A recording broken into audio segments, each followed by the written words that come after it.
I don't know what those guys are honking at me and just giving me a thumbs up, which is like fascinating. Hello, men in the truck, if you're watching. Hey, boys. Yeah.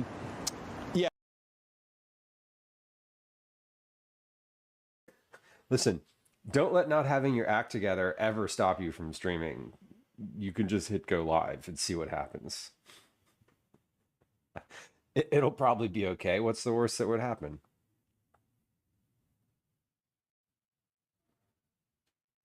Sorry, I was thinking about the worst that could happen.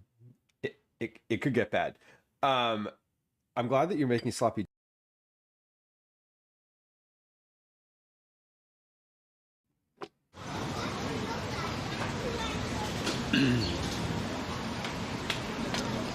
All right. I think this should work. Hopefully. It worked. Well, worked is relative. I was online last time I did a live stream on the IRL stuff. All right, let's see. Belly flops. Welcome in, Brooke. Happy Sunday. 55 check-ins. That's a good number. I like that number. Is that a prime? No, it's not a prime number. Coming in hot. Twinderella, welcome in. Hello. Boris, hello. Welcome in. Count is at 12. A good number. Also a good number. Catastrophe, hello. Indigo, welcome in. Sabs, hello. Welcome. Happy Sunday. Happy Sunday. Sabs, I was lurking for a few minutes on stream over the weekend. Maybe it was Friday. I don't remember the last time it was. The gaming streams. I saw you were gaming for a little bit. And Catastrophe push the button. Catastrophe will be back shortly. Pepper, welcome in. 7 is a prime number. That's right. We should. Oh my God! I just thought of a new counter. We should have. See that there's a new counter that's like count is at 1, count is at 2, blah blah blah. Valorant. That's what it was. I knew it was one of those shooting games. It was the one with the knife, right? Where the this is what I remember about that game is the reload or there's like a thing that the character does when you're in the first person view. They like twirl the weapon or something. I don't know. It's really what's the word? Captivating. Camille, hello, welcome in. Happy Sunday. Indigo, exactly. Set it so that it announces primes. Can you put command remind and put that in chat? Just command remind prime counter, and I'll know what that means. Then it'll dump it into Discord, and I'll actually remember to do it.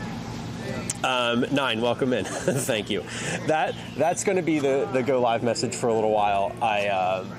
I honestly got tired of changing it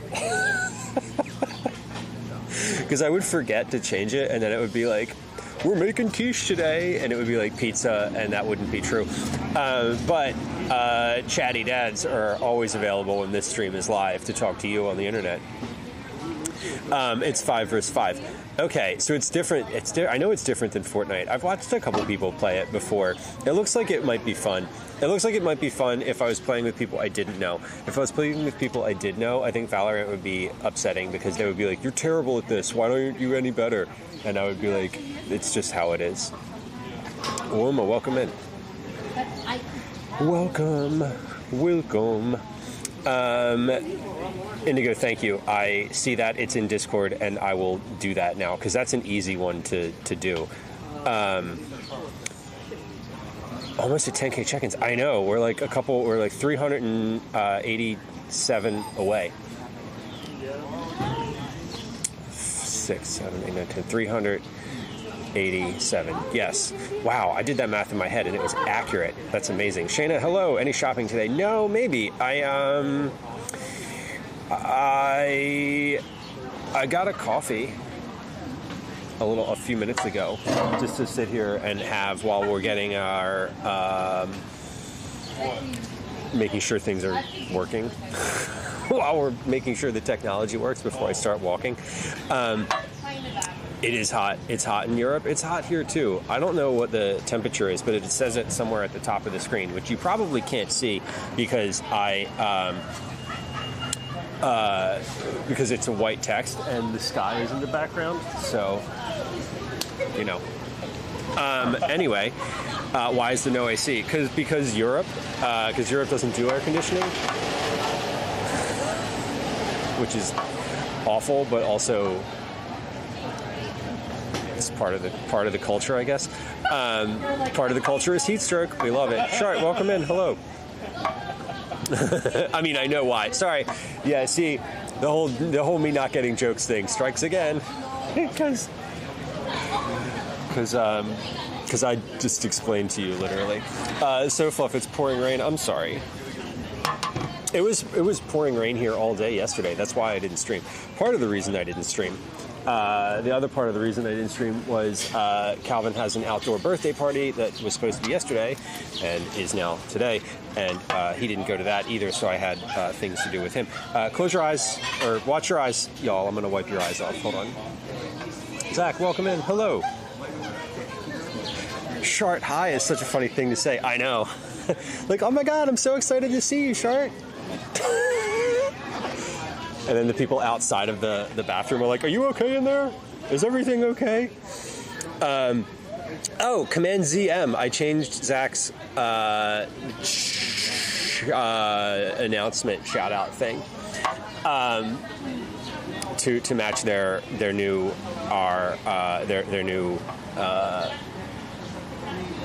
tagline, phrase line. Utah's on fire, but we voted out the data center, folks. Hi-yo! So that's nice. Hey, look what I'm next to. It's an Amazon Prime pickup location. Anyway, Broccoli, hello. Welcome in. $20, congrats on the data center, folks. Liz, it's nice to see you. Welcome. Hello. I love that hand. What is that? Where is that hand from? I can't click on the emote. Can I click on that emote? No, I can't. Usually it lets me see where the emote is from if I hover over it on my computer, but I'm not at my computer. Someone's having a fancy time back there.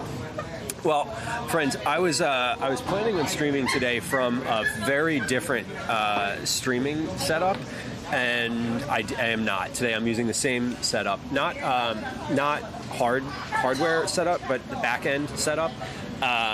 But that didn't happen for reasons that were out of my control. So today we're on the same stuff, but I'm excited for the next IRL stream after this one because I have a completely new setup. It's going to be a lot nicer for interactions.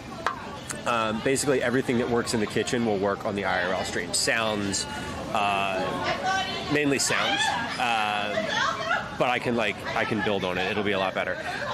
So it is a little free library. There's one here, and then there's two over there. There's a young adult one, and then my head's probably in the way. There's three in the location I'm at right now. We've been to this location once before. The other time that we were here was when I met Calvin after school and we went and got ice cream. That's when we've been here before. Lauren on YouTube, welcome in. Hi, hello. Happy Sunday. Lauren, good to see you. I hope you're doing well. Glad you catch the very beginning of the stream today. We're just getting started. It is about pork. That is a good cackle. I don't want to say the word cackle out too loudly because I don't want to offend anybody, but what do the kids do? It's such a good cackle, complimentary. It is. It really is. It's a good one. See, the thing is,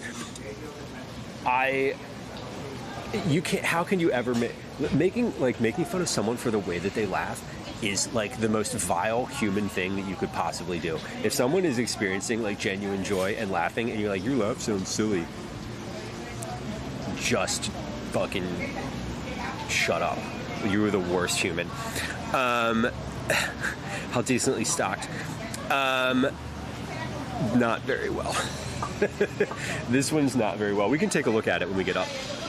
Sabs, I hope your migraine gets better. I hope you caught it in time to do anything about it. Make sure there are no Bibles in it. I know, right? There's some good choice stuff in there sometimes. I walk by quite a few of them in the city. Pepper, I know, right? It's such a good one. It's a good one. Mocking a laugh is miserable. Right. If you are a vile human if you make fun of the way someone laughs. I'm sorry. Like, I don't care if it sounds funny to you. Maybe you should laugh about it and we can make fun of you too. Anyway. Splodes, good morning. Welcome in. Good morning indeed. Is it morning? It's morning. It's just afternoon for me. No, it's not. It's 12:39. Deathwish, hello. Happy Sunday. Welcome. We're going to go for a little walk today. Here's the plan. I'm going to finish up this little cafe that I have here. I'm going to pop into the place that I got it from and use the restroom real quick. We'll throw up the BRB screen while that happens, and then we're going to walk. Like, we're going to walk from here. This is South Street behind me. So behind me here is there's a bunch of stuff over here. This is like a little fountain. This is the intersection of 23rd and South. So we're going to go down South Street in that direction to get to the Schuylkill River Trail. And then we're going to take the Schuylkill River Trail up to the Art Museum. We're going to turn slightly at the Art Museum and go on Martin Luther King Drive for a little bit. Because it's closed to cars right now. Not that it matters. I'm not going to be walking in the road. But we're going to go up Martin Luther King Drive to Falls Bridge, and then we're going to come back to come back along Kelly Drive, where we're going to see all of the skyline. We're probably going to see a bunch of people. Today's going to be a really good people watching day. We're going to see a lot of people on bikes, a lot of people walking dogs, a lot of runners, probably see a rollerblader or two. Probably not more. But then we're going to go from there down to the Art Museum. We're going to see the Rocky Steps. We'll see Rocky. We'll do the whole like da-da-da-da. Is that the Rocky song? No, that's not the Rocky song. Da-da-da-da-da-da. It's Gonna Fly Now by Billy Conti. That's the Rocky song. Anyway, we're going to do that. And then we're going to finish up at City Hall or Rittenhouse Square or right here. We're going to finish somewhere. We're going to finish when I'm like, I'm tired of walking. We've walked for like 20 kilometers today. Anyway, the plan is to walk for a lot. And so we're going to do that. We're going to get started doing that in just a few minutes. Deathwish, hello, welcome in. Oh, broccoli, yeah, if someone like snorts while they're laughing, that's also fun. I do that. When I'm like getting a big old laugh going, I will definitely be like, and I used to be embarrassed about it, but now I'm not, which is fine. Sasha Eats, good morning, or good afternoon. Happy time zone. You came across a little free library with a bunch of Christian propaganda.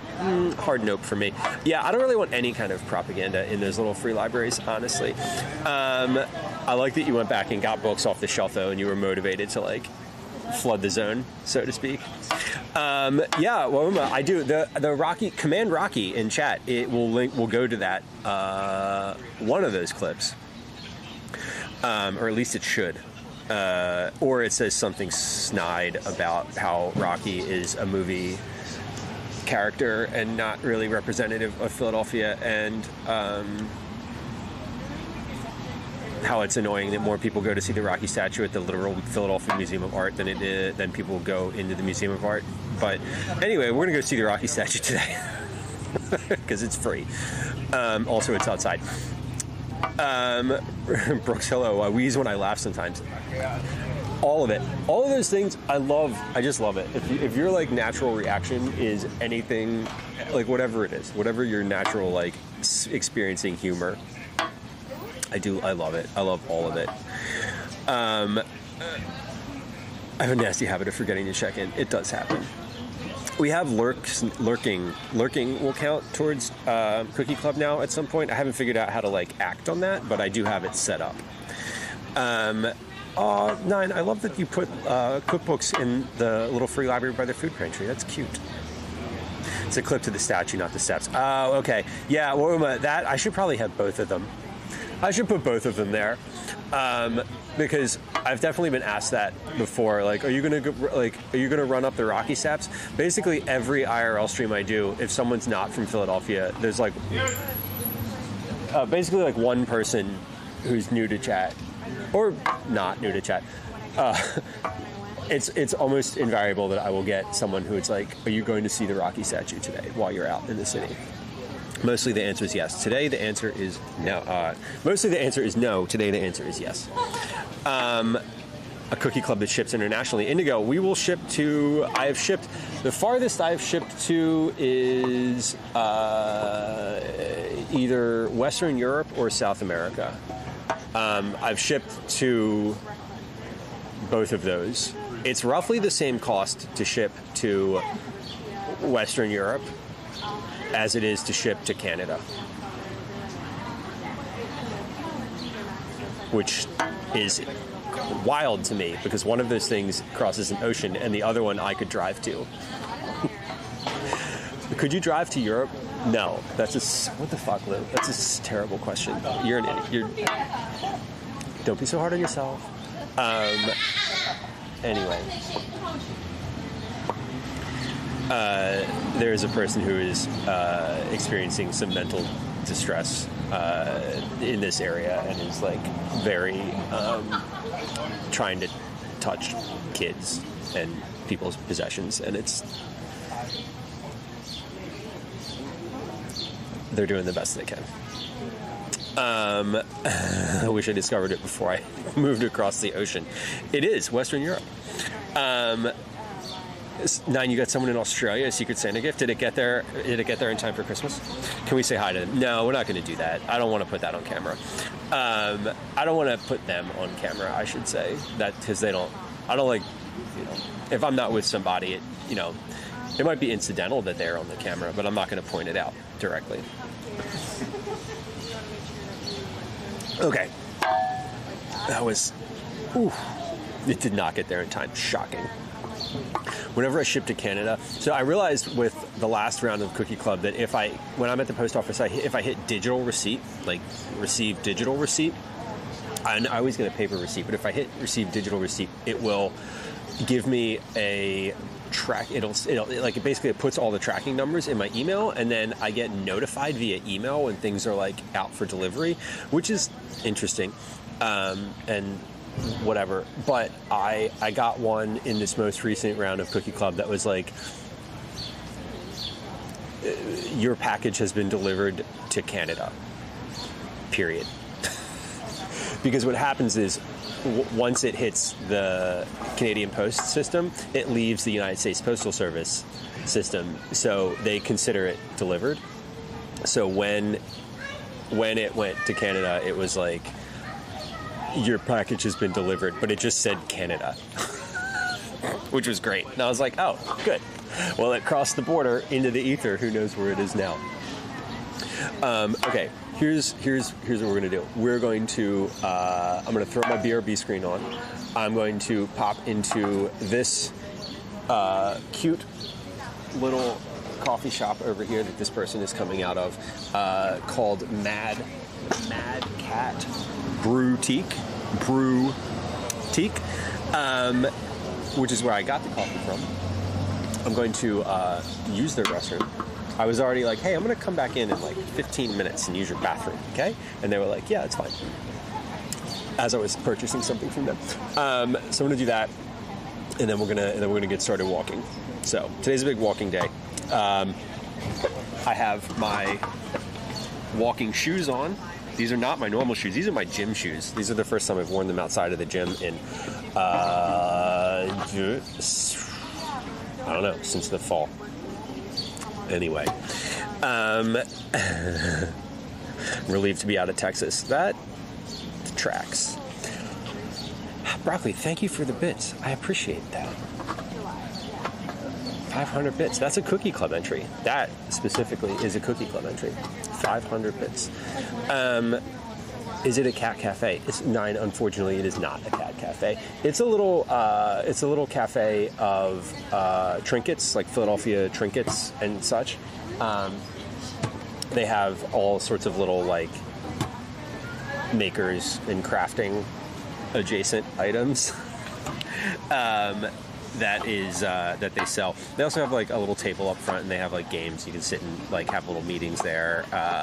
They have I don't know if they have anything in the back, but I'll ask if it's okay if we can take a quick look around, and I will be and so we'll probably just go live again in the store and be like, hey, here's the store we're in. Anyway, I'm gonna take a real quick BRB.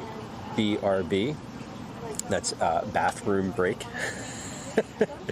And then we will be right back. In a cheesesteak keychain. I feel like they probably have those. They definitely have cheesesteak and cheesesteak adjacent items. For all of your Philadelphia specific trope needs. No, thank you for your Prime sub. I appreciate it. If you have a Prime sub, you can use it on this channel too. If you hit subscribe, you can opt to use your Prime sub, and we love those. BRB is kind of perfect. I'll take. You know what? I'll take credit for that one because I don't think I've heard that anywhere else. I'm sure I have. It's probably rattling around in my brain from somewhere. But I was like, BRB, and I was like, anyway. Let's over-explain it further, Lou. People will think it's funnier if you explain the joke till it's dead and gone and buried and not funny anymore. People love when you explain jokes. I need them explained to me, which is why I explain them to other people. And then other people are like, Lou, we have normal brain, and can you understand the humor? Thanks, though. Woma, someone has to have said that before. That's like, there's no way. There's no way. I can't. But am I going to track down who said that? No. Is it possible? No. The etymology of that has been lost to the ether. Okay, but seriously, let's do this thing. This thing where I go away for a few minutes and then come back. I also think I'm going to take this overshirt off because it's hot. It's 24 degrees out, and I am already just like, I already know that I'm going to sweat because I'm already sweating. I was walking here. So let's just like get myself situated first. Just now. I mean, I'll take the credit. I will humbly take credit for anything you want to give me credit for that's positive.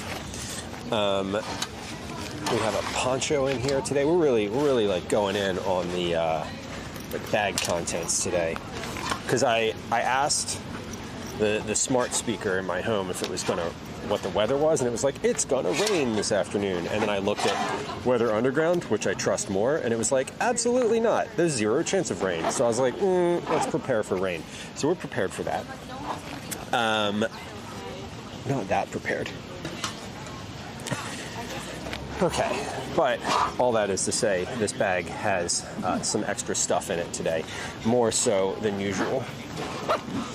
Okay.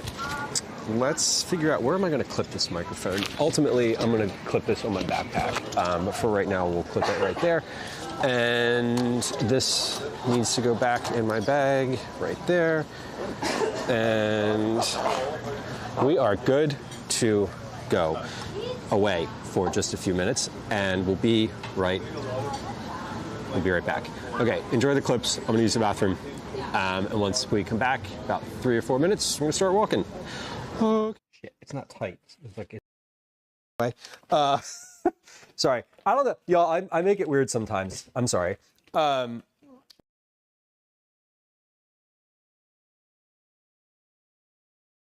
if you have Amazon Prime, you can subscribe to the channel for free. It costs you $0 extra beyond what you're already paying Big Daddy Bezos, and instead, I get a few fractions of Big Daddy Bezos's money. Like,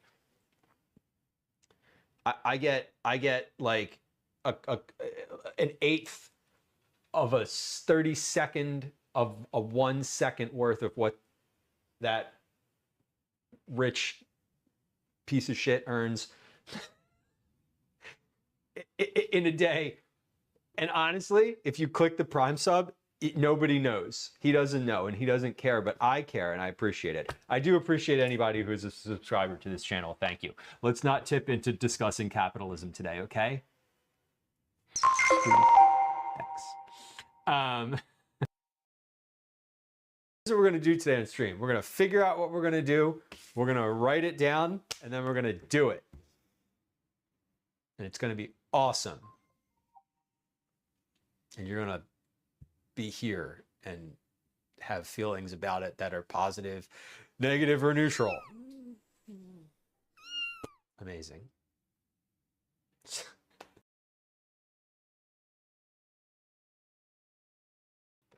Okay. Quarter cup measure can go over here. I'm not going to toss it in the sink because I don't know if I'm going to need it again. And I don't want to put it in the sink because like once you put something in the sink, it's dirty. Like even if you just sit it on the grate, it's dirty. You can't, I don't make the rules. That's how it works. It's just like if you were to scrape your plate off into the sink and there's nothing else in there, but like, you know, a whole piece of pizza goes into the sink, you're like, fuck. Now it's tainted. Am I the only one? I don't feel like I'm the only one in this situation. All right, so we need 2. Please, yeah. What dough you have? Yeah. Here. Thank you. Oh God, I thought those were 2 slices of Yeah, one. you thought wrong, Yeah. Chief. Can we talk about the size of this piece of pizza? That's So it's not the size. Thank you so much. It's the size of 2 shares. Yes, please. In fact. Do we need napkins? Yes. Thank you Yes, so much. napkins. All right. Should I also outside? Yeah. Garlic, oregano. Pretty sure I don't need any extra salt on here. Salt, you say? No. No, certainly No, not. there's plenty of salt Yeah. available on this.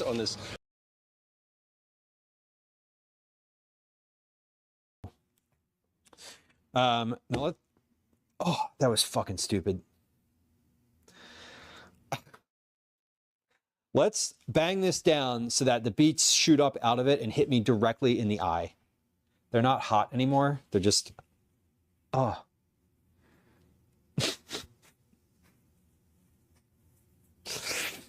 Oh.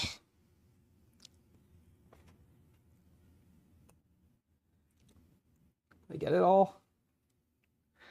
It's not what you think. Salmon burger or salmon sandwich. The salmon is a pan-seared salmon. It has a toasted brioche bun. Pan-seared salmon. It has Bib lettuce, tomato, thick cut hickory smoked bacon. It has a sauce with yogurt, Greek yogurt, mayonnaise, lemon, dill, and chipotle pepper. On the side, we have homemade double fried French fries and coleslaw that I did not make, but I'm going to happily eat. So that's dinner.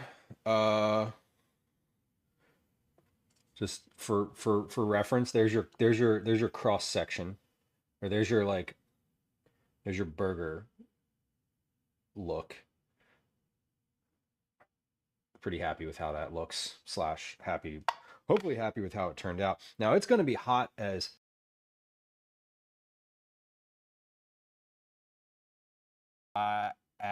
there it is. We did it. God damn it. No, we didn't. I can't. Moderators, help. I'm just kidding. I'm not actually, you don't stop. What the fuck? Why is this seriously not working? We did it. Okay, there will be a shout out at some point because it shout outs to cool down on the shout out timer. Ugh, I'm just gonna melt into the floor today.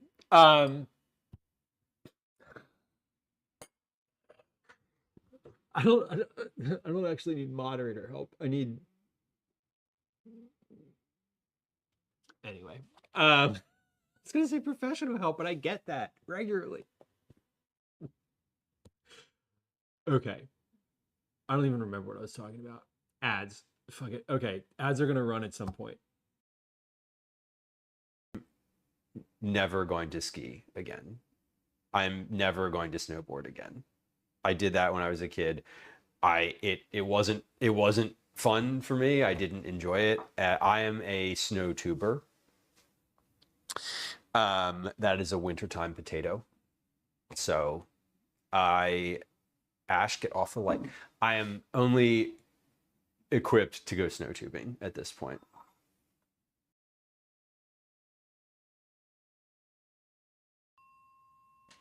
This is a bow tie pasta. It has sauce on it with a bunch of different stuff. We have white miso and garlic bouillon, a little bit of lemon, dill, basil, parsley. There's some basil on top too, a little bit of Aleppo pepper, regular black pepper. There's corn, onions, and garlic in here, as well as butter. So there's that. And then this is... We're going to be out just south of where we are right now. We're crossing over the bridge. This goes over the Schuylkill River. You can find the spelling of Schuylkill in the stream title. You can find the pronunciation of it in the sound of my voice as I'm saying it out loud. Okay, let me just clarify that that's what you're talking about. If that's, I'm assuming that's correct, and I think I know what your issue is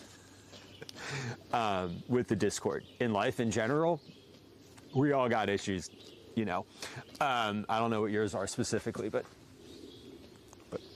good luck. You know what's weird about IRL streaming?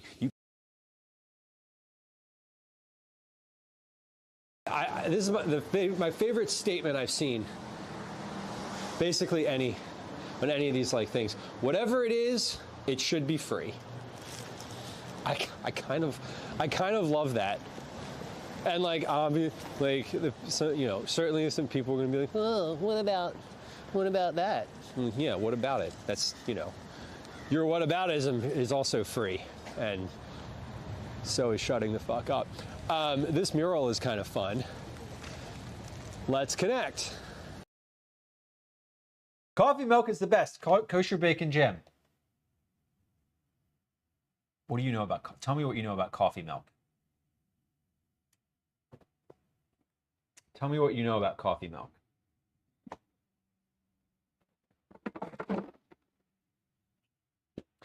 Because there's only a few people who know about coffee milk, and most of them are friends with me. And you can be friends too, because we have something in common. If you know what that is. Yeah, because I just happened to walk into one. Yeah. And I think there's a lot of people that Okay, we should be back. more about that. We should be back here. Let's see. Willis, hello. Coffee Zombie, welcome in. Hello. Hello. Okay, I think we're back. I think I hit the right thing. Anyway, we're indoors, obviously. This is the little shop that I was in. I'm back. Okay, cool. Yeah, this is what I'm saying when there's like little like trinkets and such. I'm gonna go around the other side of this shelf. Oh, excuse me. Thanks. Yeah, this is like, let's say like little Philly specific decorations. All of these are, I don't know if these are like different artists, different like Philadelphia makers, those types of things, but like there's definitely Was homework okay for both of those? Oh, yes. a lot of Philly specific stuff in here. There you go, East Passyunk. Here's some little prints. There's a cute little shop. A table up front here. And then it goes further back. Much of a show, girl. Cool. But let's get moving. Let's get moving here. They're so cute. We're transferring them. I just Let's get moving. They also have like a clothing section in the back, which if I spend too much time looking around in there, I will eventually purchase something. And we don't want to make big purchases today. I don't want to make purchases today that I have to carry around. Not the vibe. Velos, who I am. Yeah, this is one of my favorite shirts as well. I've come to really enjoy this shirt. Okay, so y'all are going on the pole now. We're on the regular pole. Let me throw this in my backpack, and we're gonna get moving. This meaning the tripod that the camera was on up to this exact point. If I say throw that in my backpack, as if I have a space to put it in there. I don't really. I've got a shirt. That's what I had to do. Too much. That's fine. I'll just put it in a little pocket on the side. Done. All right, and then in this top pocket, I need to kind of shove this cord in here a little bit more. Here, look at the fountain while I do that. Looking at the side of my face is unbecoming. Okay, so we should be all set, and we're gonna just one moment. Close your eyes, because we're gonna rotate as my cord is tangled up. All right, there we go. Okay, now we're good. We're locked in, literally locked in. The camera's locked in. And maybe you can't hear what I'm saying because the microphone is nowhere near my face. Let's get. Oh, that's convenient. I can just put that in the little hole there for the umbrella. No, I can't. Okay. Anyway, yeah, the rotation. The camera. See, the thing is with this stream setup, this is a corded setup. So if the cord is all twisted, I can either unplug it from the camera and kill the broadcast, or I can spin the camera around and give everyone nausea. Okay, we should be good. Everything's good. Let's push our chair in like a good. It doesn't matter. None of this matters. Okay, let's move. Look at this fountain. This is cute. Little bird. Okay, so we're gonna get moving. We are, for reference, right now at 23rd and South. So this is what's called the Grays Ferry Triangle. This is a major kind of I wouldn't say a major intersection, but it's a nice little community spot. There's an ice cream shop there. There's a Rita's just down the street. There's an ice cream spot there. There's a bar and a coffee shop. And this little area used to have traffic that went through it, where all those chairs that I just were sitting at are. They closed that off a few years ago, and now it's just like a big little seating area. You can go out and eat, whatever. But they have a lot of little gatherings there. There's like a party a couple like block party style things that they do every year that are in that location. So it's a nice little spot in the city. It's a good place to go meet somebody if you're like, oh, where are we? We're gonna go somewhere. Where should we meet? And you're like, just meet at the Triangle. It's like a common place for that. It's one of those areas where you can go and sit, and you don't need to buy anything, which is really quite nice. Randy Smith, greetings from Schuylkill County. We love it, and you know that I am a Pennsylvanian because I said that word correctly. Well, greetings from Philadelphia. We're in the Graduate Hospital neighborhood of Philadelphia, which, if you're looking at the stream and you're like, what time is it? What's the temperature? Where are you? How far have you walked today? All that information is up top in the upper right-hand corner, just underneath of the title. It's in white, so you'll have to wait until the camera hits a black, darker background to see it. Anyway, We are walking. We're going to be walking along the Schuylkill River today. So all the way up. We're not walking to Schuylkill County, which is far, and I believe the Schuylkill River goes through Schuylkill County. I have to imagine that it does, but Schuylkill County is north and west of here. You know what is north and west of Philadelphia? Everything else in Pennsylvania. So, pro tip: if somebody's like, "Oh, I'm from Altoona," and you're like, and someone's like, "Where's that?" My response is, "Oh, it's northwest of Philly." Sorry, northeast. See, I can't even make the joke right. And no, west. I was right. I'm like, oh, it's where's Altoona? That's northwest of Philly. Erie, northwest of Philly. Harrisburg, northwest of Philly. Everything is, except Kennett Square, which is southwest. But that's okay. Anyway, we are, as I said, on South Street right now. Yeah, Camille, exactly. Public places that you don't have to pay for are rare. Philly has a lot of them. They're mostly parks. That right there that I was just sitting in, the Greatest Ferry Triangle, is not really, I don't think it's a park, but it is a public space. And they do have seating there, like unreserved table seating. And mostly, honestly, it's mostly filled with kids because it's right next to two different ice cream shops. So there's that. Technically North Schuylkill. Fair. The Frackville area. I'm not familiar.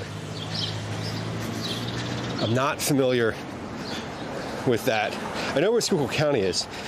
Kennett Square is kind of fun for a day trip, Broccoli. I know. We went to Kennett Square in the fall. It was great. We went there for the Mushroom Festival on stream.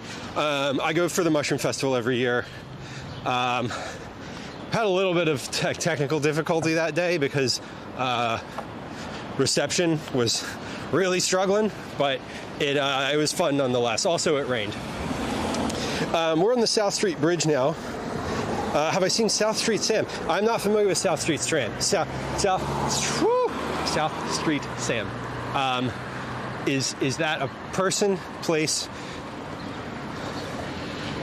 or concept, or all? Is South Street Strand or a ghost, perhaps? Did you get a chance to get a cheesesteak from Pat's, Randy? I have gotten a cheesesteak from Pat's. Lifetime, I've eaten at Pat's, yes. Today, no. And most likely not tomorrow. Command cheesesteak if you want to know where my favorite cheesesteak is from in the city of Philadelphia. But no, Pat's is a little far south of here. We're on South Street. We're heading over the bridge to West Philadelphia. This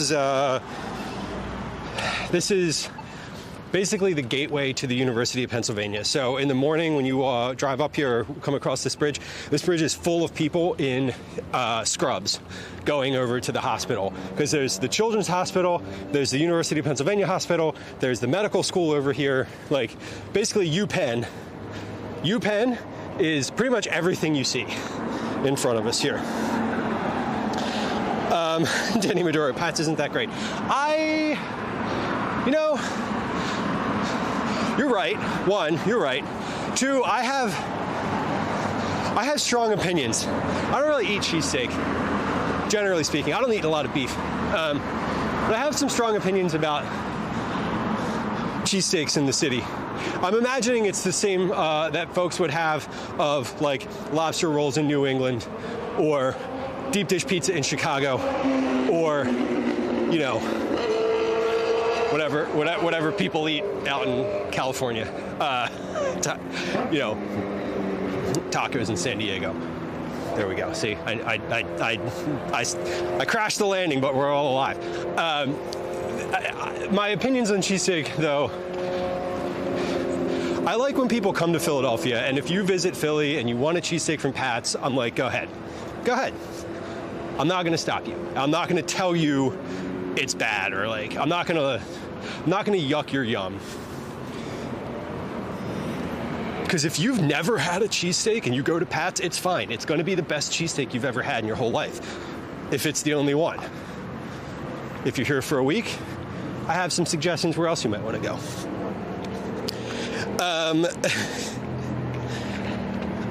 Oh, a photographer there. Explodes. Yeah. Okay, I know who you're talking about. I don't know them personally. Obviously, I've certainly never encountered them. Obviously, or else I would be like, oh yeah. But I know that they do either YouTube or Instagram content. I've seen their stuff on like my suggested feeds before. Wings in Buffalo 9 says exactly. Yeah, Danny, the corner store. That's my favorite cheesesteak in Philly. Wherever you're staying, find like the closest deli that sells cheesesteaks and literally go to that one. Get it with onions and provolone cheese or American cheese. No, nothing else. Just get it with that. Get it on a seeded roll if they have it, and if not, it's fine. It's going to be the best cheese. It's going to be so much better. Those corner delis have been using that same griddle forever, for as long as they've been open. They've been using that same griddle forever, and it's going to be amazing and good, and you won't have to wait in line.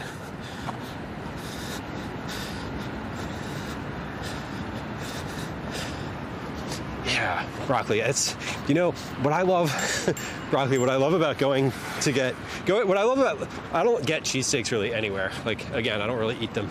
But what I love when you go out somewhere, anywhere like in the suburbs or basically anywhere outside of Philly, and you look at a menu and it's like, this is a cheesesteak and it's got all sorts of stuff on it, and you're like, oh man. At least you're calling it a cheesesteak and not a Philly cheesesteak. Who did we raid the other day? Oh, we raided somebody that was making like cheesesteak tacos or empanada. They were making like a cheesesteak something, and I came in and they were like, but look, we're not calling it a Philly cheesesteak because we know. And I was like, that's amazing. Fuck, I wish I could remember who it was. But I was like, instantly, you're on the level. You know what's up.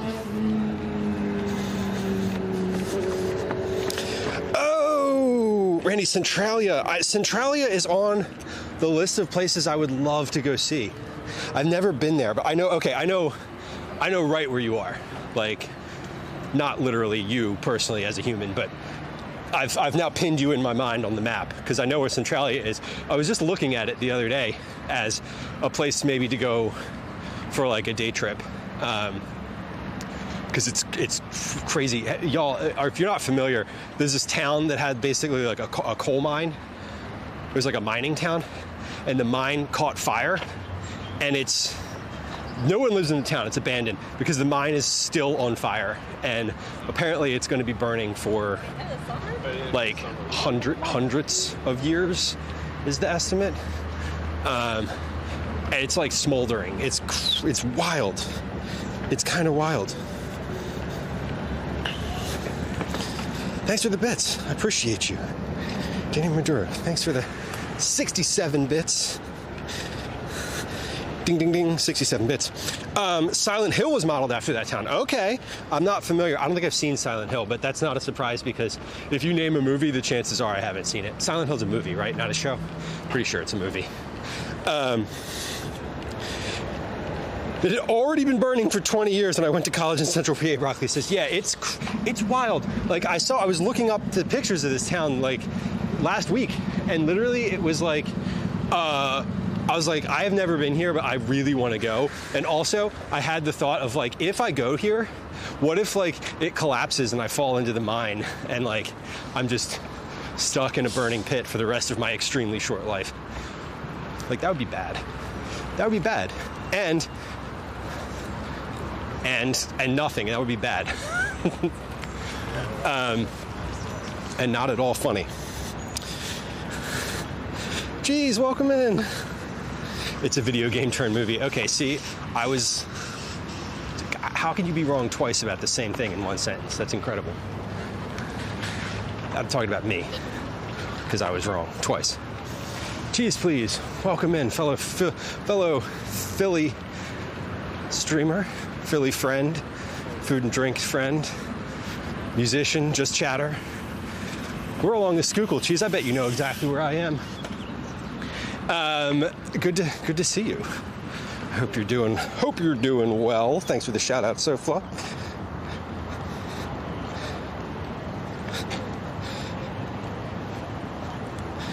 Yeah, walking by the bridge loop. If I want to think about death, yeah, I have hesitations. I have reservations about that that whole situation. Honestly, I wonder how. Welcome in.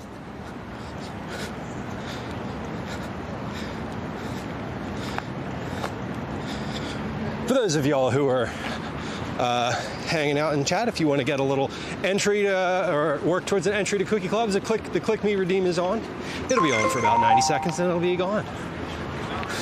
There's no sound because I'm IRL.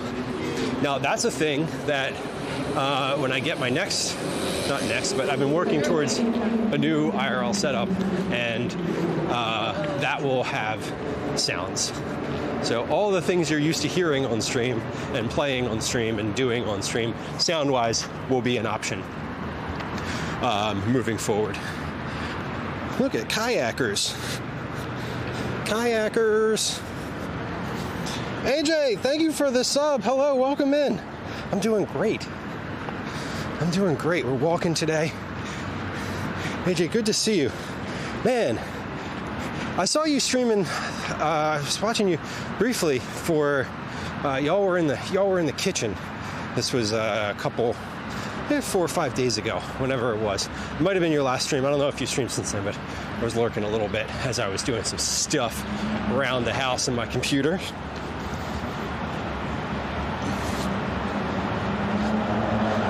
Oh my God, the AC unit. I know. My back is basically soaked right now, and that's okay. I was also looking at new backpacks, not like technical gear, not gear, but physical packs. This one's sort of falling apart, and that's going to be one of the things that I look for is like the space. There's some hiking bags that have like a spacer between your back, like a mesh thing. It's like mesh and then a space and then the bag. And I'd love to get one of those every Saturday. Okay, so it might have been yesterday. I was lurking around Twitch over the weekend or yesterday for a little bit. I think it might have been last Saturday then, because yesterday I was really deep in some like technical stuff on OBS and like ingests and sort of also like, I don't know. I was deep in some like technical stuff, so I didn't have any music on. I didn't have any background noise on. Oh my God, the ice pack cooling would be great. I've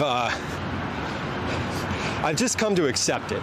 It's like, this is just how it is. Your back is going to be sweaty, and like, what are you going to do about it, you big piece of shit? Nothing. I'm going to do nothing about it. It's supposed to be 100 degrees Fahrenheit in Philly this week, and I was thinking back to when we were out on New Year's Day for the Mummers Parade, and how my microphone stopped working because they were freezing and they were too cold. And I was like, I bet they would stop working if I was out in all this, in that too. Like, I legitimately, Philly in the span of 6 or 7 months is going to go through the gamut from like can't work because it's on the freezing side to can't work because it's on the too hot side, the overheating side. It'll be wild. Yeah, Randy, we're going to stop by the art museum later today. So probably, it's about 3 hours from now, we'll be at the art museum. I'm planning on doing, basically walking up the Schuylkill River to the Falls Bridge. If you're familiar with Philly at all, you're like, oh yeah. But East Falls, basically there's a bridge that crosses the Schuylkill. So we're going to walk up MLK Drive and then back. We're going to walk north on MLK and then back along Kelly Drive on the Schuylkill River side, or on the Kelly Drive side. After we come back on the Kelly Drive side, we're going to hit the art museum, and then obviously we'll hit the Rocky statue and the steps, and we'll see what's going on over there. I was thinking about going over to the World Cup thing, to the there's like a big fan zone over there, but I realized that you have to have tickets for it, and also they looked like they had a pretty strict media policy. And so I was like, I don't want to buy a ticket and then get all the way over there and have them be like, you can't bring that camera in, because that would be annoying and a waste of money. Because the tickets are for whatever day you're going. Okay. Anyway, hey, thank you for the hype train, y'all. We have a little hype train going on. Feel free to add to the little choo-choo if you're so inclined. Prime subs are always lovely. We like those because they tell Amazon what to do with your money instead of letting Amazon use your money. I always miss something salient when I get distracted by the dog. I know. Dogs on the trail here, I say we're definitely going to see quite a few pups on a leash today. I did update the timer on the dog counter. So if you see a dog, or we mention a dog, or dog encountered, command dog in the chat and it will count. Oh, I'm moving. Oh no. Geez, that sucks. And hopefully you have a long window of time to do that and can take some breaks. Wait, that's so fun. 107, Camille says, Jesus Christ. Oh yeah, a power walk going on. This is like normal. This is normal speed. It's actually a little slower than normal because I have a backpack on. But when I'm not with other people and I don't have any obstacles, I'm moving. This is like exercise. I'm like just on the edge of heavy breathing.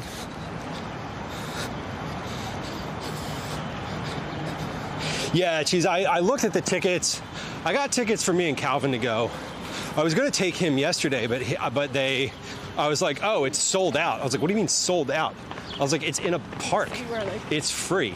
How is it sold out? And then I realized that there's like security and admissions and like the tickets and all that. And I was like, okay, I guess we're not going to go. So I got tickets for next weekend, but then I was like, oh, maybe we'll go with stream. And then I looked at the media policy and it was like, for personal use only, like no tripods, phones only, blah, blah, blah. And I was like, fuck it. Like we're not going to do that. It's not even possible. Just the two of us, right? Just me and y'all. My favorite thing with streaming is, look at that dog, cute dog. My favorite thing with streaming is that observationally I'm alone, but I'm talking to myself and people look at me weird, and I think that's delightful because I don't really care. It's a massive festival. I know. We've been, I've definitely been watching World Cup stuff. Like, I've been watching the games and watching the recaps. Like, I still don't know who's playing who from what day to another, and I'm not really like emotionally invested in any of it, but it's kind of fun. It's kind of fun to see all of that. See, that's what you're supposed to do. You're supposed to say, I'm coming up behind you, or like ring a bell, or like something like that. These people on the trail that like whiz by you at like top speed on their bikes with their little spandex on. Wrong. It's annoying. Whenever I ride on the trail with Calvin, he loves ringing his bell. He rings his bell like constantly. Like you never not know where he is. Yeah, Broccoli, you kind of got to move. For me, I'm like, it's not often that when I'm walking I get passed. That's rare. Usually I pick someone who's like far ahead of me, and I'm like, I like set them as like a goal. I'm like, I'm gonna catch up to that person, and then I pick another person, and or whatever. Root for the smaller countries, right? That's a good plan. Girlfriend who lives in Chinatown. We love Chinatown. I love shopping there. I love Reading Terminal, and then Chinatown Grocer is like a really nice shopping day for me. Oh, AJ says, from a wow, I'm glad everyone is happy perspective. Yeah, exactly. It's like, well, shit's awful, and sport is a respite, I guess, from that.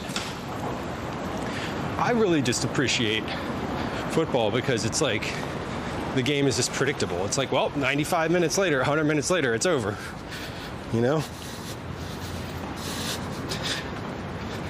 I do love the bicycle DJs. Yeah, if you've got like loud music blaring from your bike, then you don't need to ring a bell. But like, if you're just coming up on people silently and you zoom by them, that's annoying. It's also unsafe, frankly, but it is what it is.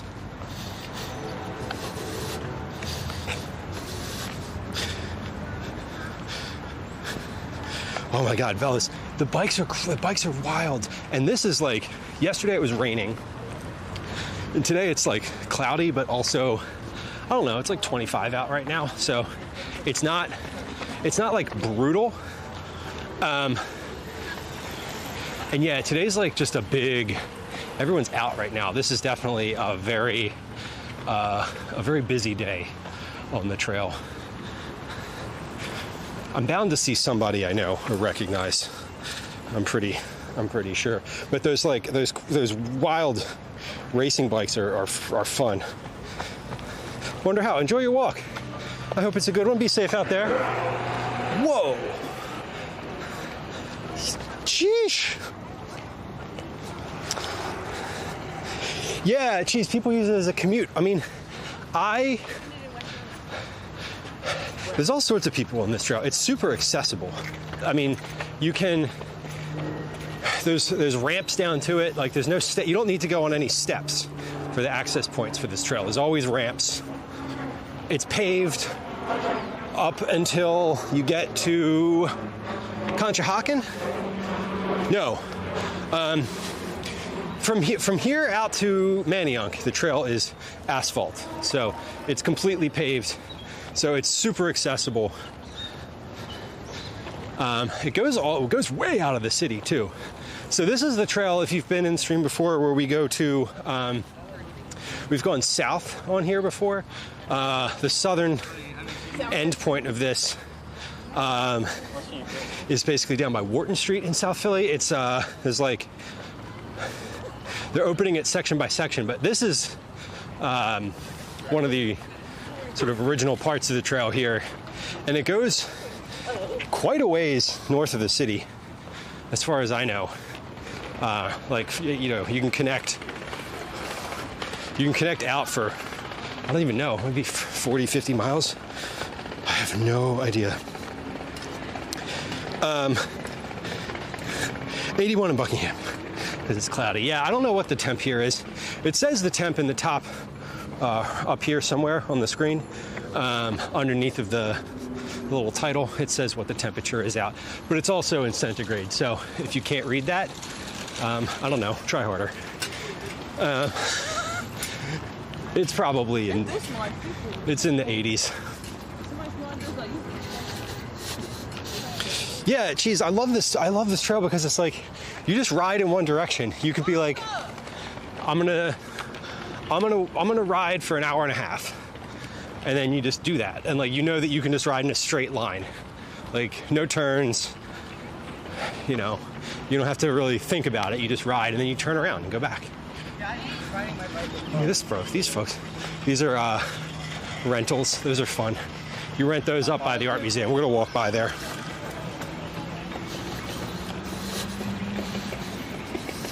A walking path from New York to Florida. I mean, you could walk Route 1 if you really wanted to, but that might be dangerous.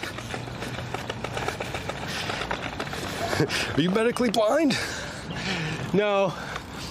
I guess when I said if you can't read it, I meant if you can't understand Celsius, not if you can't physically read the writing.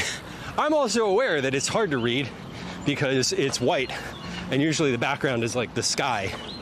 It's not designed to be invasive on the stream. It's designed to just kind of exist there passively for anyone who knows of its existence. Here we go. Here's a soccer jersey up here. Oh, dropped my hat. Took my hat off to wipe my face. I should get my bandana out of my bag.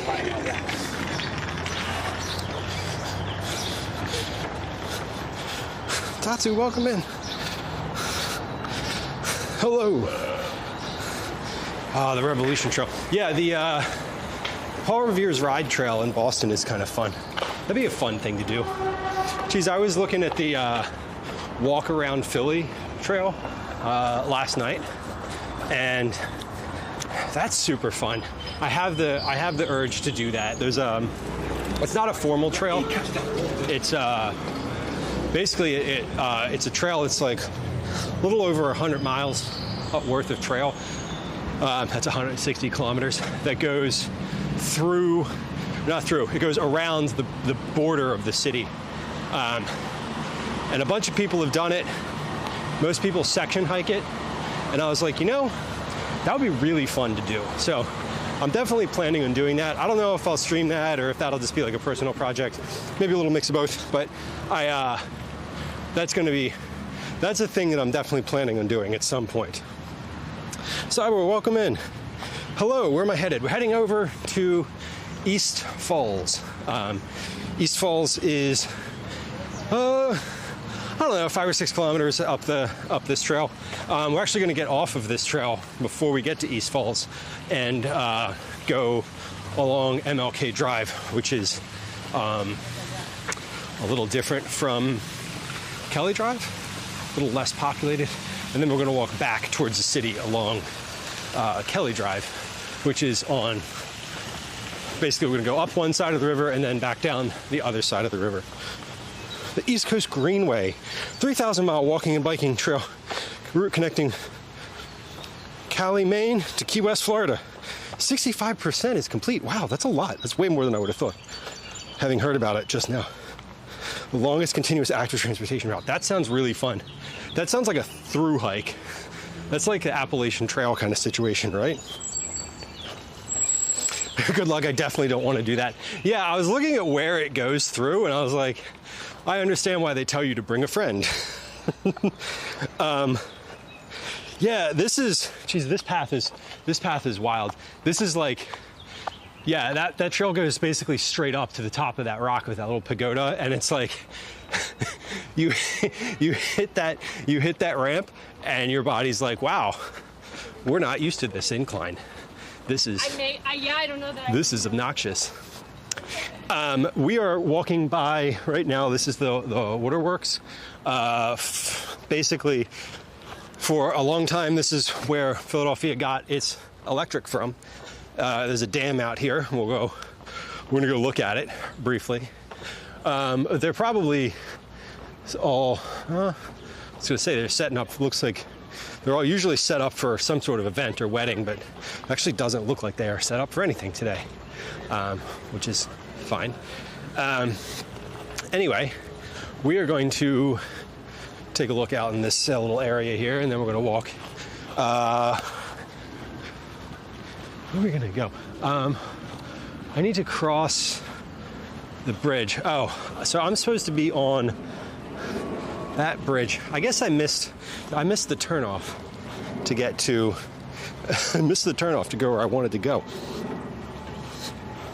The first public water department in the U.S. Yeah. Lots of displays about how we constructed it on the Lenape land. Accurate. And obviously biological references. So yeah, I was supposed to go across that bridge right there. So we'll just walk up Kelly Drive and then back down Kelly Drive.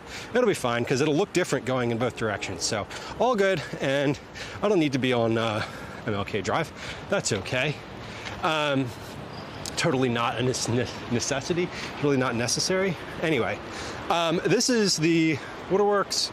So basically there's a big dam, the Schuylkill River. Across the Schuylkill, we're going, we're looking diagonally across the Schuylkill here. This is where, if you're in one of those rowboats, you know you've messed up when you're like, oh shit. It looks like fun. Anyway, it channels water down kind of underneath of here, and then this is basically underneath of all of this was infrastructure to create electricity. There was also a big public pool underneath of there. It's still there, it's not open anymore. But this is a really nice place to just come hang out. And it has a nice little view of the river.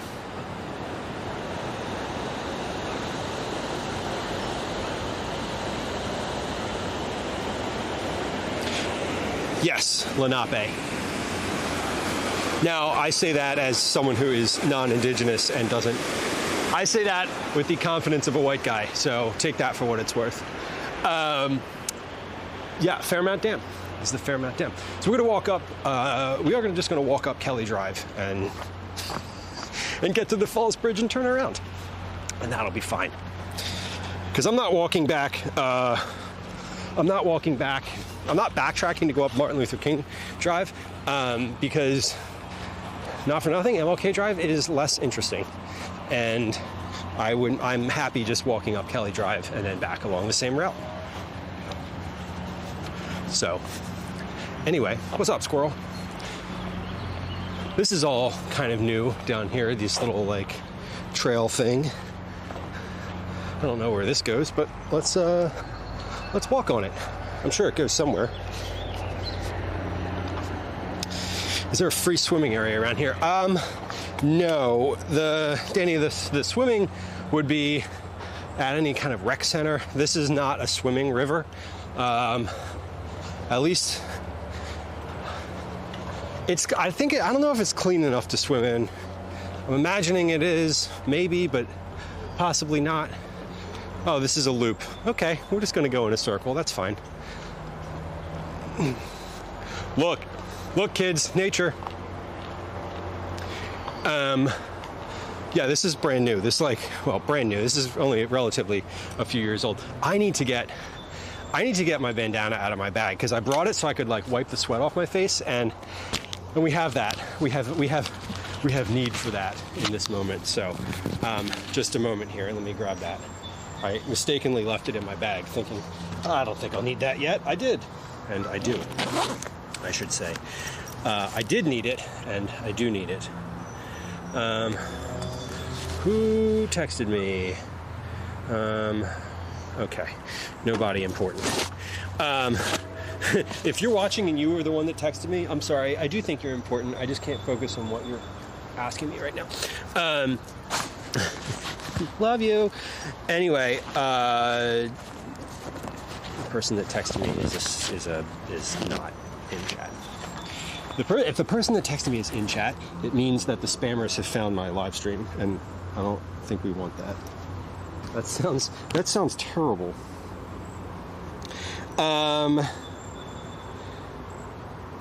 Broccoli said I used to section hike parts of the Appalachian Trail. I've considered it as a thing that I would like to do. Not like the whole thing, but I'd like to spend a little bit of time like hiking on the AT. I think it would be fun. I've hiked little bits of it for day trips, but never like an overnight. Never an overnight situation. Okay, bandana acquired. We've got everything out. It's made specifically for looking at birds in the wetlands. Yeah, and it's definitely like if you sat here for long enough, there's plenty of different little there's big trees and small shrubs and water and arid land. So there's definitely like a little diversity of what you can see from there's biodiversity here. So yeah, I could see why this would be nice for looking at birds, because there's like some big trees and then little shrubs in here. I didn't bring my binoculars today. Not that my binoculars would be beneficial to anybody watching stream, but I could be like, oh look, there's a bird way over there. You can't see it, but it's exciting. Anyway. But we are along the Schuylkill River. This is a really nice little spot to come sit.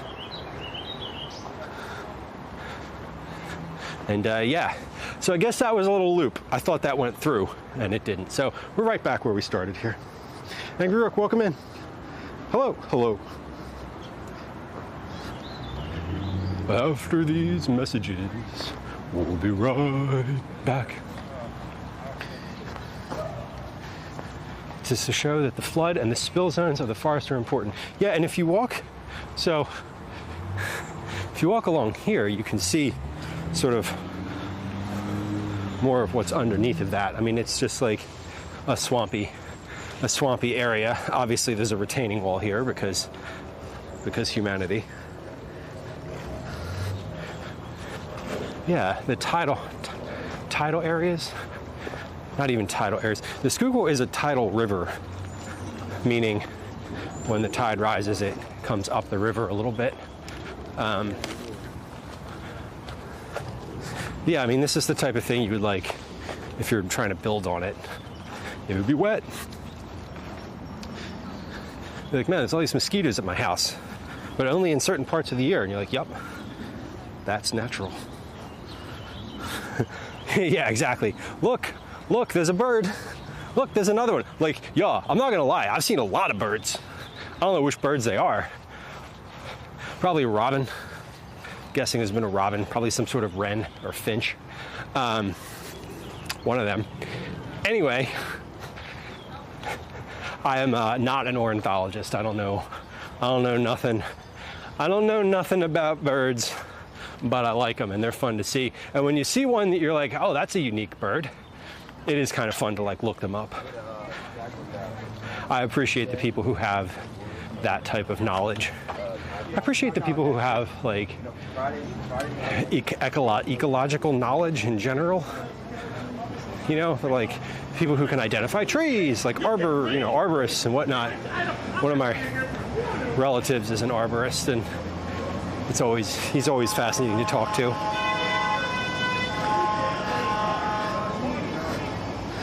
So this is where that fan zone is, this World Cup fan zone I was talking about.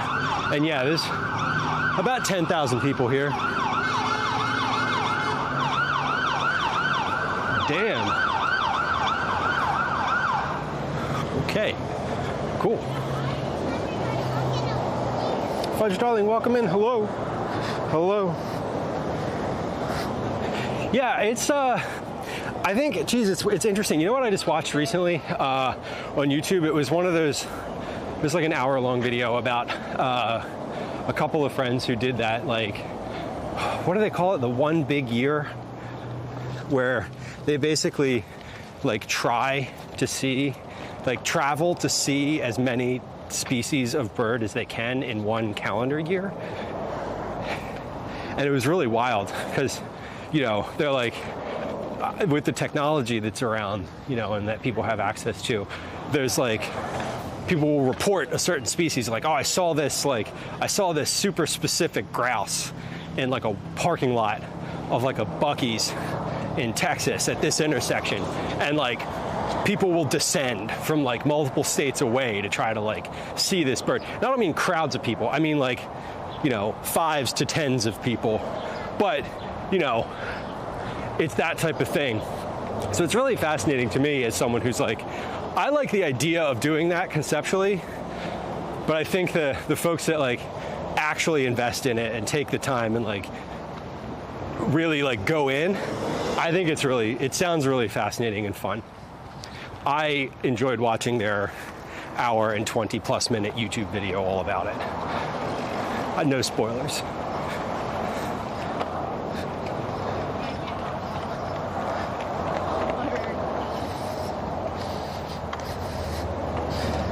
Stick style building.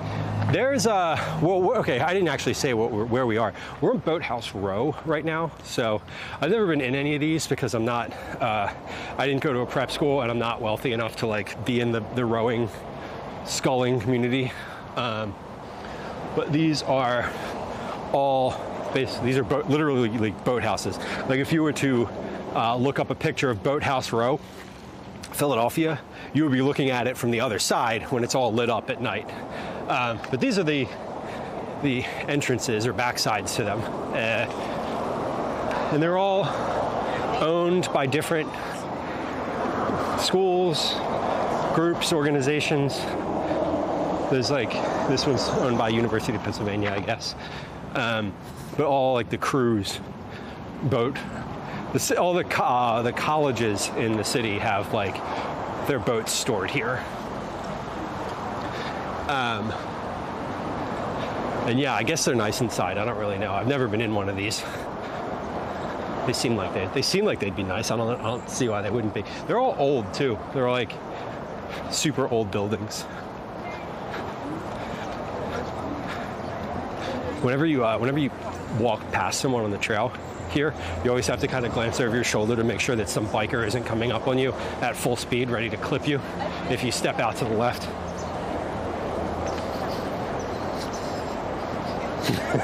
She says, I find I'm a nerd in very specific ways when I talk to people. Now I realize not everyone does that. Right. Welcome. This is why you're a good banterer, specifically on stream, because someone's like, oh, I have this niche interest, and you're like, I don't, but tell me all about it, and I want to absorb like a third of what you're saying. But then someone strikes one of your niche interests, and you're like, I'm in. Let's do this. And then everyone else in chat leaves because they're like, how are you talking about this still?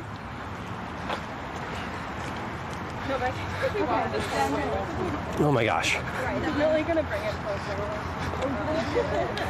UPenn has a pride flag up. Good. We love that.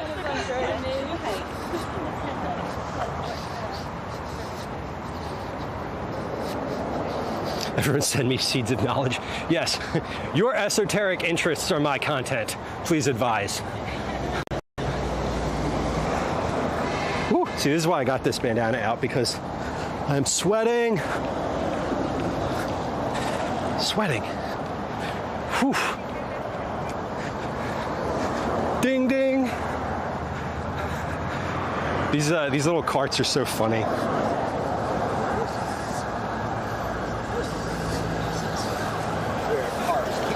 Good at banter. Yeah, that's like, it's gonna be on my tombstone. Would talk to anybody. Passed away doing so. Mystery was involved. Should we? I think we should stay on the path. Yeah. Let's stay on the path going this way, and then when we come back, we'll walk along the interior, along the river side of things.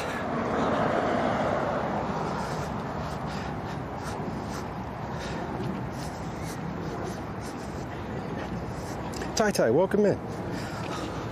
I am kind of keeping up with World Cup. I'm not keeping up.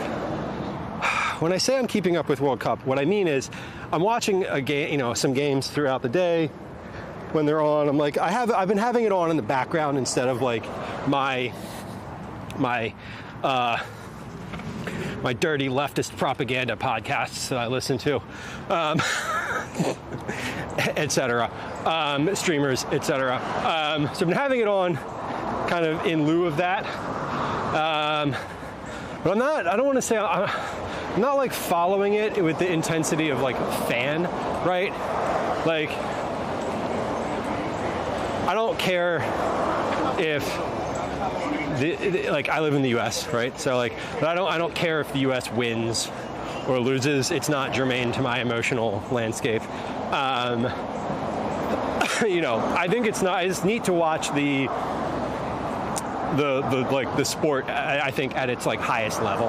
I think that's more of interest to me. So I'm not like keeping up with it. Any leftist propaganda podcast to recommend? Fast Politics is great. What do I listen to regularly? I listen to Fast Politics with Molly Jong-Fast. I listen to Talking Feds with Harry Littman. I listen to The Daily Blast with Greg Sargent. And I fill in the gaps with Hassan Abi.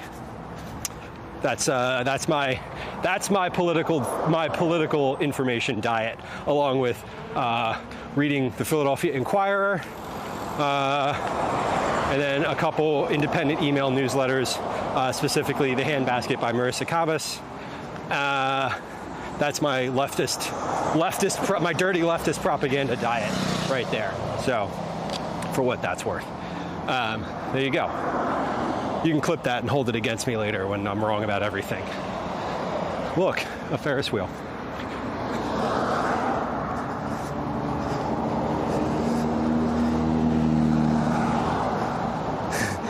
Fudge drawing. Did I say in lieu? I did, and every time I say it, I think about making a self-referential joke, and I never have one teed up, and then I'm like, I'm missing the opportunity. But in lieu of that, I just keep talking. So I don't see. I did it again. I was like, oh, I should have a witticism to follow that, and I don't, and I'm upset that I don't. But it does cross my mind.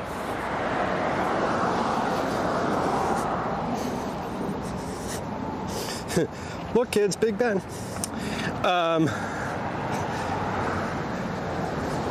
Rocky says, I never cared about the home team, but I'll root for the... I never cared about soccer, but I'll root for the home team if I bother to root at all. That's fair. Yeah, I mean, I guess I'm rooting for the U.S. I'd like the U.S. to do well, but also, like, it's just fun to watch in general. Rooting for Ghana. There you go. That sounds good.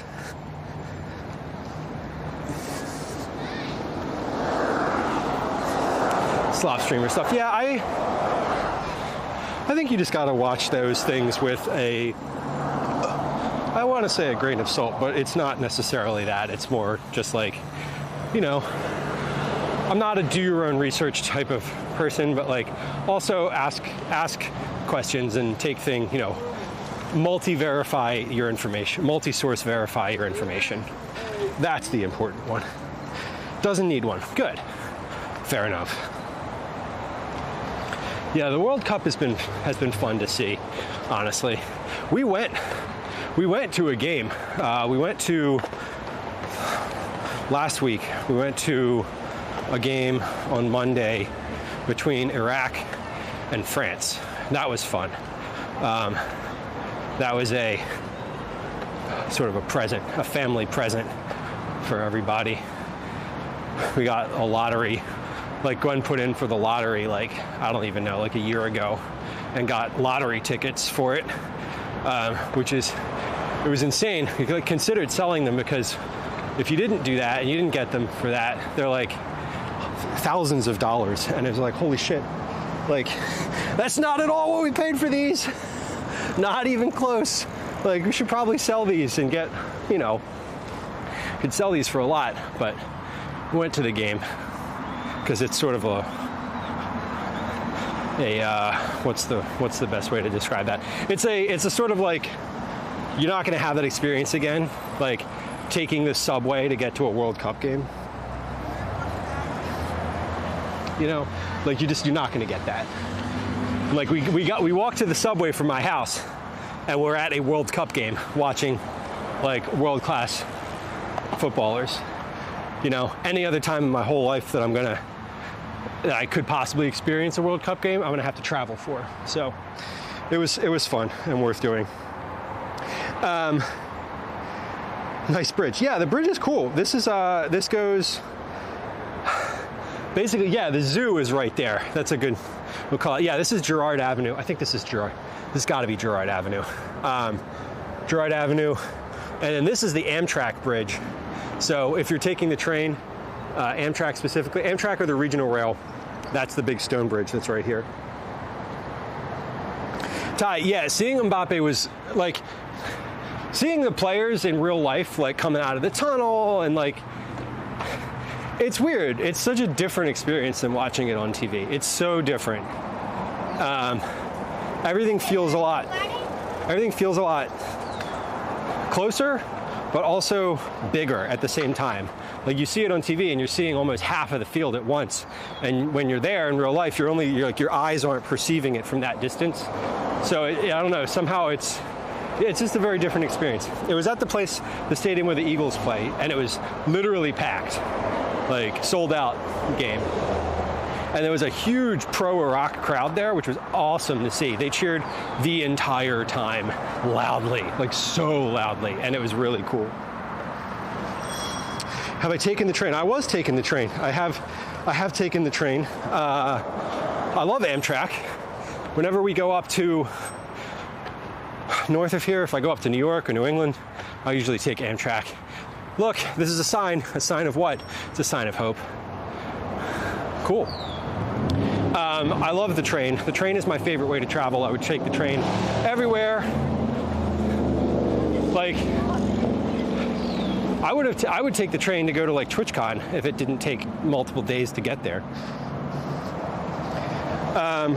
Yeah, Blacksmith, hello. It was you're at the gaming, the Netherlands game in Kansas City. Exactly, like a once-in-a-lifetime experience. And that was it for me. I was like I don't know, a year ago, whenever the tickets went on sale, Gwen was like, I'm going to put in for the lottery for this to get like family tickets to the game, because Calvin and I watch MLS occasionally, and he and I go to Philadelphia Union games, which is like the Philadelphia pro soccer team. So we went to a couple Union games last year. Like, instead of going to Phillies or other sports, like I kind of like I like a soccer crowd better, because I don't really, again, I'm not like I don't really follow it at all. I just kind of, it's a fun like activity to do, and so she got in the lottery and got tickets, and it was like cool. We're just like, we went to this thing and experienced it, and it was fun to be like on the subway going to that event as opposed to like going to, you know, the Phillies. No offense, Phillies. Be offended, I don't really care. AJ says, I'm a big Amtrak fan. Yes. Take the Amtrak to Philly for the weekend. Hey, if you're ever in Philly, feel free to say hi. I'd be happy to say hi. I got a runner coming up behind me. Oop. Thanks. Yeah, see, they just said on your left. Yes, Cheese. Amtrak is so cheap to get to New York. If you buy your tickets ahead, or you have like a regular commute there, and you just buy your, like, if you don't buy your tickets day of, Amtrak is very, very good. Go to Trenton first. Yeah, see, big brain. That's a smart thing to do. Tassi says, did I take photos? I did take some photos, yeah. I took a couple photos inside the stadium. I took some outside. Took some of the players. From what we could see. I should have posted those in the sports channel in Discord. I will, not right now, because I'm walking, but I will post some in Discord. I didn't even think about it, because I don't know, whether the game happening was sort of the least, I don't want to say the least interesting part, but there's also a rain delay of like 2.5 hours. So there was a rain delay that was longer than the game itself, which was kind of wild.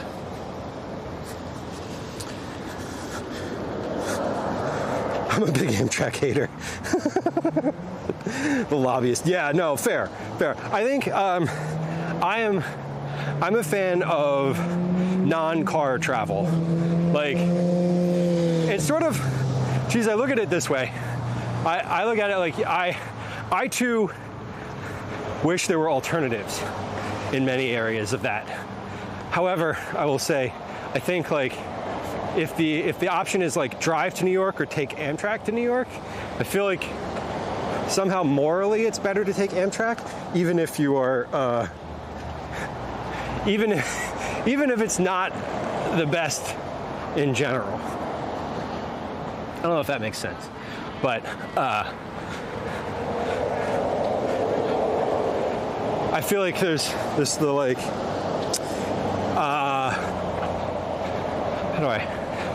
what is the analogy that I make? Whenever I'm talking to somebody about electric cars, this is not quite the same as Amtrak, but whenever we're talking to somebody about electric cars, and I'm like, oh, I wish there were more electric cars on the road, right? Pretty non-contentious statement, I think. There's always somebody who's like, well, don't you know about like batteries and how horrible they are, and like how like rare earth minerals, and all the arguments about like this is a like electric cars are terrible for the earth in different ways, blah blah blah. Like, okay, and like I think it's sort of like pick your battle, right? Like, do you want to hate on electric cars? Well, what's the alternative? Bikes? Do we bike everywhere? Like, I'm not biking in New York, so I don't know. I feel I'm with you, and it's sort of like it's not great, but It's available and not a personal vehicle. Tassi says, soccer fans get violent during important games. Yeah, I believe it. We here in the US don't really give much of a shit about soccer, so it's kind of nice because the fans here are nowhere near as obnoxious as they are. They're obnoxious about American football, not necessarily about soccer. My phone has lost connection to Twitch. Cool, that's fun. That doesn't mean that the stream has lost connection. It means that I can't see anything in this moment. So that's good. We'll just keep talking. We're not. Anyway, we are along Kelly Drive here. This is the Schuylkill River. To your left, also my left, because this is first-person perspective. We're in between things here. So we're in between Boathouse Row and the part of the river where there is the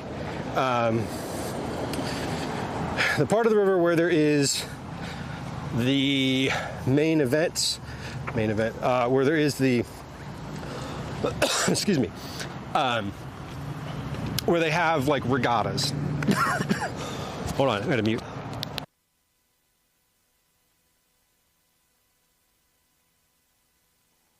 Okay, it should be better. Had to have a violent cough there. But we're going to be coming up shortly here on where they actually have events, regattas, rows. There's nothing this weekend.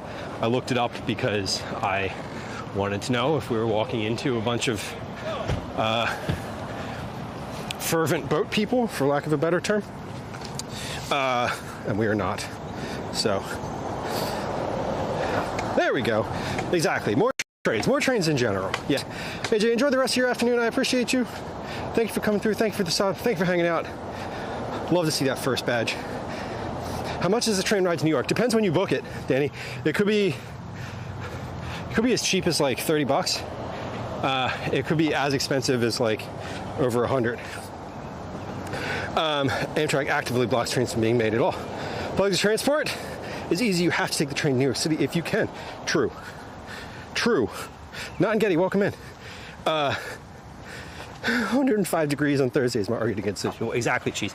I'm like, look, I understand that batteries harm the earth. I understand that it's a humanitarian crisis to make them. I understand sort of all of this. And I think that we shouldn't have fossil fuel power. So fix it. So what do we do? Like, I don't think that we should be making cars that work on gasoline. Like, I don't know. Make a battery that runs in salt water. Those happen. Make enough of them that it's affordable. We'll fill our tank with the ocean as the water rises. Good Lord. God, that's fucking bleak. Anyway, yikes. Yeah, Cheese, exactly. 20 to 120. It's an hour, I know. I've been to New York on the train before, and I've gotten a coffee in the train station in Philly, and it's still been warm when I get to New York. Like, I've still been drinking it when I arrive in New York. And when you get there, you don't have to park, and you're in the middle of the city. Like, you are, you're like right there. You're in the middle of everything. You get out and you can, anytime I've taken the Amtrak up to New York, I've just walked where I needed to be. It's great.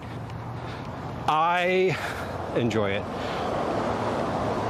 And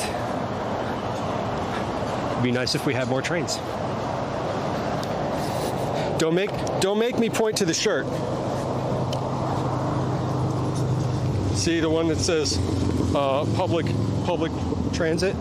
That's the one. That's what I'm talking about. That would be good. More of that, please. More of that, please. So as soon as we come around this turn in the road here, we're going to be at the main area where they have regattas. Regatta being a race, a boat race specifically. Kelly Drive, the whole length of it is pretty much along the Schuylkill River. But the area that we're coming up on race days, actually closed Kelly Drive, like from behind where I am now, from like back there. It's closed, and it ends up, you can bike on it, which is super nice when that happens. But they close the Kelly Drive pretty much every regatta.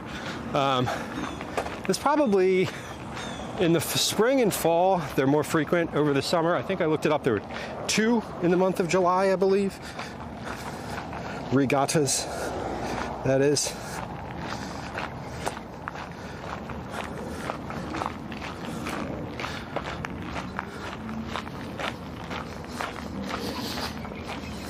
There's a train from New York that goes to Miami. It's kind of fun. I love the idea of taking the train sort of cross country and just getting off at, you know, a major hub and staying for a day or two and then kind of getting back on. Like planning a trip that way, I think it would be really fun. I'm very curious about the different routes that have like nice amenities, the like Skyliner routes, etc., that are supposed to be quite nice from the like scenic vista perspective. Those are always intriguing and interesting to me.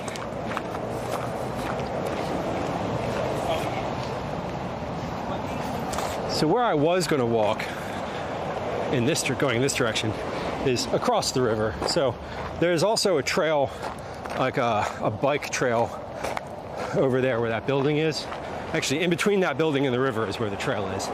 I was going to walk on that, but I missed the turnoff to get there because I don't usually walk that way. When I bike that way, I'm on the street and I'm like, oh yeah, this is where it is. But walking is a little different.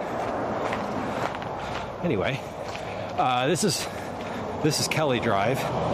So if you're a Philadelphia resident and you drive on 76, which is the highway that's right over there, frequently, 76 has often been called, and you can look this up, this is verified information, one of the worst highways in America. It's basically built along the side of a cliff, and for a lot of it, and you can't expand it on either side. There's like train tracks on one side, and then basically a giant stone cliff face on the other, and because it's like right along the river, and it's 2 lanes in each direction, and it's the main road between the western suburbs of Philadelphia and the city. So in the morning, starting at basically 6:30 in the morning until about 10 a.m., it is like stop and go traffic coming inbound and outbound. It's worse going inbound, but it's like the worst road in America. Or it's the worst. It's so bad. It's like, just don't. If you don't have to be on 76 at rush hour, like, don't. Like when we go camping Friday afternoon, I'm like, and Friday afternoon is basically like everybody's leaving the city to go home. I'm like, we got to get in the car by 3 p.m. at the latest, because if we get in the car at 4 p.m., it's going to take an hour longer to drive the same distance.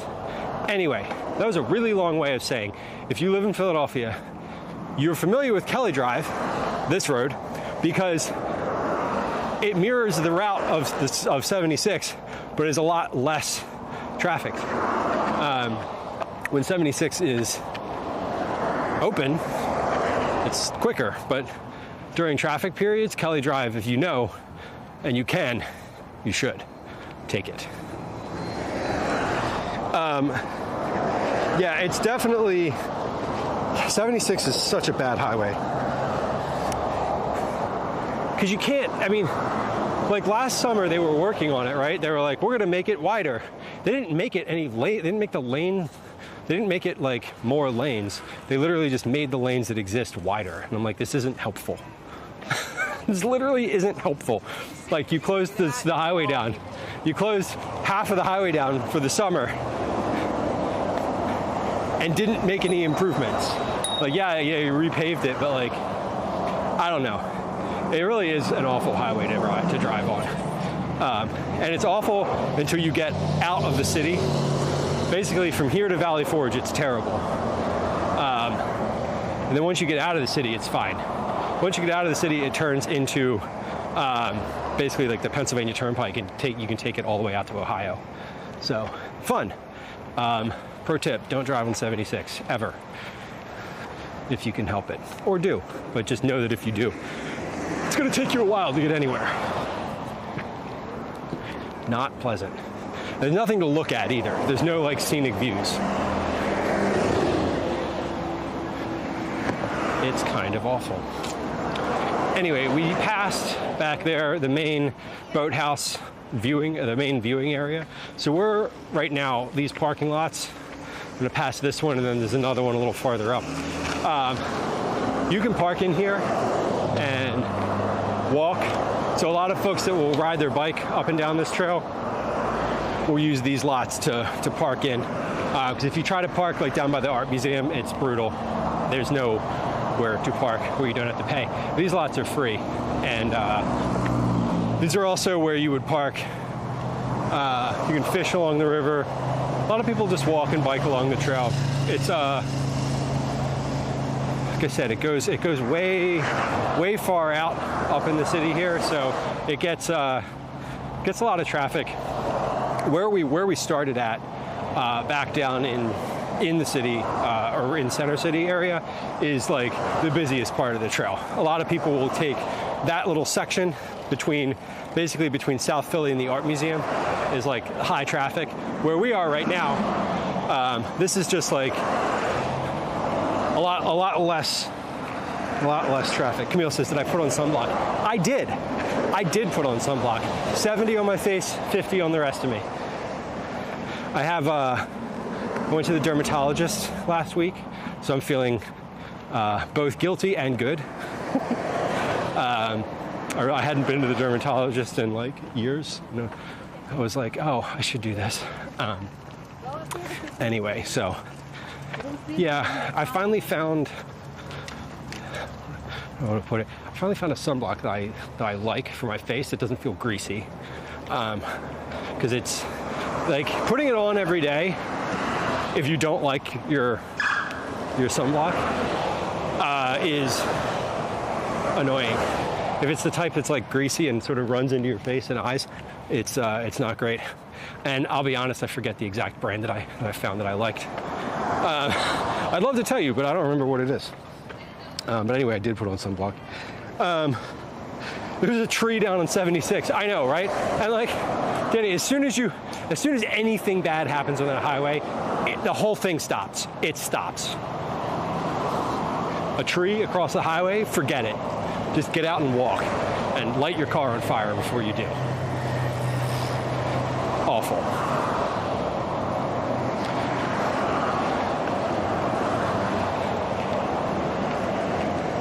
Yeah, Kelly Drive is nice. This road is wild because the speed limit on here is like 25 miles an hour. It's nobody that we've seen today, that person's going faster than the speed limit. Don't report them. Anyway, but the speed limit on here is like 25, and like once a week, maybe a little less frequently, there's some like catastrophic accident.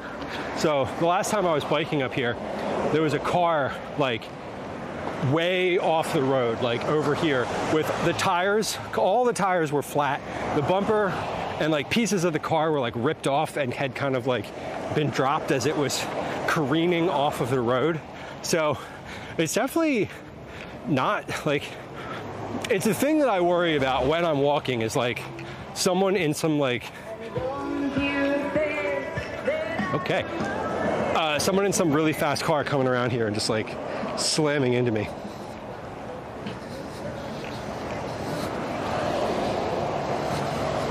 Damn, broccoli, that's wild. Do you use firewood at all? Can you like cut it up and make use of it? Or is it just more of an annoyance? Could you like dry it out? So we are now, we're almost at the other end of the boat race section of the river. So where we've been walking since that big, like boathouse area is basically like regatta territory.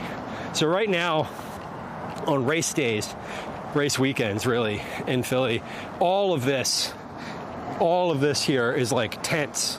There's tents, there's chairs, there's people, like the whole length from this building, from the building we walked by most recently to this one up here, which is like almost a kilometer. And it's kind of fun. If you're not in the crowd, it's not fun, but it's all regional. So, you know, people come from all over the place for these races. And it's really quite interesting. I was sort of hoping that there was one happening this weekend to do for like the purposes of our little walk here, but I'm also kind of glad that there isn't, because this area would just be packed with people.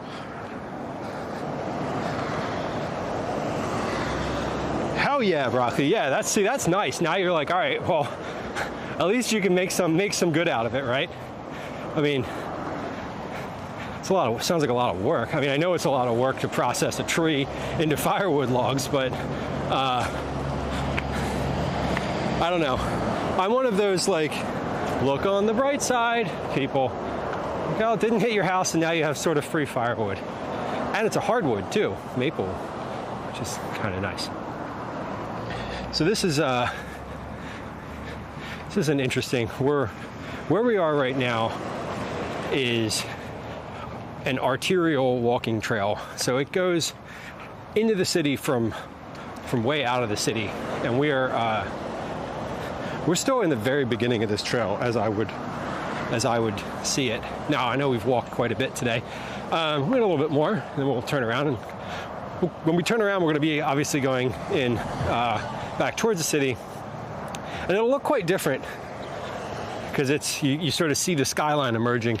Like right now, you can't see the skyline because of the turns and the way the landscape is. But we're walking towards East Falls, which is almost to Manayunk, a separate little section, separate neighborhood in the city.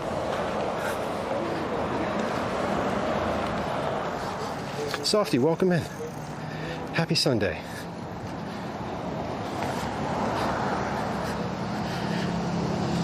Jenny says, what camera am I using? This is the Sony AS3000, I think it is. I forget it's a Sony action cam. It's an old model, but this particular model had a really good stability filter, I guess it is.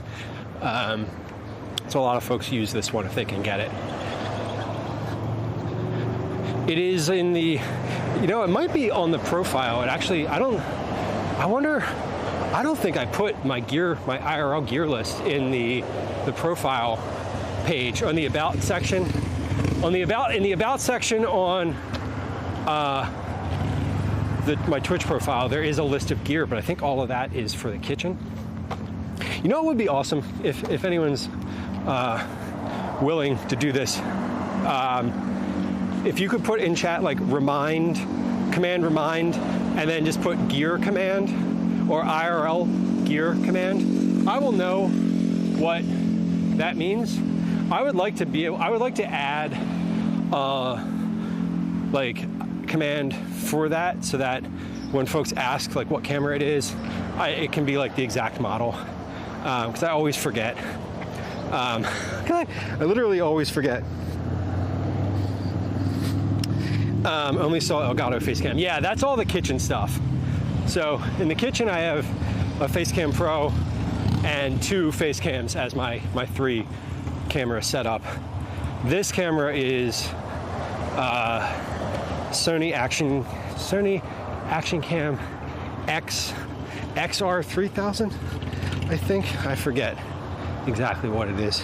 But I've had the same camera for all the IRL stuff. I'm actually looking at a new encoder that's a little smaller and a little bit more streamlined than the one I have. And that's an expense that I can't really justify at the moment because this one, for as annoying as this one is, it works most of the time. When it doesn't work, it's really annoying because then that means I am not live.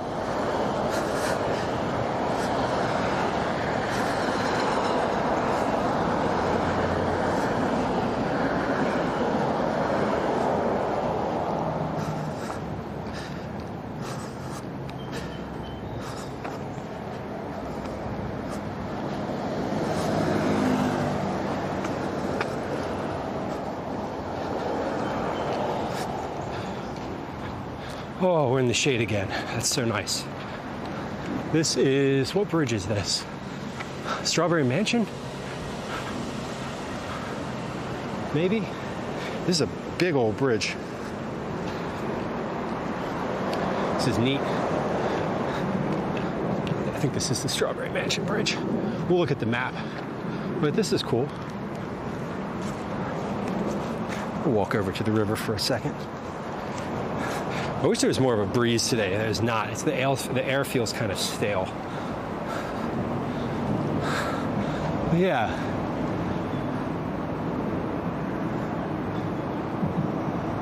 It will remind Danny. Yeah, we have a command set up because that happens during stream pretty frequently, where I will say, like, we'll be talking about something, and I'll be like, "That's a good idea," and it's super easy to do, right? Like, I can create a command and just do that. Howdy. In you know, it takes like 2 minutes to do that, but I'm not going to remember that after stream. I'm not going to. Anytime someone's like, "This would be a great idea," I'm like, "All right, you gotta remind me." So I actually created a command that does that. All right, so we are currently Spring Garden, Girard. That was the zoo. Columbia. This might be Strawberry Mansion. And then Falls Bridge is where we're going next. So we started out down here. This was the art museum. So we walked all the way up the river and we're here. Yeah, this is the Strawberry Mansion Bridge and we're going here. This is our northernmost point today. So if I got tired of the rain. Ah, man. Remember when I was like, I'm a positive person. I like to look on the bright side. Here's one for you. At least it's not snow. Could have been snow. Will it still snow there again this year, or is that like over now that it's almost July? Are you confident that there will be no more snow? Or is it possible? You'd rather snow. All right, well, fair. The Canadian speaks the truth.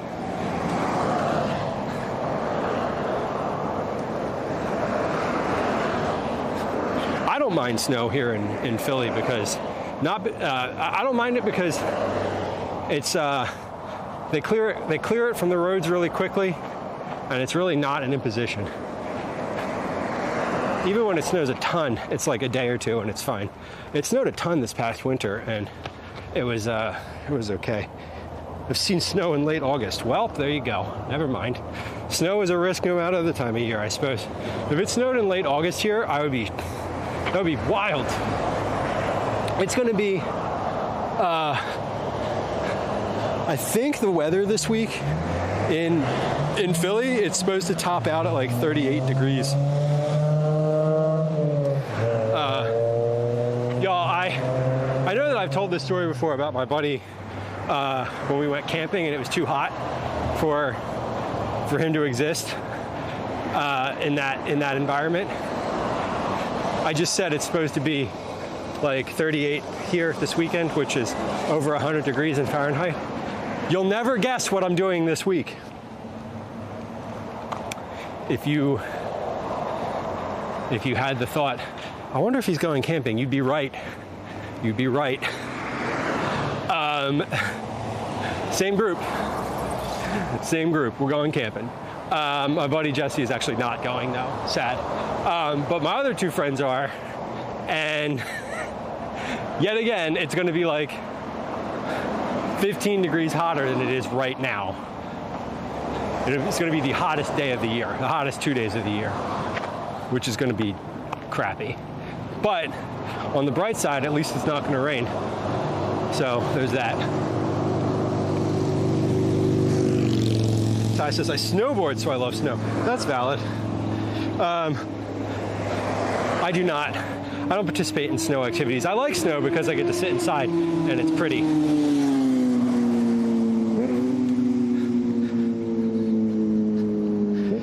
Danny says, I work outside, so I'm not looking forward to that. Yeah, no, I believe that. I believe that. If you're working outside anywhere where it's like sort of that oppressive heat, that's the worst. That's when you're just like, you're hoping for a breeze, you know? You're hoping for like some sort of relief in that way.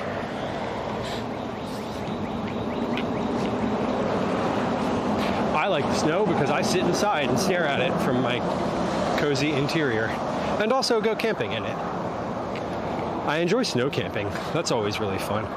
It's really fun to have a fire when it's snowing out, because like the area around your fire pit ends up being like, you know, after a while it ends up being like completely clear, which is really kind of fun.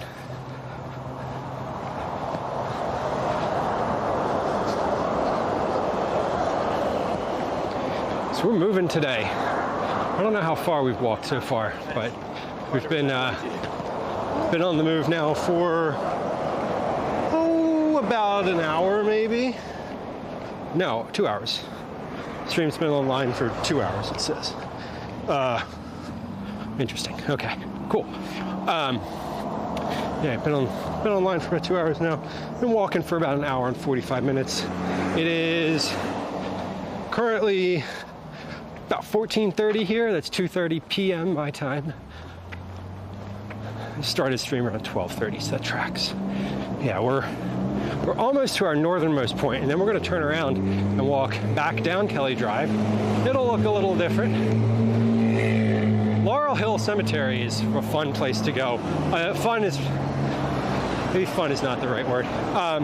Is a fascinating place to go. It's open to the public. You can walk through it. It's this massive cemetery. They do a lot of public programming there.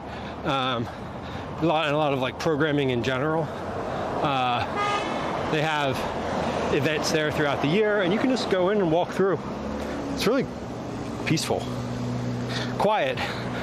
Not surprisingly, it's pretty quiet in there, but it is neat. It's a huge cemetery, and it's right off the roadway here. You can just walk right in.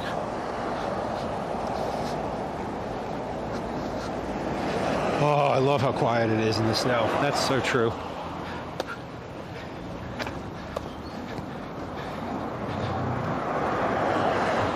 So the rain makes you feel wetter. Yeah, when you're out in the snow, it's like you feel wet all of a sudden. You're like, oh, I didn't realize how soaked I am. It's like as soon as the snow gets close to your body heat and turns into liquid again, you're like, oh, I messed up. Yeah, but the camping in the snow is really nice. I like when you camping in the snow when you're in your tent is surprisingly, maybe not, I mean, it's not surprising, but it's quite warm, because your body heat and, you know, your breath sort of keeps the tent a little bit warmer atmospherically, and the snow, when it gets all around the rim, the outside of your tent, at least mine, because it's really low to the ground, if it piles up above where the fly is, it's like really insulated. So like this airflow, like the hot air kind of goes out the top a little bit, but the bottom is like the cold air doesn't come in underneath the fly. And so it ends up being like really quite warm, which is nice. I've camped with Calvin 4 or 5 times when it's actually snowed pretty substantially overnight, and it's always really fun. It's kind of crappy when you get up in the morning and there's like the snow is like, you know, this happened last year. We got up and the snow was like up past his knees, and he's like trying to get out of the tent, and I'm like, all right, well, I didn't think far enough ahead to put the shovel near the tent. So I'm like trudging to the car to get the snow shovel out, you know, so we can actually like make a path through the campsite. And that's still pretty fun though.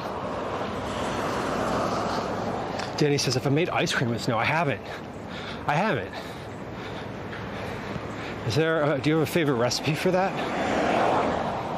I used to eat snow. When I was a kid, I remember like filling cups up with it and eating it. I've never made snow into anything specifically. I've just enjoyed it visually. That's always been the right move for me. Well, I'm getting my steps in today. This feels good. I haven't exercised in a while. It's been just about a month, actually. No, it's been a month and 3 days since I've had any substantial exercise. I had a very minor surgery a month ago, which I didn't really talk about on stream, and I don't really need to talk about it on stream. Elective minor surgery, but anyway, I wasn't able to go to the gym. I had restricted movement for a month, and I am now unrestricted and can move freely. So today's really sort of the first walk, like bigger walk that I've done. I've walked around the city a bunch, but today's the first day where I'm like moving consistently for more than like 20, 30 minutes at a time. Snow and maple syrup. Ooh, that sounds good. Yeah, the yellow snow broccoli. I hear it's unsavory. What's worse, the yellow snow or the brown snow? Kids love doing that. It's fun. I would not eat the snow in the city, I'll tell you that. I would not, I just wouldn't. I wouldn't. I feel like the air pollution here sort of puts me off on that. Like as the snow kind of goes through the air and collects whatever little particles of filth happen to be floating, I feel like that's a non-starter for me. But out while we're camping, like out in those areas, absolutely.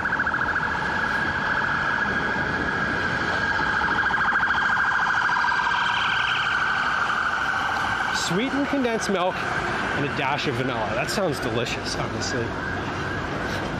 There's a train over there. Yay. So this is the Columbia Bridge that we're seeing that train on. So we're almost there. That big highway, so there's the train bridge that we're seeing, and then there's a vehicle highway kind of behind and above that. That is Route 1. So we were talking about this earlier. Route 1 goes uninterrupted from Maine to Key West on the East Coast. Yeah, the brown snow, we want to avoid the brown snow. I'm all set. Oh, we got some rowers coming up here. Look at these folks. These folks are hauling. Look at these folks coming by in their Skull.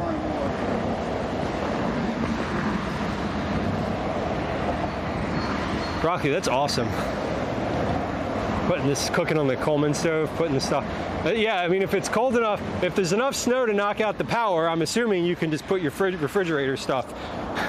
Either that or you pack the cooler with some snow. I'd worry about putting it outside because of wildlife, but, you know, if it's in a protected space somewhere.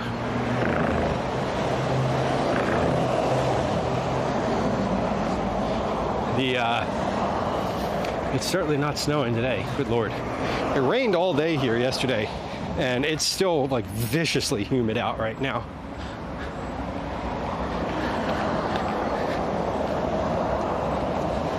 It's always so humid in Philly, and it's like just in the city, it's just obnoxious.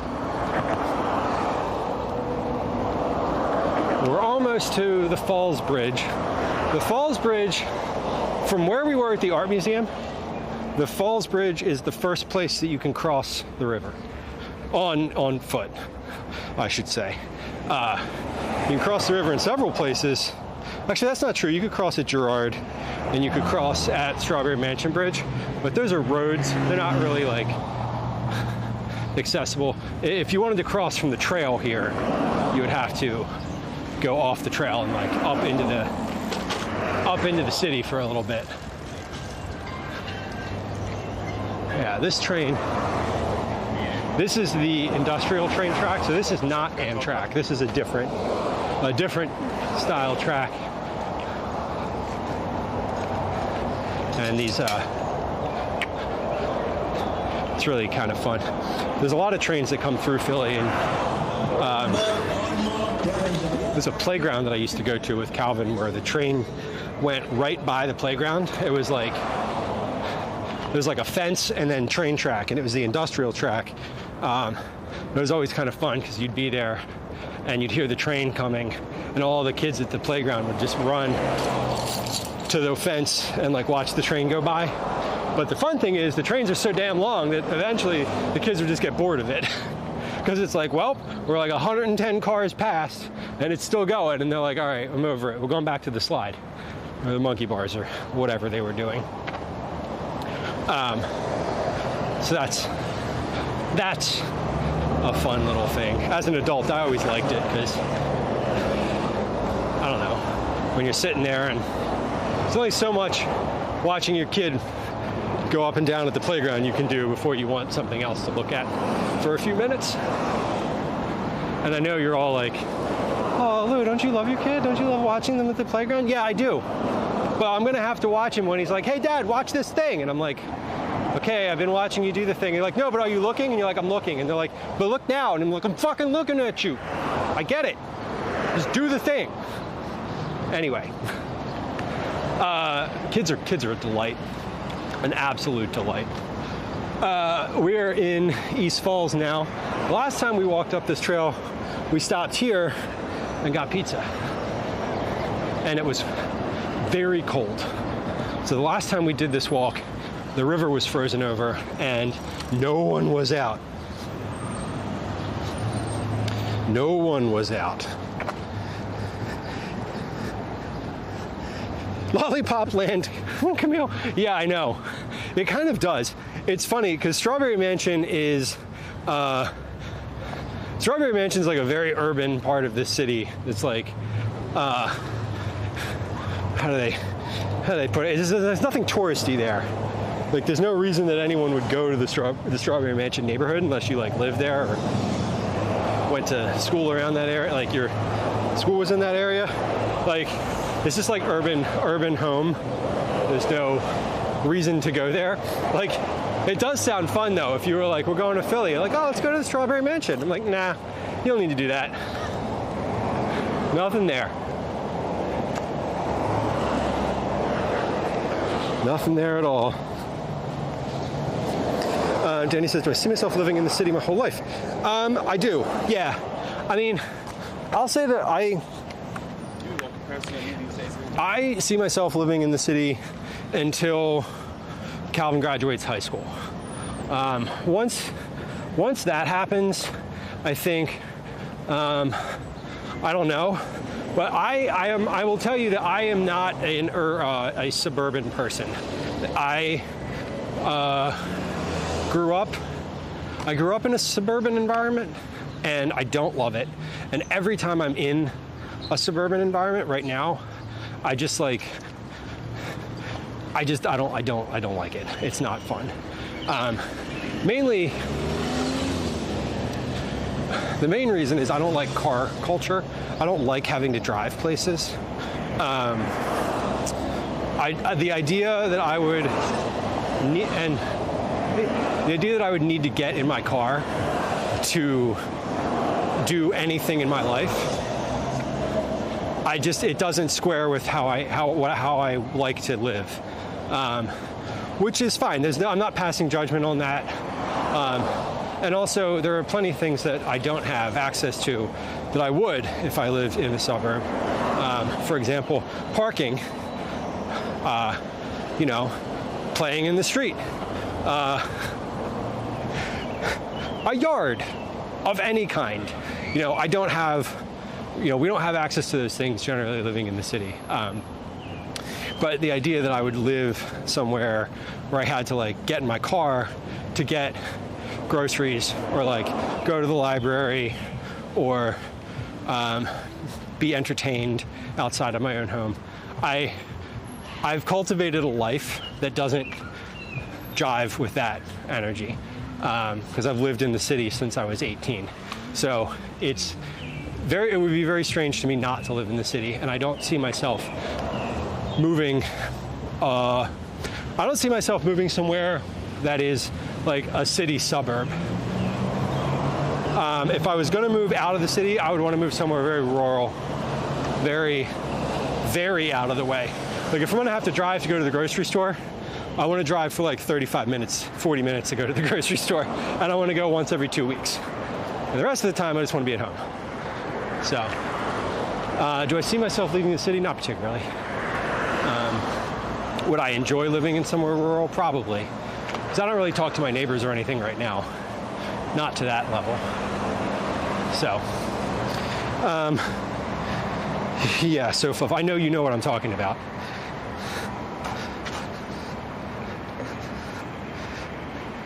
You hate cities, Broccoli. That's valid.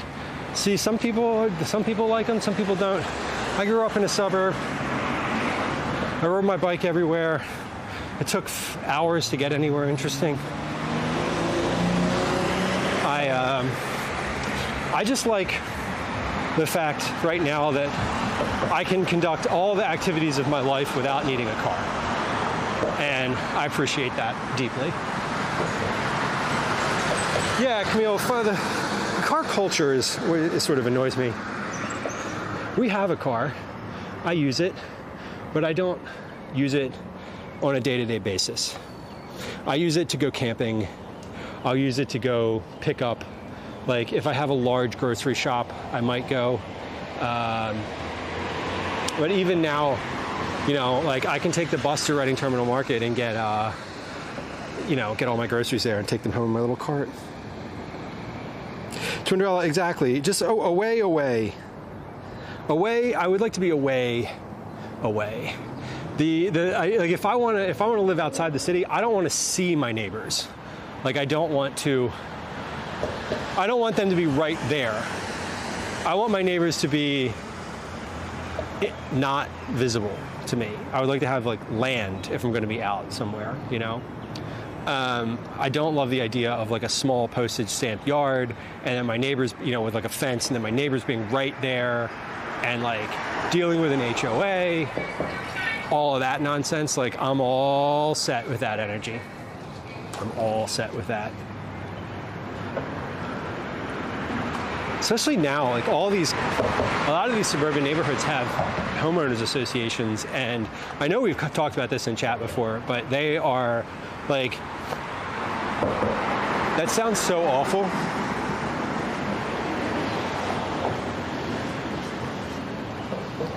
Broccoli, that's kind of amazing. That is amazing. A working dairy farm from the 1700s. Yeah, I don't want to be like a farmer. Like, just so we're clear, I want to have like a glamping setup that I rent out to people, and like maybe a small garden plot and like a little bit of you know, land to grow some like small vegetables on. Like I'm not trying to create like a gentleman farm, you know. That's not my energy. My energy right now is I'm going to sit down and have this miniature bottle of water that I have in my backpack before walking in the other direction, because we're now at the section of the trail that is the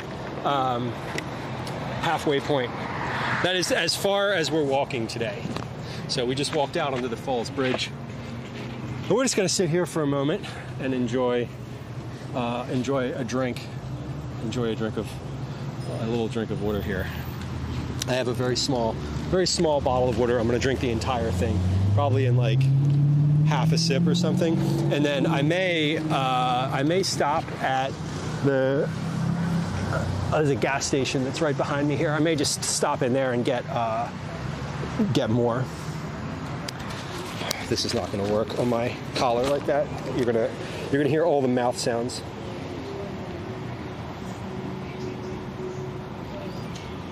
Yeah, Twindrella, extremely rural, 10 miles a week driving. That's the energy I want. Like I want to go out and do all of my shopping in one trip. We're going to spend Saturday out of the house. We're going to shop. We're going to go, we're going to get what we need, and then we're going to go home, and then we're going to hunker down for a whole week. Take my phone off my wrist here. Just have that be there. There we go. Oof, I am sweating. I know y'all can't really tell, but this shirt is completely soaked through. HOA Karens, right? Ty, those are, yeah, my dad complains about those. Oh, I just drove like 4.5 hours today. Yeah, see, if I'm driving 4.5 hours today, I better be camping. Yeah, Ty, I don't want to live in an HOA. A full stop, I don't want to. That sounds awful. I just saw someone online this morning. They had posted something. It's someone I follow on Blue Sky. Had posted like I've been giving away baked goods to my neighbors for 3 years from my driveway, and my HOA just voted and told me I can't do that anymore. And I'm like, that is like evil. Like, what is their purpose of stopping you from doing that, right? Other than a power trip. Oh, got a pizza oven. Hell yeah. What are you making with it? I mean, I know you're making pizza, but are you? Do you have like immediate plans with it? Did you make a dough like 2 days ago that's now in the refrigerator? You could tell I put sunscreen on today because my eyes are, I've got like stuff it's dripping down in my eyes now. Yeah, Trinderelli had a rental in an HOA. I've never lived in an HOA situation. I know my dad does, and he complains about it bitterly.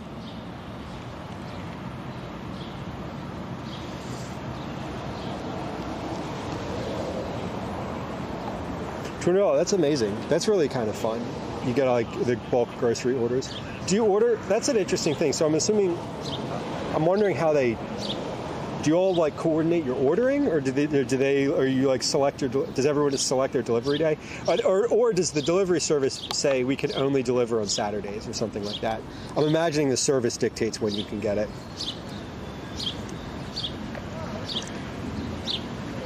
I live in an apartment. Yeah, not indoors. Good Lord. You're not using that thing inside. That's for sure. I saw that one of those brands of pizza oven makes an electric pizza oven that they say you can use inside. But that, frankly, is terrifying. I don't think I would do that. That sounds awful. I probably won't make pizza again until it's cooler out, because the idea of having my oven at 550 degrees for hours on end in my kitchen at this point in the year is just terrible. Okay, set delivery times. Yeah. That's what I figured. They're like, we can deliver on Saturdays between like 8 and noon. And that way you just, they batch everybody's. That makes sense. I was like, that's very organized of you and the other folks that live in your area to all order at the same time. And I was like, wait, that's not how it works. Most grocery shopping at Aldi, hell yeah. I can get delivery for stuff that Aldi doesn't have from Weiss. Broccoli, oh my God. Broccoli, my high school job was at Weiss. I worked in the bakery at Weiss for a long time. Why? Some people call it Wise. Some people call it Weiss. I've heard some people call it Weiss, but they're wrong.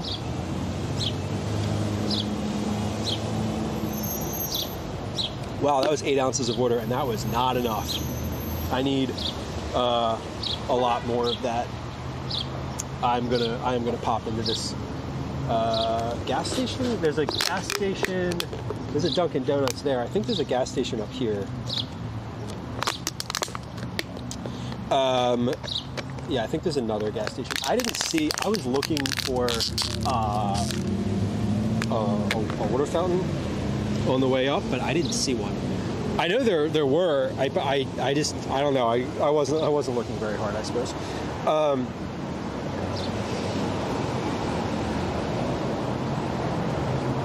Damn, Avo, that's nice. I'm not familiar with that brand, but that sounds like a good deal regardless. Yeah, $20, that makes sense. They probably have a cooler in their trunk or something like that. It's also an uni. Oh, okay. That's the brand that I'm familiar with, obviously. Danny says, does Weiss really bake everything in-house? Yes, and when I work, yes and no. So yes, they bake things in-house, but they don't mix the dough and shape the dough. So when I worked there, I worked in the bakery, and my job was, at night, I had 2 jobs. One was to tray up the orders of bread for the next day. So orders meaning like any order that was for a personal order, like someone ordered several loaves of sourdough, and also like, hey, we just need these for the bakery, right? For the shelf. So I would tray all of those up, and I would clean. So those are the 2 jobs. But the traying up was basically, you get one of those long, like the narrow stock carts from the back. If you've been in a grocery store and you've seen like the carts that are like the long narrow carts that have like boxes on them, and like they're as wide as a box basically. I'd get one of those, and I'd get boxes of pre-made dough out of the back, or out of like the walk-in. So like the sourdough, right? It's already made, and it's flash frozen. It's like solid. It's frozen solid. Like you could really hurt someone else with them. And I would put those on, a specific tray, or like this, there's a certain way that you have to tray them up, obviously. So like they bake the bread, like they put the rack in the oven, and it proofs. I would set it to proof overnight, and then it would bake, but they don't make the bread. So it feels like they're very intentional about their language in saying it's baked fresh, not made fresh. So there's that. So, damn. They donated enough to Becknell to make them name the campus chapel after them. That's kind of wild. Imagine having enough money that you just give it away. Imagine having enough money to give away an amount that someone would name a building after you. I'm imagining it. I can't. It's the model line of the Uni. Okay, I'm not familiar enough with their. I'm just familiar with Uni as like a general, like, big brand. Cool.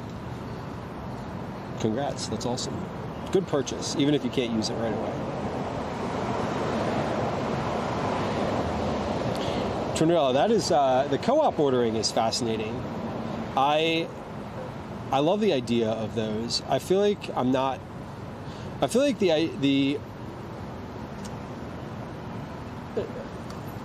would love to do something like that. I would like to challenge. See, to me, it feels like that would be a challenge. Like, that would be a fun challenge, because I'd have to plan for it and, like, make...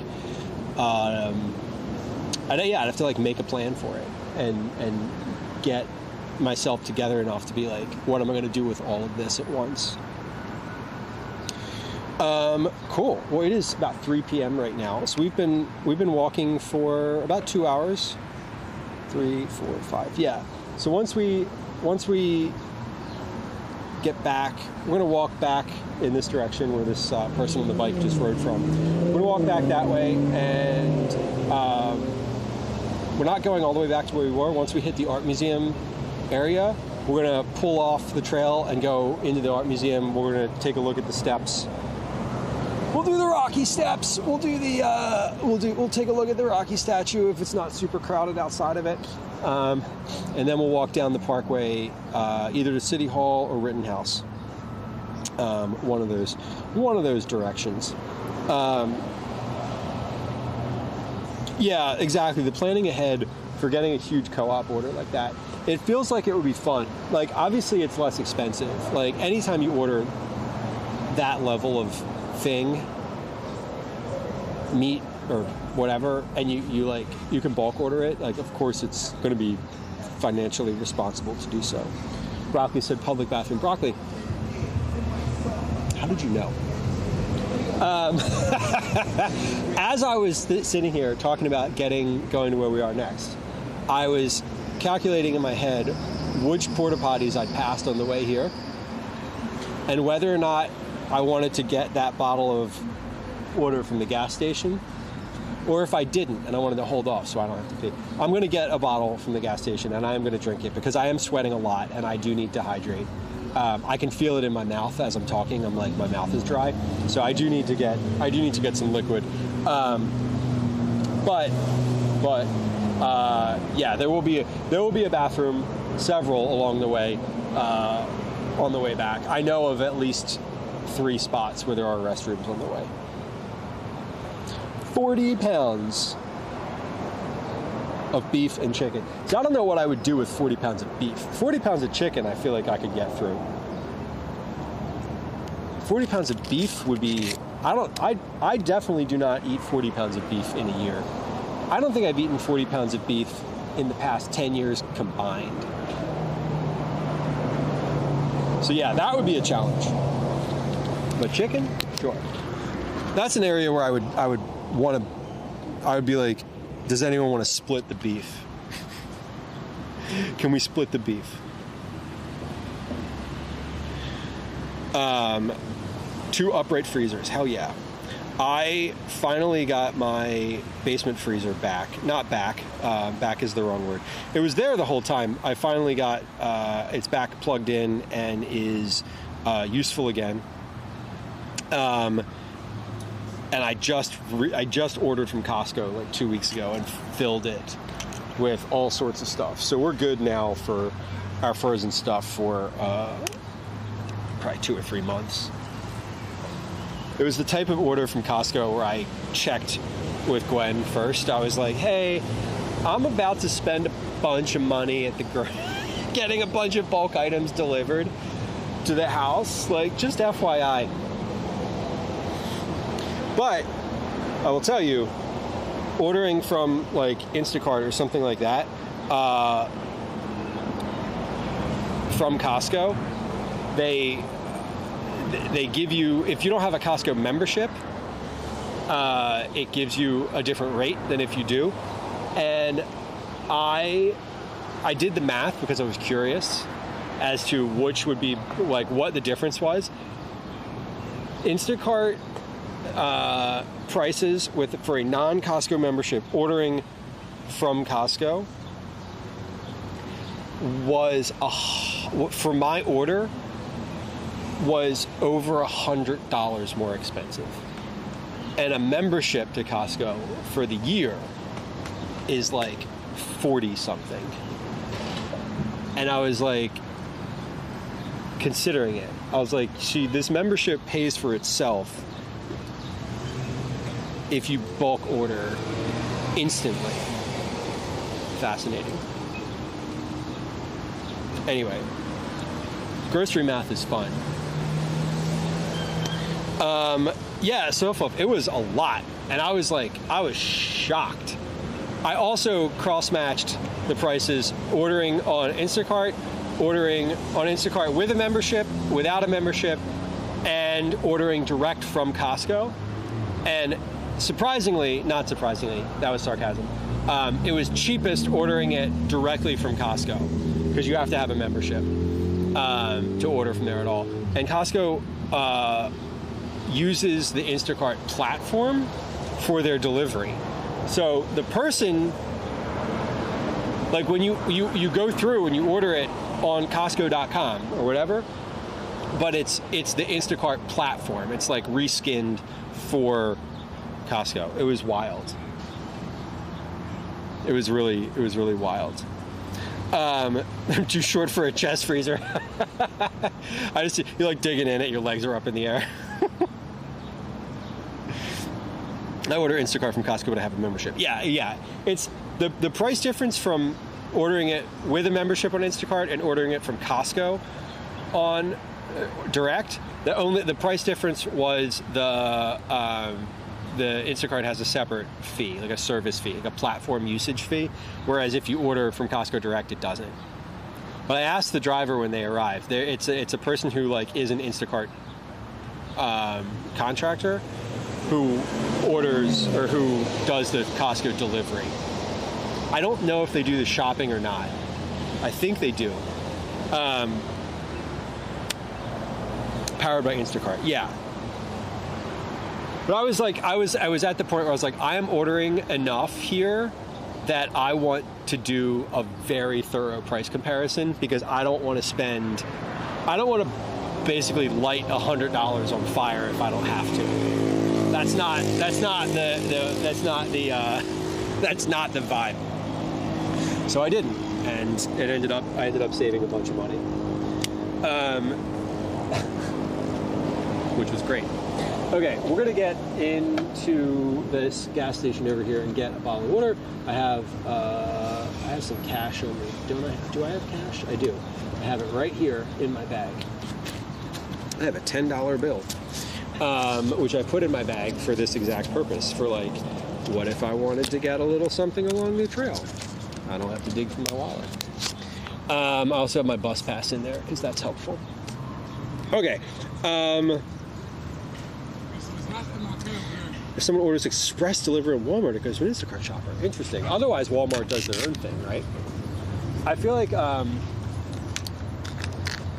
there's some stores around here, like Giant is one of our grocery stores. All right, we're moving. Camera's moving. They have their own delivery service, and they offer, and that you can get Instacart from there. So it's interesting. When you go in their store, the staging area is all like Giant shoppers, and they have like a separate little section for Instacart. A lot of these stores have their own delivery service, which I find fascinating.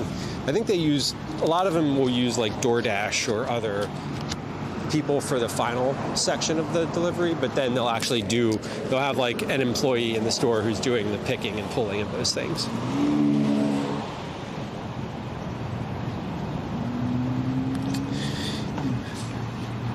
Yeah, it's an interesting scenario with those delivery services, because a lot of them,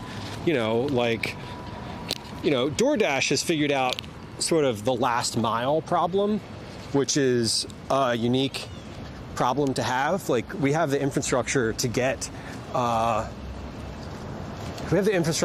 things like in bulk quickly from one place to another. Like, you can put it on a plane and get it from, China to the US, and then from the port in New York or California to, the local hub for something, like the local warehouse. But then getting it from the warehouse to someone's address is hard, because you can't do it in bulk. That's the thing. Like, you can't do it at the same scale. And so it's less efficient and more cost and labor intensive. So it's kind of fascinating. Maybe we'll see one of those shitty little delivery robots today. The ones that are in these major cities now, that are like the Uber delivery robot things. They have the nightmarish little like digital smiley face on them. Fucking absolute nightmare scenario. I hate those things. I'm a curmudgeon. I don't know if y'all knew. It's funny how often people think I work for Walmart. I bet. It's they see people shopping, they don't know. All right, we're going to this gas station over here to get some more water, because I am thirsty. I've been walking and talking, literally, and my mouth is all dry. This is East Falls here, part of the one of the little neighborhoods in the city. It's a little small section between Center City area and Manayunk. I'm just waiting to cross, because I think I can cross. I think I can cross off the signal, but I don't want to, because you never know. We're gonna go in. We're gonna go in here real quick and get a drink. Yeah, I think it works differently in different places, Twinderella. I know Here in Philly, like DoorDash has a stranglehold on the last mile delivery from a lot of places, and it was interesting. I feel like whenever I order from anywhere, I'm expecting a DoorDash driver. That's they're just like the layer of delivery on top of all of these places that actually make it work. All right, let's just go in here and get a bottle of water. Yep. Welcome to the fan land, it says. Should we get a Slurpee? I haven't had a Slurpee in 20 years. This is, and today is not the day either. Speaking of Slurpees, Twinrose is going to clean the slushy maker. We'll enjoy. I hope the neighborhood kids appreciate it. Let's do two things. I say two things. I was going to get something sparkly, but I think I just want a big bottle of like water. Yeah, I'm not going to get a Slurpee right now. It would end up giving me a sugar headache is what it would do. Okay, I'm gonna get, do they just have like shitty plain water? Cheap water? 2 for $4? I don't need 2, I just want 1. $3.99 for Deer Park, those are huge. $2.50, wait, are these the same size? 23 ounces, 33 ounces. Oh, that's a big bottle of water. Okay, we're gonna get the big one. I'm gonna get the big. Oh, I'm gonna get the one with the cap that flips up. That's the one I want. I want the one with the easy access cap. I'm a shill for convenience. Okay. Wait, Arrowhead? Arrowhead what? Was there an Arrowhead brand water here? Is that a thing? Or are you saying Slurpee? I'm confused. It's not hard. Alkaline water, okay. Oh, those are 7 Select. We're in a 7-Eleven.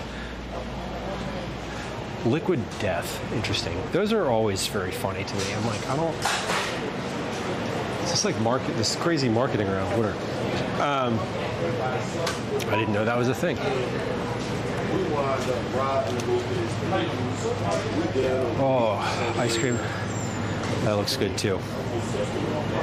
These apple pie snacks were like the best thing on earth when I was a kid. I remember getting those, not specifically from 7-Eleven, but those like apple pies in the wax paper. Oh my God. It's really nice in here. I don't want to leave.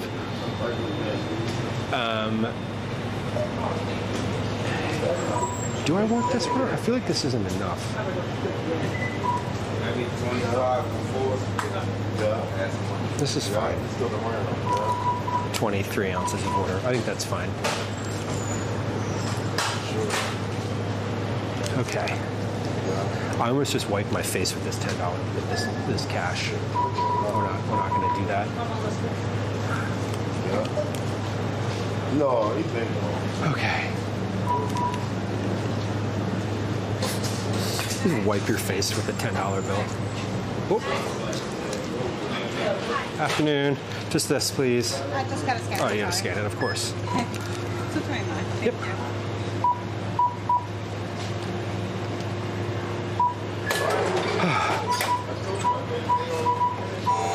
Should I just drink this here and refill it from the fountain over there? Maybe. Thank you. Have a good day. You too. Thank you. No, we're not going to do that. I think there's a water fountain somewhere around here. I was thinking of just standing here and drinking this and then filling it up over there. But we're not going to do that. Whoop, thanks. They were holding the door for me, and I was just like, nope, going the other way. Okay, well, we're good. We're all set. We got a little beverage here. Put my change in my pocket. Let me open this up real quick and yeah, Ty, no roller dogs. Not today. Oh, that's so much better. Oh, it's so much better than it was.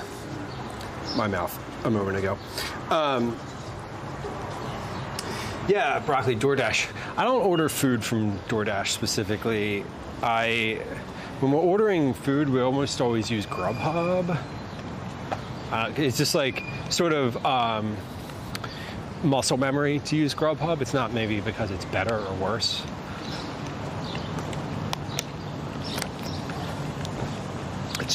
It's just like the first one.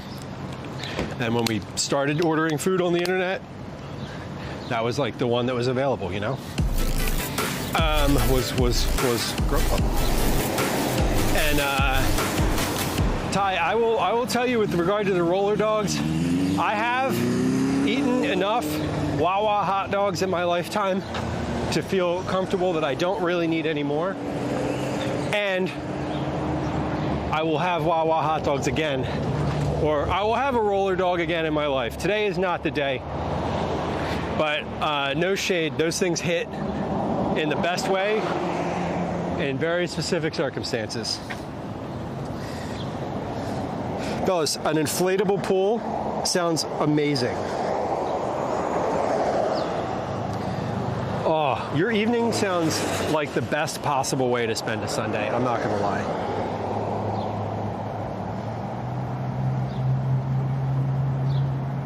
My privacy fence is really high. You know, there are some people who would take the privacy fence down just a little bit for their own amusement, but I'm just saying. Oh, watch for traffic. I'm gonna pause for a second because now I've got this big bottle of water in my hand. I need to put this in my backpack. Not in my backpack, I'm gonna put it on the side pouch here. Cthulhu, welcome in. What's going on? What were you playing today? Were you playing a game today? What was happening today? Little Bo Peep, hello. Moondice, welcome back. Board games. What board game? Survey says hello. Hello. Welcome in, y'all. We're walking today. We're out of the kitchen today. We're out in Philly. This is the East Falls neighborhood, and we are heading back. So you've landed at a really good time, and that time is right when my microphone is not near my mouth. You've landed at a really good time. We just got a beverage.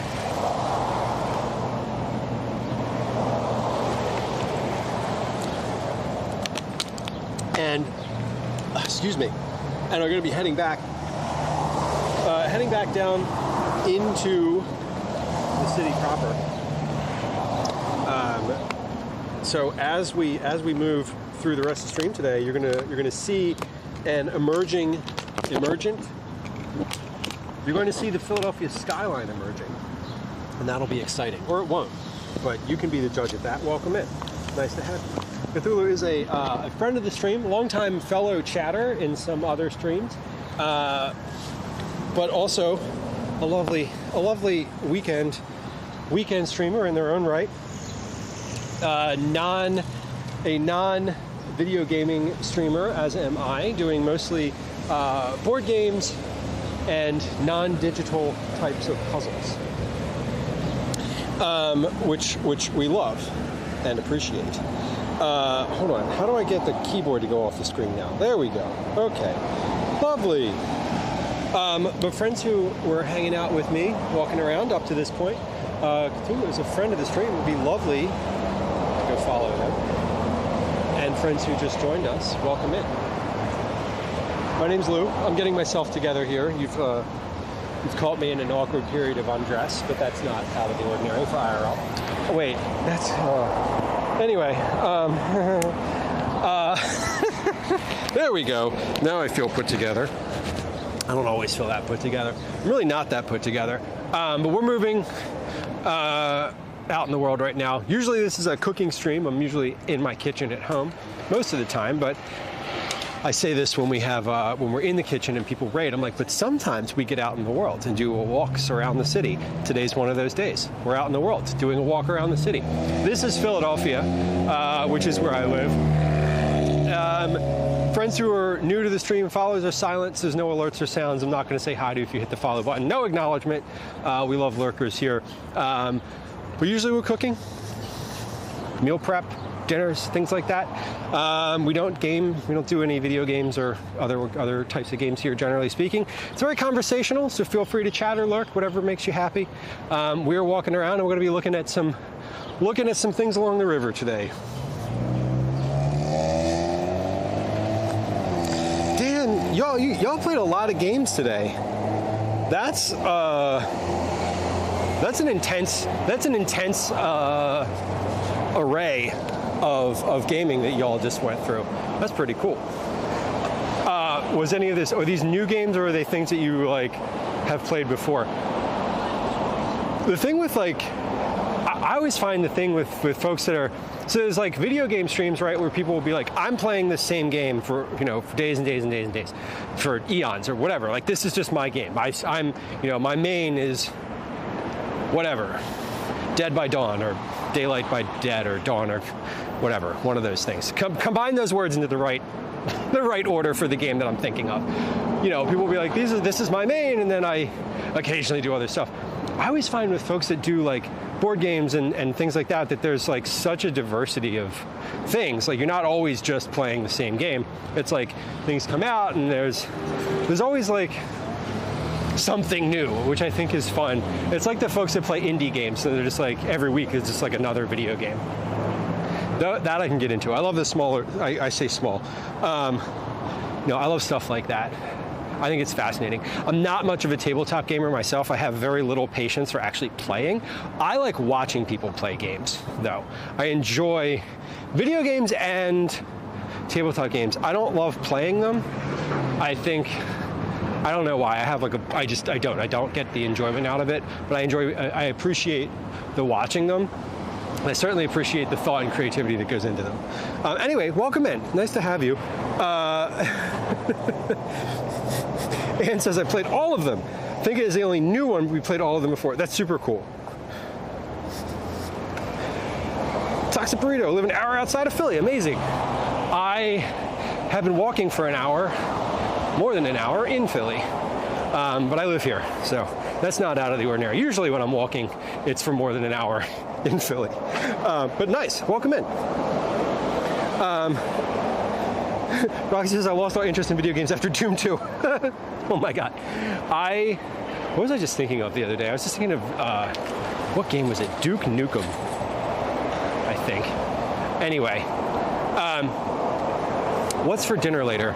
Through asked. Honestly, I have no idea. Probably leftovers, if I'm being self-aware. I don't think I'm going to be cooking. I have a recipe to test tonight, but it's a dessert, so I know what we're having for dessert. We're having a peach cobbler for dessert. But I don't know what actually is for dinner. We might be having leftovers. Really, it depends. When I get home, I have something I'm doing with Calvin, and then I have to do it, and then I'm testing a recipe for work, and then we're gonna figure out dinner. But I don't know what it is. Are y'all doing anything fun? I feel like Sunday, I cook during the week, and so I usually find that on Sunday evening is like my, I don't usually cook. It's much more, Sunday's much more of a day of leftovers, frozen food, or carry out. Usually I'll cook on weeknights. I know for a lot of folks that's different. A lot of folks like the weekend, Sunday is like, we're gonna spend some time in the kitchen, we're gonna do like a new recipe. So it's a little different for me. Work with love for lunch. Thank you for bringing folks through. I appreciate you. Buggy is shit out. It sure is. Good Lord, is it ever. It's warm and sticky, but at least it's not sunny. Like there's no clouds right now, or rather there's no sun. It's super cloudy, so that's really nice. I am happy about that. Chicken Caesar salad, 9 says. That's great. Gwen would love that. That's her favorite. Chicken Caesar wrap is like her go-to order from so many places. Broccoli, you get most of your peaches. Yeah, I got some peaches at the store. I knew I was testing this recipe in the middle. I got the recipes that I was testing on Wednesday. I did my shopping on Thursday. And the peaches weren't quite ripe yet, so I was holding off. I did all the other work that I needed to do for this round of testing Friday.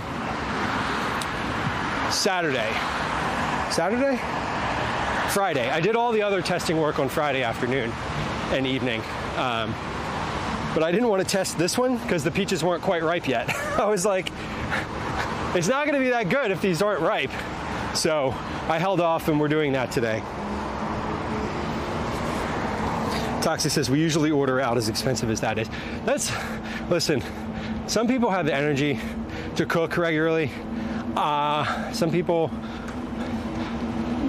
some people order food. And I think if you have like go-to orders and you're ordering small, generally speaking, especially if you do like pickup,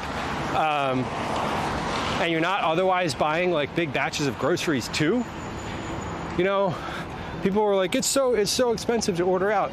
And it is if you're also ordering groceries in addition. But I try to shop from my fridge and pantry as often as possible. We end up ordering food maybe once a week, maybe a little less often than that. We do end up ordering. I try to order things that I'm not going to make myself, but I don't usually make myself. Often that is Indian or sushi, Szechuan, or pizza, honestly. Although pizza, I do a lot of like frozen pizzas. Whoa, Ty, chicken bacon Caesar wraps. Hell yeah. Now you're talking. It's like a chicken Caesar wrap, only made better.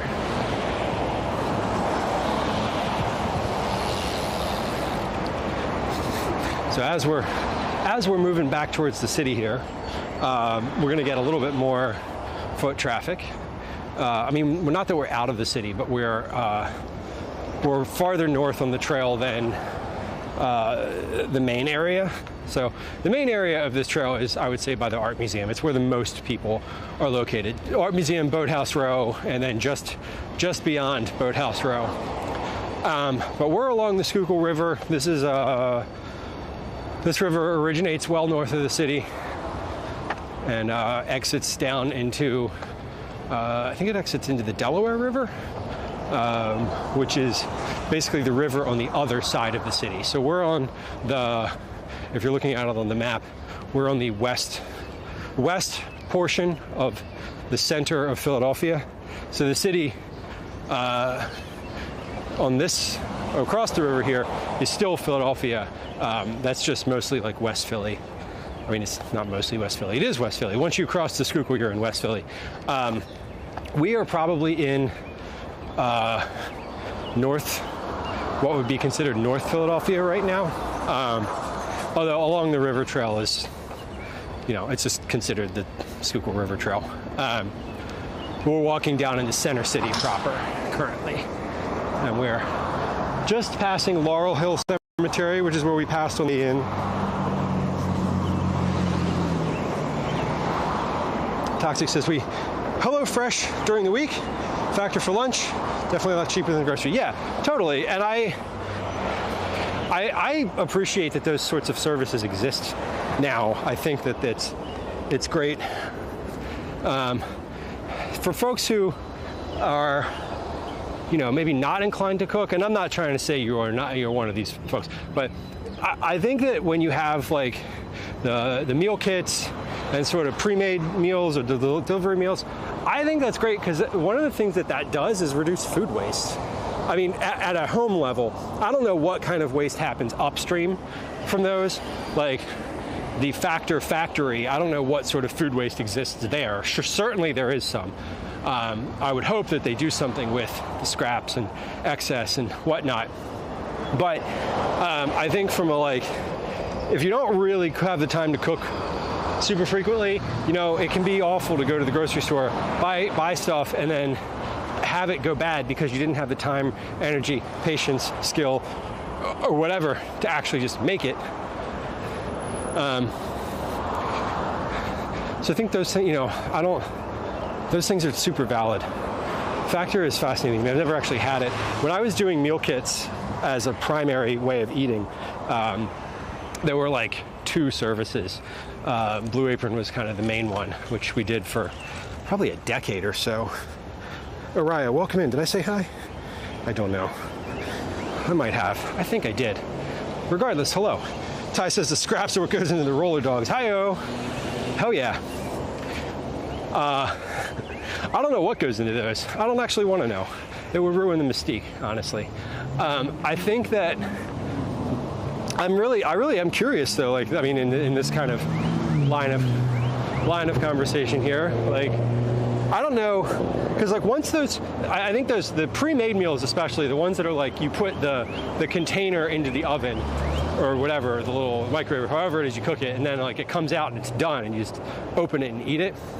I mean, those are a little different than HelloFresh or Blue Apron, where you have some prep work to do.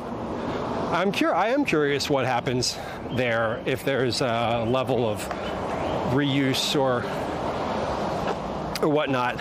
I mean, I know that you kind of commit, like you order weekly, and so they have some predictability in their supply chain, but certainly there's food waste up and down. I mean, not to say that there isn't food waste at grocery stores too, like there's a ton. One of the things that was fascinating to me when we went to visit at the Philadelphia wholesale produce market was the level at which they sort of take those things that they consider to be no longer any good and move them downstream to food pantries, food kitchens, etc. So it's interesting because, I mean, at all levels there's waste.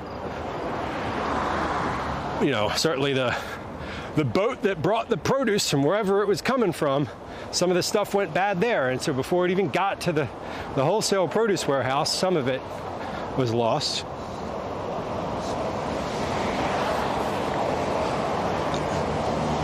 In fact, is it good? I don't know how fresh they are when they actually arrive.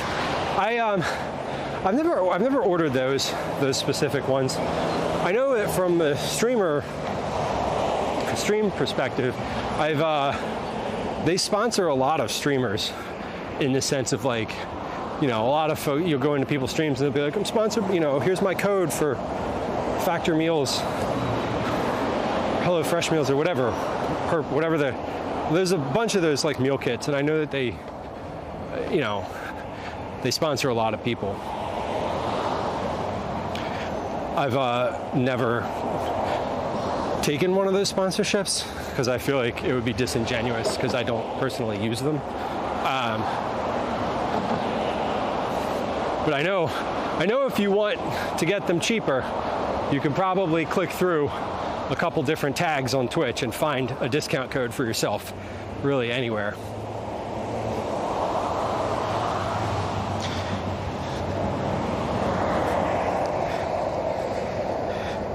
Yeah, broccoli, the compost heap. I have a compost bucket that I use for scraps. I try to reuse some scraps into stock,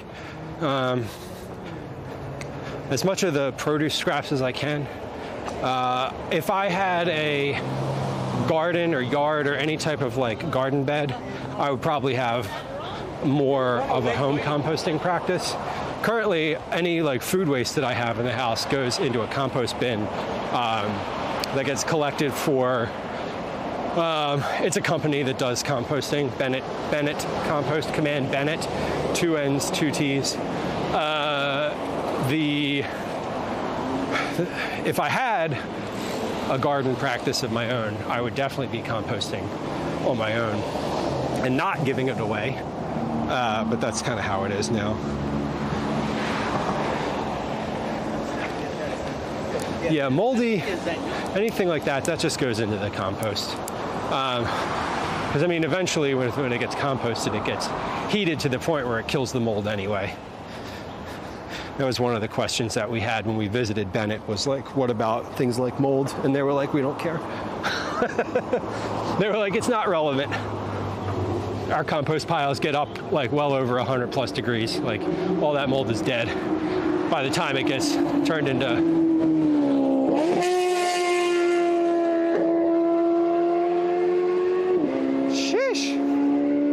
Remember earlier when I was talking about people in sports cars flying down Kelly Drive and like flying off the road and hitting trees? That's what I was talking about. Those types of cars. The like person in the Corvette doing 80 miles an hour around these turns. Like, it would not surprise me at all if 25 minutes from now we walked past that car having wrapped itself around a tree right along Kelly Drive here. Because that happens anytime you see someone, like there's an article or a news story about an accident on Kelly Drive, it's always someone in like some sports car going 50, 60 plus miles an hour.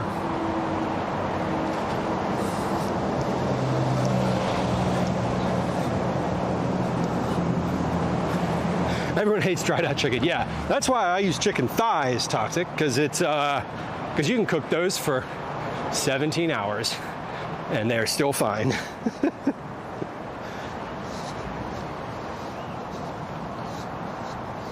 Money doesn't buy smarts. No, it sure doesn't. It sure doesn't. Uh-oh. The enemy approaches.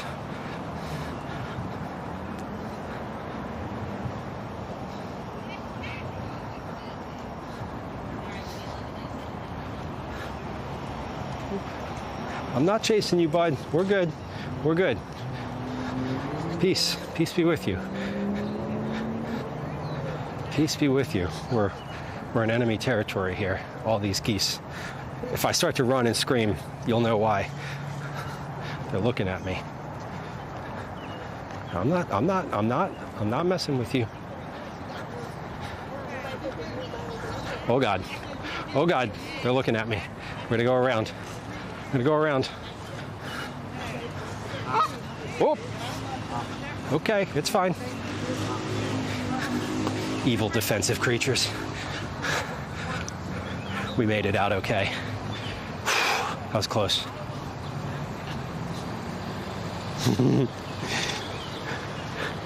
Very close. So this is, we're coming back to the end of the Boathouse area here. So this is, it's basically a public dock. Not basically, this is a public dock. So if you have like a little boat, you want to launch, get in the river, go up and down, you can launch from here, you can fish from here. Lots of folks will come down and fish. It's a little like, little open space, but also from the when they have boat races along the river here, this is sort of the northern end of where the boat races land. They don't go farther north of here.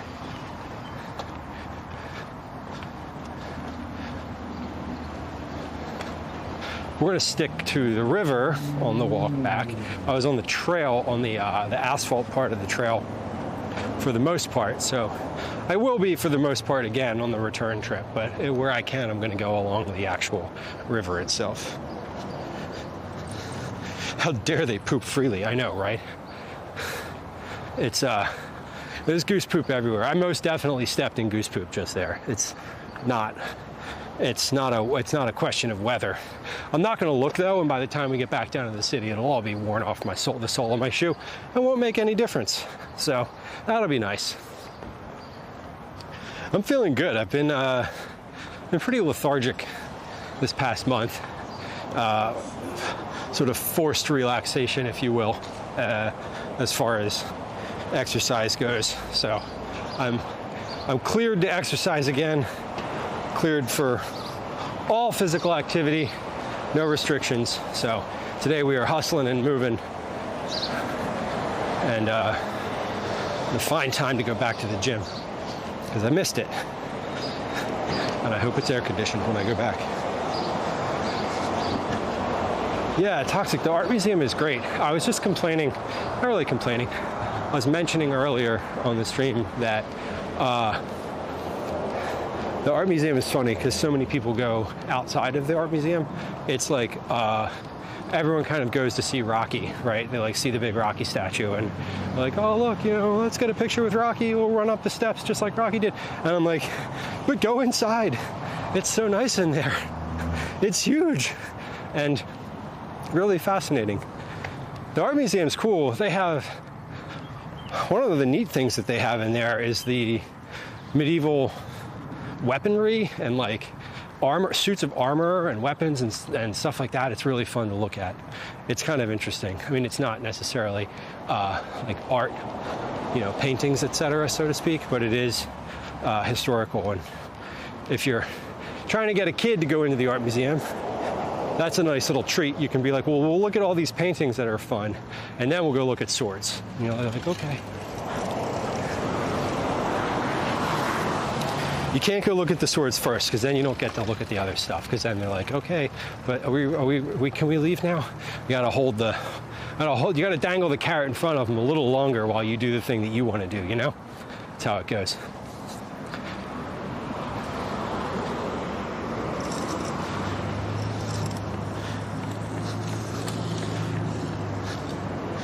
Canadian, you keep the Canadian geese with coyote decoys. That's cool.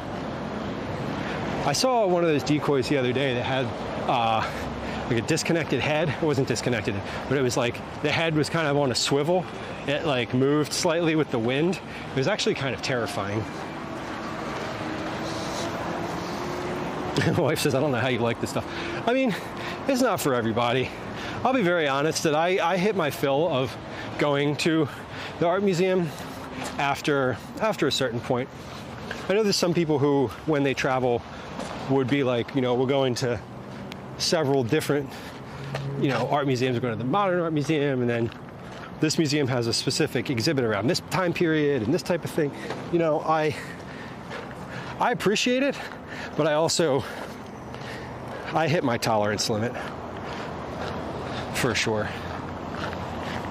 We're going to Chicago for something this summer, and you know, Gwen was looking at places to go while we're there, and you know, there's a bunch of different art museums, and I was like, you know, we can go to one. Let's just pick one. Let's pick one to go to, and you know, we'll call it a day. When I don't want to do like 3 art, you know, like I don't want to do multiple art museums on multiple different days. It's like the abstract aspect. That's valid. Yeah, there's certain things that I think are interesting. Like,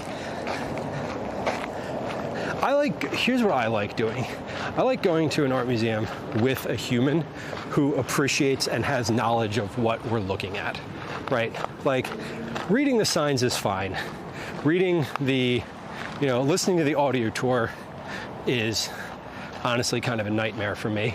But going like with somebody who has like a working knowledge of the subject material that you are viewing is kind of fascinating, because you're interacting with a human and you can ask questions, and I can indulge my curiosity and not just be talked at about something, you know.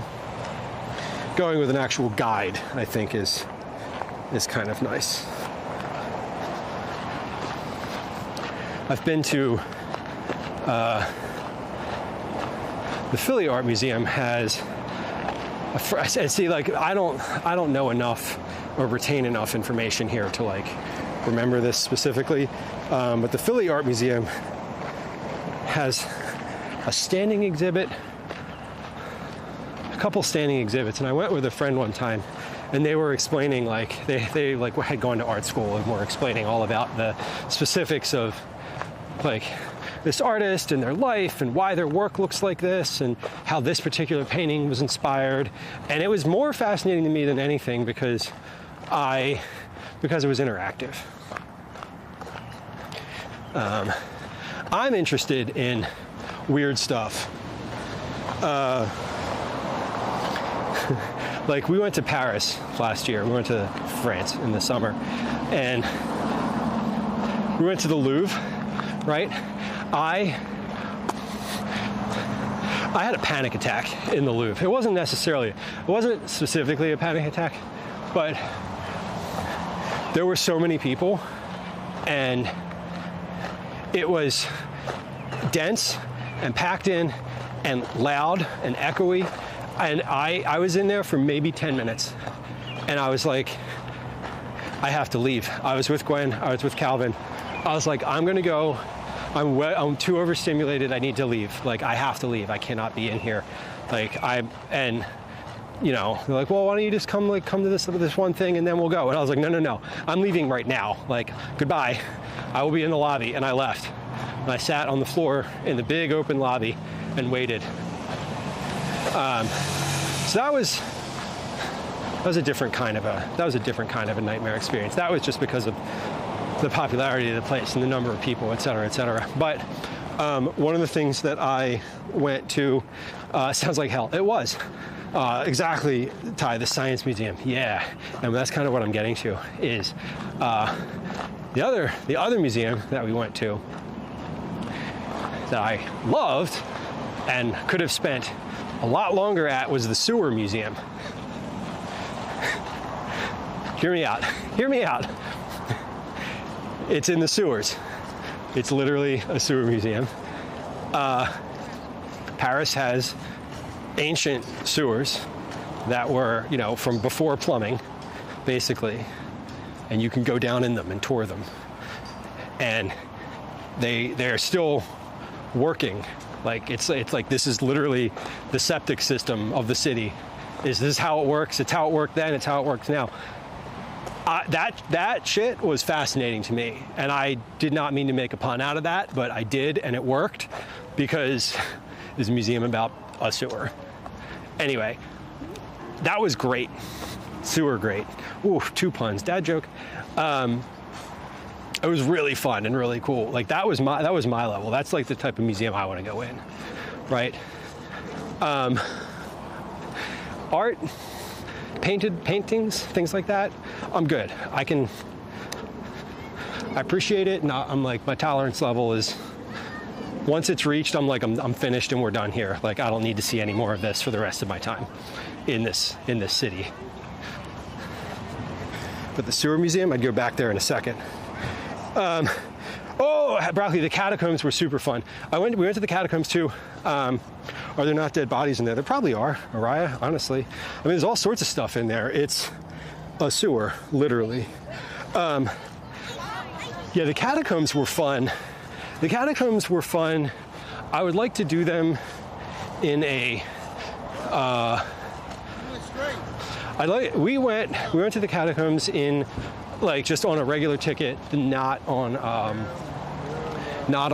a, like, an experience or an event. Like, I would like to go down there and see like a concert down there or something. They have, like, they used to have concerts and, like, you know, string quartets and whatnot down there forever ago, and they still do every once in a while, and that would be fun to see. I thought they were really interesting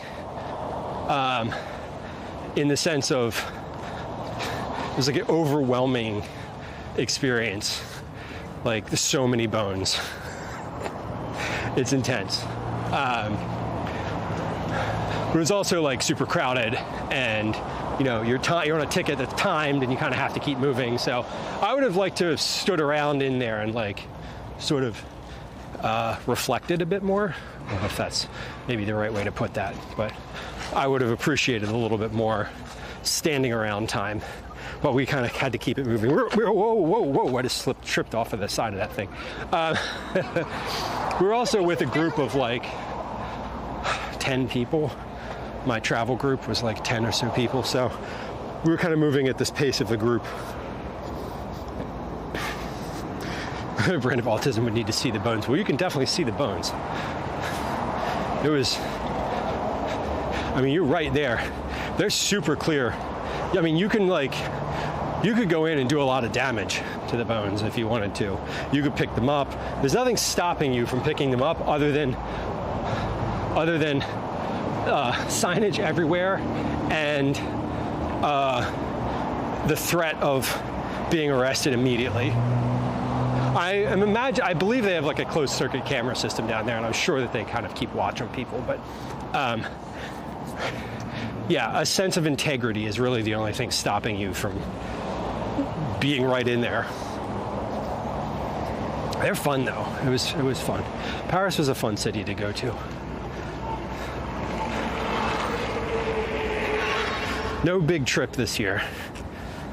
No, we're going to, I guess if you count Chicago. Chicago is a lot closer and a lot less of an expense than Paris was. But I think we went to Paris with Gwen's family,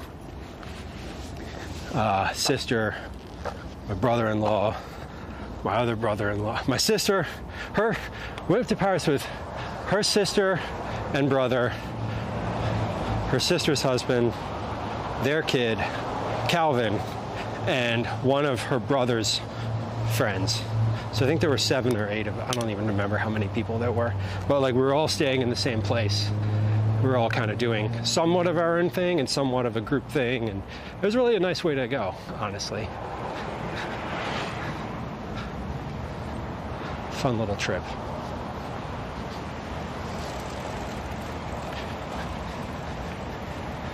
Looking at your cell phone while biking is unhinged behavior. I'm not gonna lie. How? I'm just like waiting for that person to ride into the bushes now. They passed me like looking at their phone. They passed me going in the other direction a little while ago, and I noticed it. I didn't say anything about it, but they were on their phone at that point too. And I'm like, it's just like, I think like being on your phone while you're biking is like somehow worse. I don't know if it's worse, better, or neutral to being on your phone while you're driving. I feel like driving, you have the greater potential to cause harm to other people. Whereas being on your phone while you're biking, you're like most certainly going to cause harm to yourself if you have an accident in that scenario.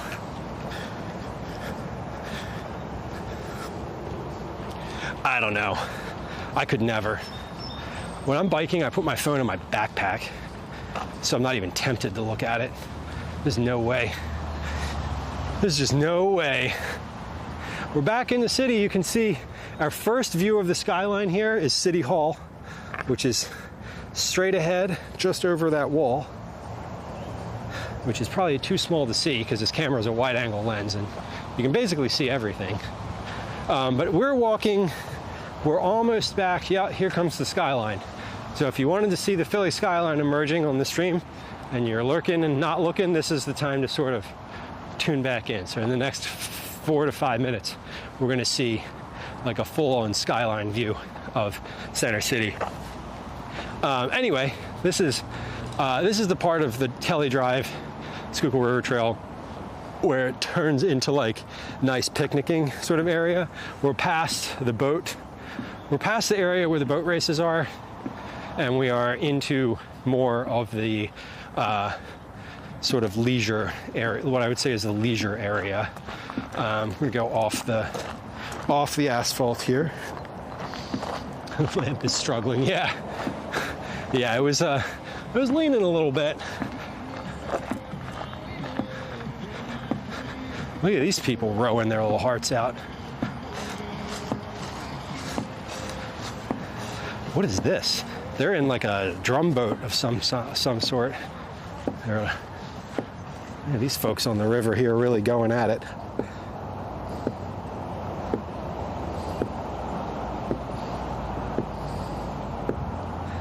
There they are.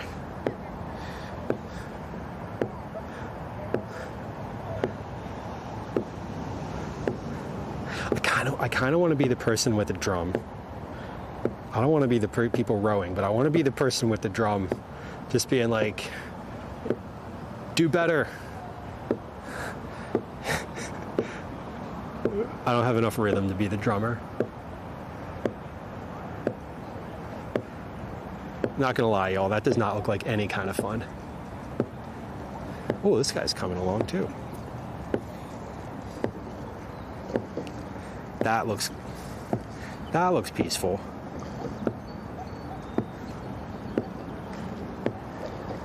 It's going in reverse the whole time. Cool.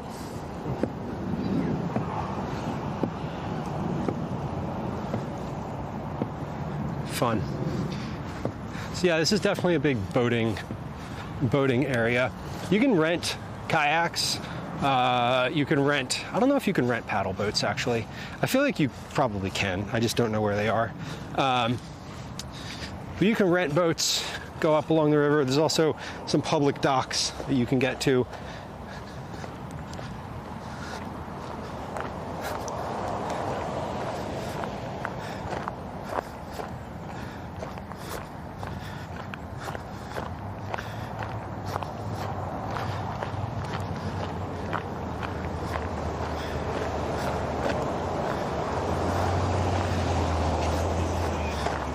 Oh, my phone just reconnected to YouTube, and I missed some chats, but those are from like an hour. Those are from over an hour ago. Oops, sorry. Welcome to Philly. Thanks. I live here. I'll take a welcome. I'm always happy to be welcomed to Philly.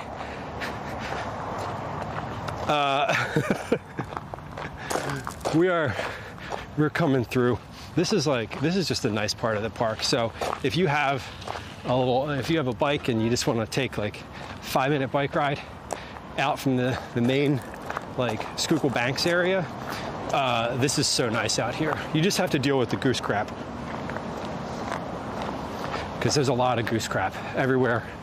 Every grassy area here is just filled with goose poop. And we are coming back down into the city here. I like the folks that bring their hammock down here and just like set up a hammock and chill. That looks so nice. A nice way to spend a Sunday. Or really any day, honestly.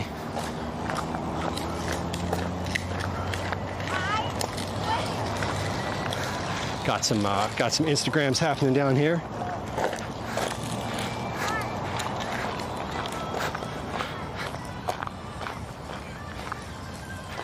Gonna be golden. Oh, up with our voices. This part of the stream is going to get blurred out on YouTube because we are listening to. It'll be too much music, and it'll give me a copyright. Here's the skyline coming into it.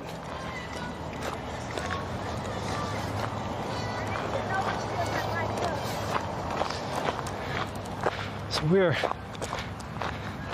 we're along Kelly Drive in the Schuylkill River in Philadelphia. We walked from where did we walk from? We walked from South Street all the way up to the Falls Bridge, which is in East Falls, and we're now heading back down towards Center City area along Kelly Drive. We're going southbound. This is the walking path that we're on here.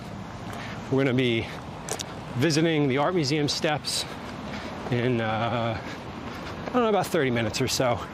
We'll be there. Probably maybe a little more, a little less.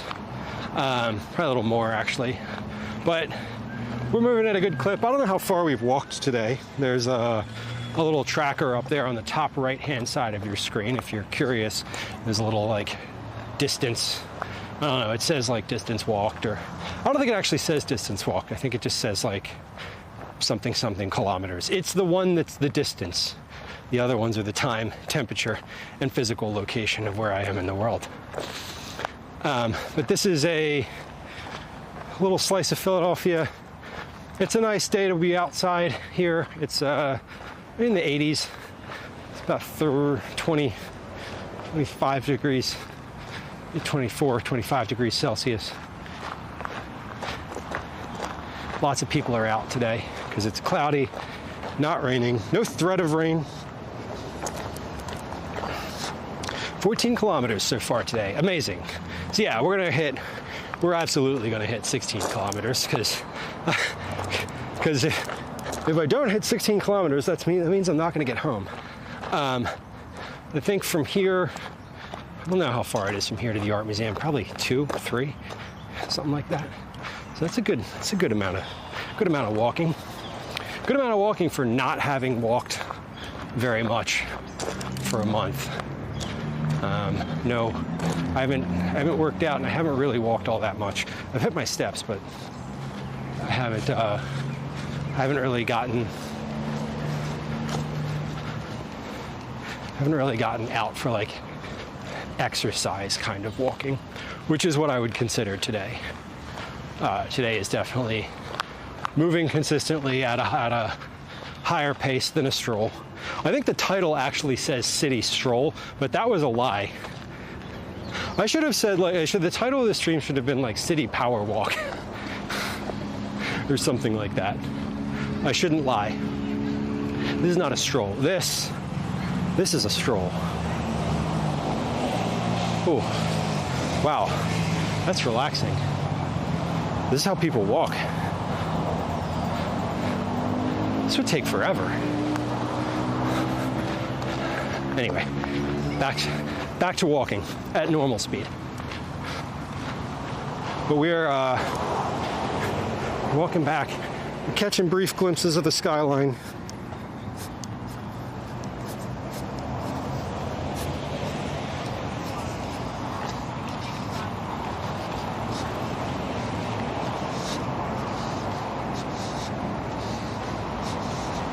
So that's amazing. One of those saucer swings with this basically the cord that goes through the center, right? And you kind of like sit with the cord between your legs, and the swing is like, the cord comes like straight down between your crotch, and your like wraps kind of tightly around it. I know exactly what swing you're talking about. I had one of those when I was a kid, and they really were fun.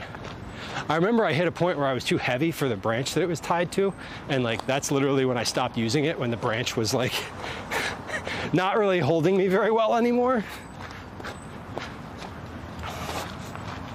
Those swings are really fun. You spin like crazy on those, and it's very satisfying.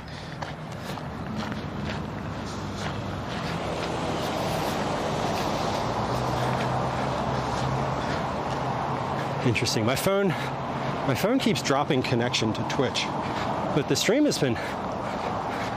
I'm assuming the stream is fine, because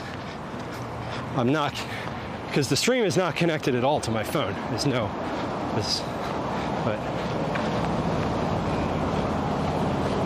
On the walk back.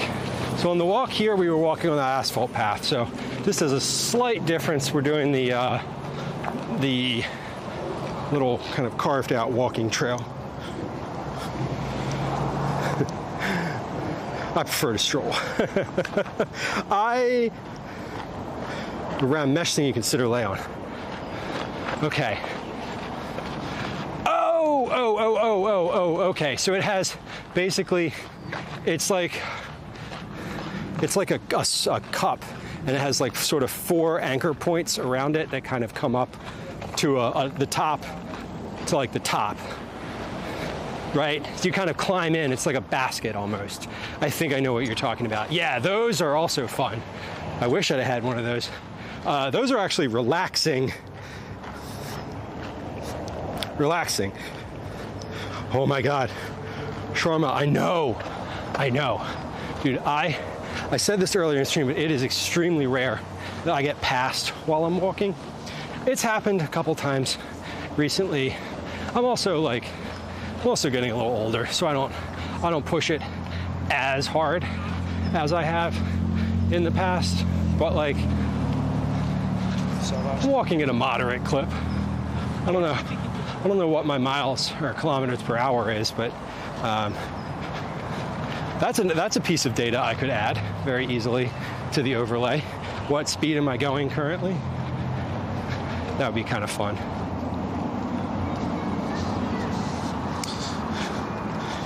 Yes, okay, got it.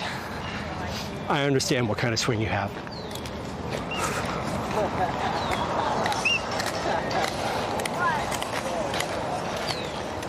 This is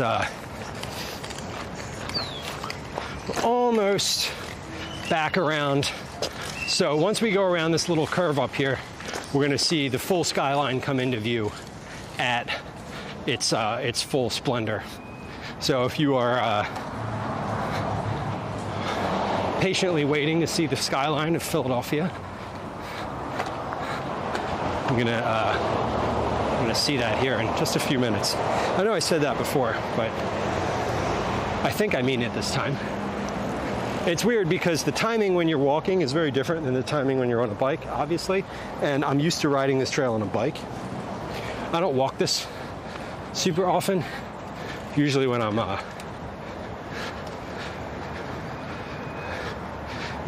here, I'm on a bike.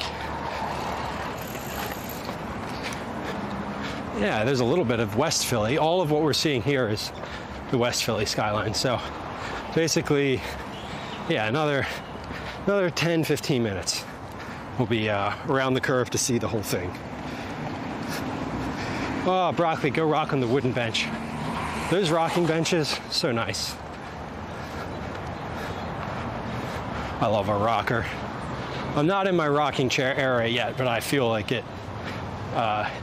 I can appreciate it. I can appreciate it. I don't really have a chair, a specific chair.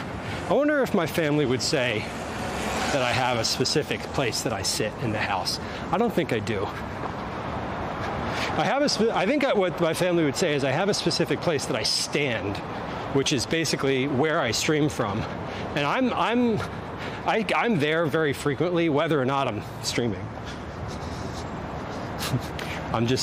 That's the spot in the kitchen that is like the productivity spot. It's kind of funny.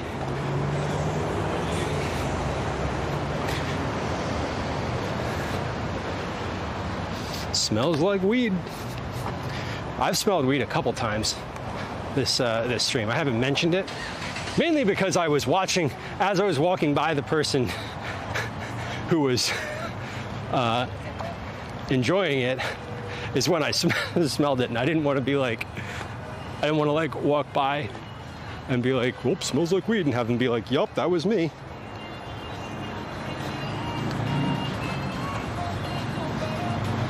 All right. We are walking along the bank here as opposed to walking along the trail. So, hey.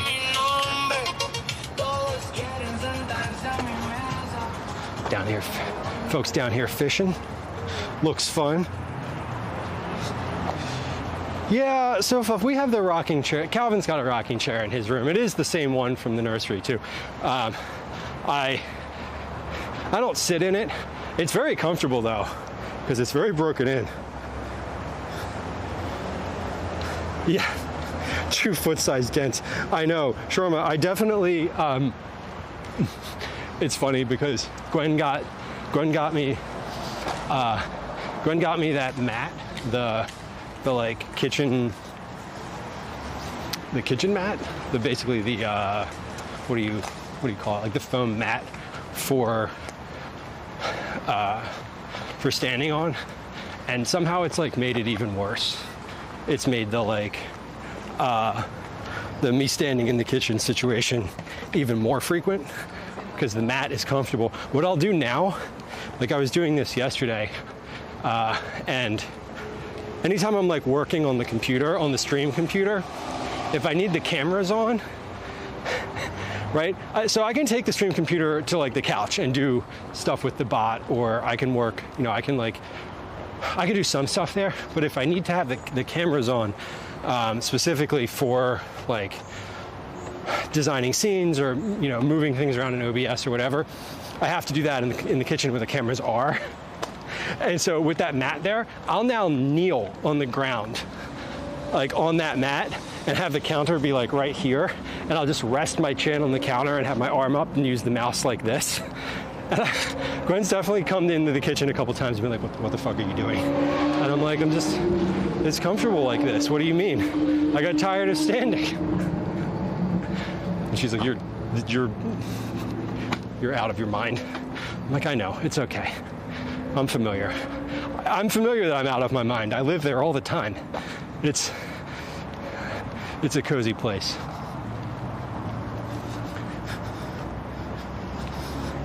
I'm gonna start sleeping there. Yeah, I mean, I've thought about, would it be nice to lie down on? But I'm also like, no, we don't need to do that. I'm not that unhinged. We have a couch and a bed for that. I do not need to lay on the floor of the kitchen. I don't work. I'm not that dedicated to it.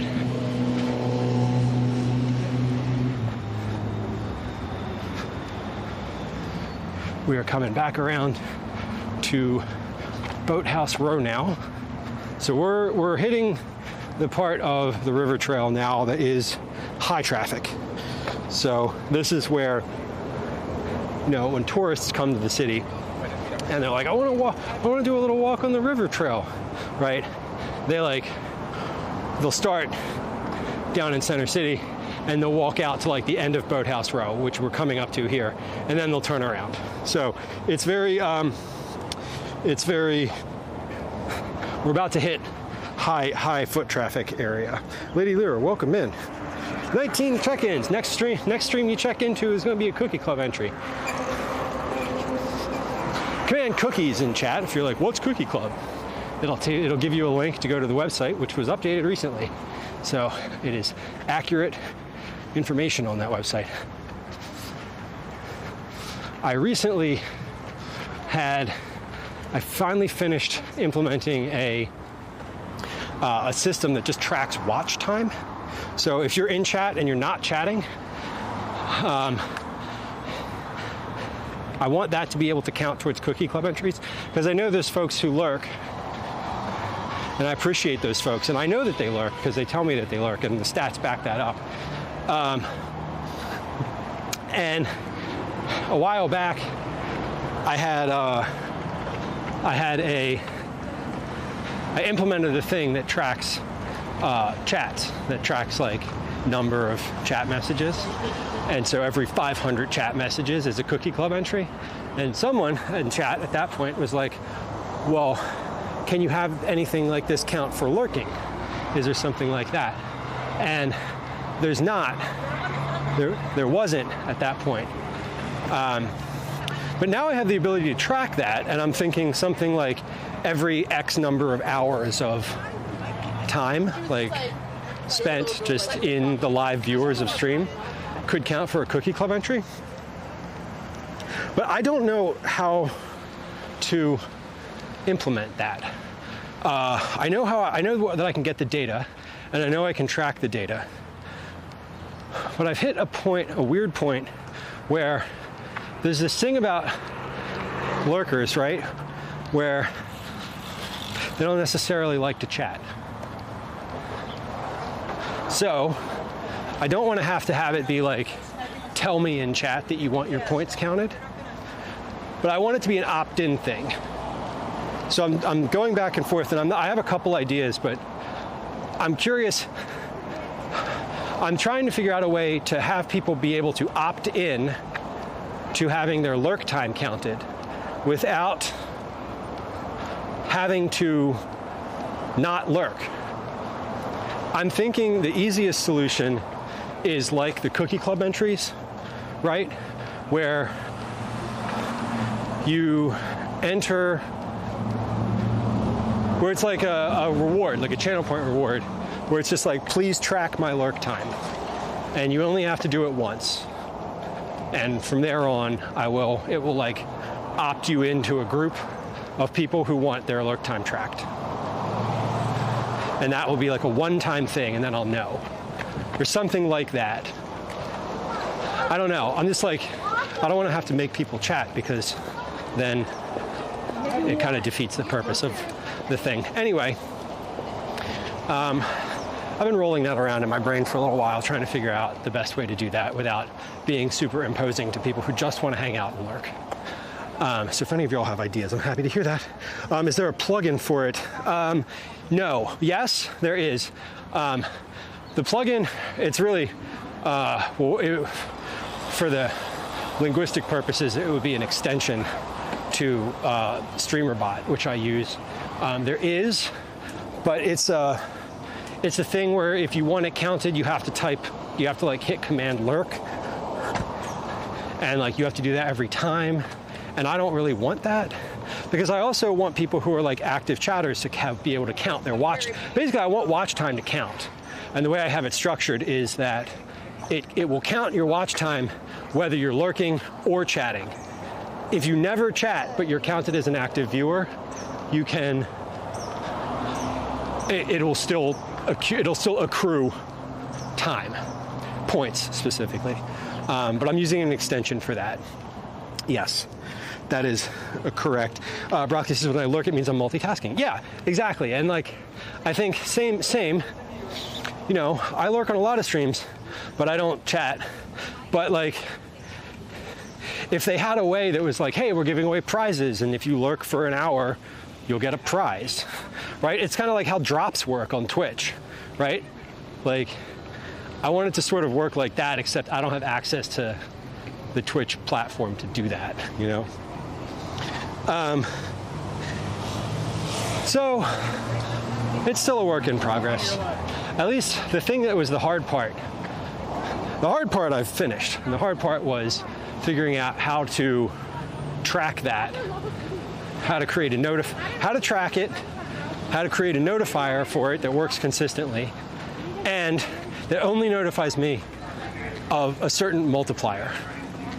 So basically it tracks 1 minute is 1 point, and I can be like every multiple of 600 points, tell me. And it won't do anything until it hits that point. So when I say tell me, what I mean is tell me in a private channel in Discord, not the points channel. So we're back now at the main area of the Schuylkill River Trail. So anyway, that was a very in-depth way to say, at some point we'll be able to get Cookie Club entries just for lurking, not even having to chat. I don't quite know how that works just yet. What I might do is, I know that I have a couple folks who do lurk, who've won Cookie Club for other things before. My like folks who are regular lurkers who I've talked to on Discord for like cookie messages, I might reach out to them and say like, hey, I'm starting to do this thing. Like, which of these options would you feel good and comfortable about doing as like someone who primarily lurks on the channel? So I'm probably going to do that and then base my decision on what they respond with.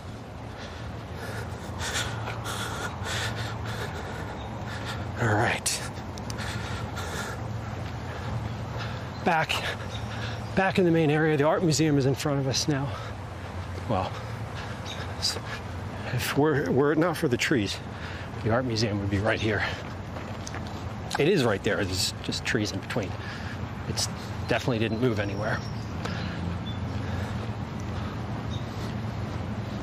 Oh my God. These steps are going to be so brutal because I've only been walking. I haven't done any elevation, and I haven't done any steps at all. My leg muscles are very, very warm, very, very tired, and not at all in the step mode. So this should be fun. Let's see. I'm gonna go around the art museum and then go up the steps in the front. Yeah, 16.2 kilometers, that's 10 miles. And I started walking at, what, 12, almost 1 p.m. It is now 16:20. Yo, it's 4:20. It's 4:20. It's 16:20.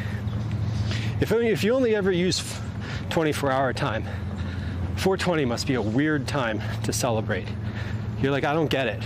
What do you mean, you're waking up? No. We're talking about AM and PM. Fool. Anyway, no one's that unaware, surely. Okay, remember earlier when I was like, when you hit this hill, it's really brutal? Well, Look at this hill. See where that bush is? That's above the height of my head. So it goes up real quick. It's hard to tell on stream. Bran Flakes, did you go to the Fan Fest yet? I haven't. I tried. Hold on. Yep, there it is. Okay. I tried to go yesterday, but I didn't realize that it was a ticketed event. Like, how naive, right? I didn't realize that it was fully ticketed and that you had to purchase those well in advance. And I went to go yesterday, but they were sold out. I was gonna just go over there, and I'm glad I didn't, because I wouldn't have gotten in and would have been really annoyed. Anyway, I'm gonna go next weekend. So I did get tickets to go on the 5th. I don't know anyone that's gone yet, though. If you've gone, I'd be curious to hear what your reaction to it was. I've asked a bunch of people who I know, other parents, people like that, and nobody I know has gone. So I'm kind of like, it says that it's fun, it says that it's cool, but I'm not really sure.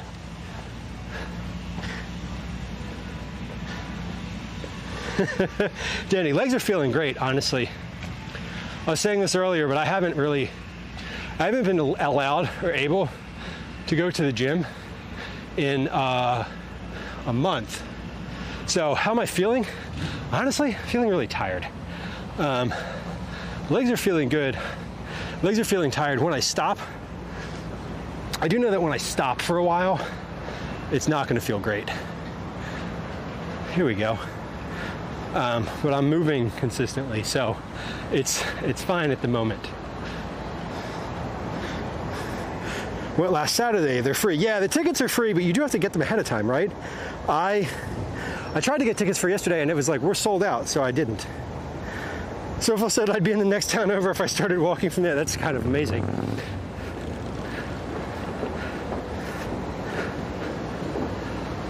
Honestly, it's kind of fun. 420 is cannabis culture. Yes, correct.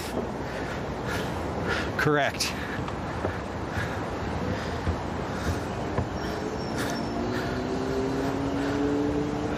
Awesome. So you went to catch the game? Yeah, I realized yesterday, and yesterday was the first time I started looking up any information about it. I realized that they're only open during times when there are games.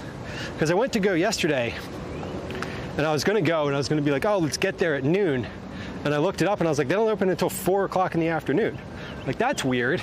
And then I looked at the game schedule, and the first game was like 5 p.m. And I was like, oh, okay, got it. I've seen people claiming 24-hour time shouldn't exist because it's not real.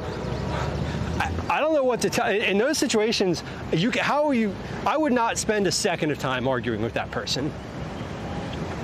Because we are arguing from two very different perspectives. One is grounded in reality, the other is grounded in fucking pudding, or whatever else your brain is made of. I don't know. Art museum.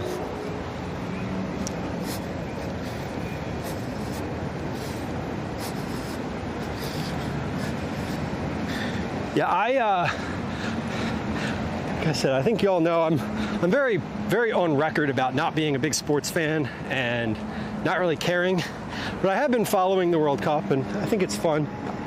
I think it's neat, especially here in Philadelphia. We've had a lot of World Cup fever because we're hosting a bunch of games here in the city. So it's been neat to see. For me, it's been fun to see the people who are visiting, who came to Philly to see their team play in the initial rounds, and I appreciate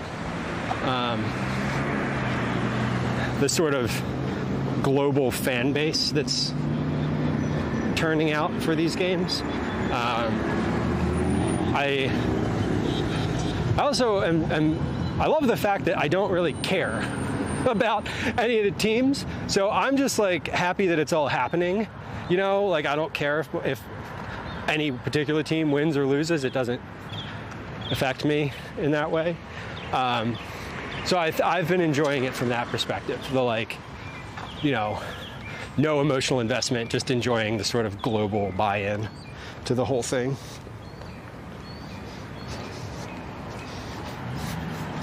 And yeah, I said I went. So my partner put in for the lottery, and she got tickets to the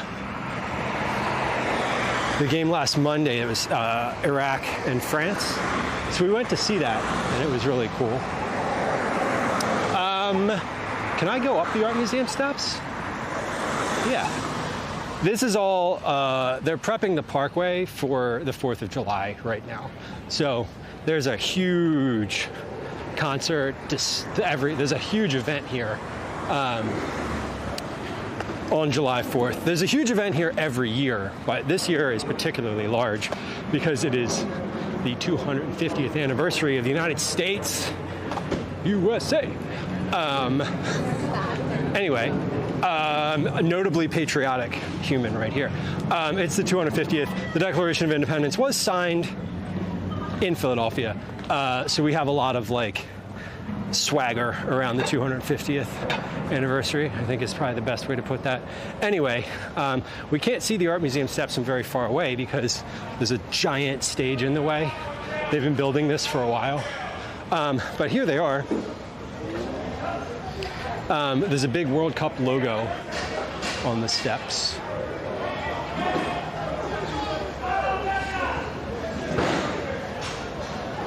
Yeah, Brand, the city's going to be wild. Look at these people. They're doing a run. Da-da-da, da-da-da. I am not going to lie, y'all. I don't really want to run up the steps. But these are the steps from the Rocky movie. We're here. And once we get to the top, we'll be able to see a really nice view of the city. And there's a statue up here of Sylvester Stallone playing in a movie role that more people visit per year than actually go through the art museum. So that's also kind of fun.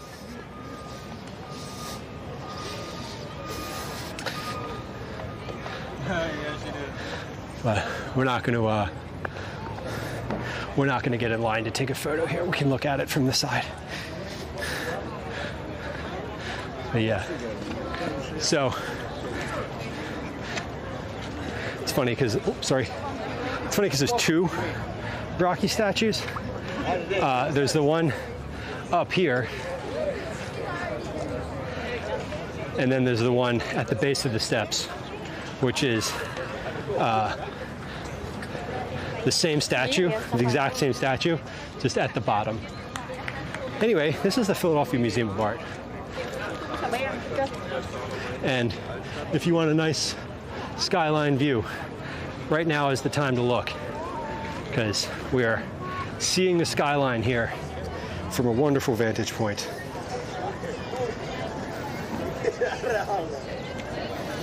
Yeah, so it's really busy today. I mean, it's busy, but it's not like, this looks like a manageable line. All these folks are in line to do this. We don't need to do that. This coming up the steps are nice enough for me, honestly. Yeah, it's quite busy. Quite busy. And this is, what we're looking at here, the stage is at the top of the parkway. So on the 4th of July, there's like concerts and there's a big performance here. They have fireworks that come out over top of the art museum. So this is like the big courtyard. You know what's interesting? This is not the front entrance of the art museum. It is functionally for like now it is, because it's like the showpiece. But from how the building was constructed perspective, this is actually the back door. This is like a courtyard in the back of the building. And where we were before was, on the other side is the front. Look at this guy, he's like drove his, I didn't know you could do that. We should have taken the scooter up here. That would have been fun. Anyway, the parkway where we are, at the top of the parkway. So right now we're looking if you just look straight down there, that's the this is the Parkway. There's a fountain at the end of that. That is Love Park, and then directly down the Parkway from here is City Hall. So that small building with a little statue on top, that's City Hall, and then there's obviously the skyscrapers. But this is Philly. We're here, getting ready for the 4th of July. Getting ready for the party on the Parkway. I know, all the cheesesteak places have been probably crazy. Pat's and Gino's for sure have been like an unhinged experience. I can't imagine. I don't want to go to Pat's and Gino's on a Tuesday morning when there's no line. I certainly don't want to go there right now when there is probably a line of people who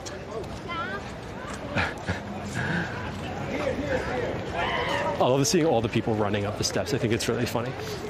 Certainly there's a line of people at Pat's and Gino's who are not from Philly. Are you ready?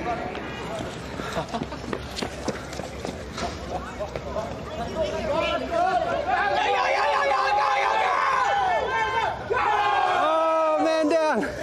Oh, no. That was dope. That was really fucking dope. I thought he was gonna get it. Man just bit it going up the steps. And that's why we're not running up the steps, because my legs are shot right now. I feel like I would just fall over. Anyway. Videos of Reading Terminal. Reading Terminal is the spot. Reading Terminal is my favorite place to be in all of Philadelphia. If it's literally the number1 place that I tell anyone to go. Anyone who's ever asked me where should I go in Philadelphia, it's the first thing I say. Go to Reading Terminal. Oh, I guess there's not a second Rocky statue down there. I thought there was. I thought there was. This is a different statue. This is Joe Frazier, who inspired the Rocky character. I don't know. It's covered up with a blanket, though. Unclear. That's gonna get unveiled tomorrow. Oh, the Frazier statue's opening tomorrow? Yes, that's okay. what I heard, yeah. Cool.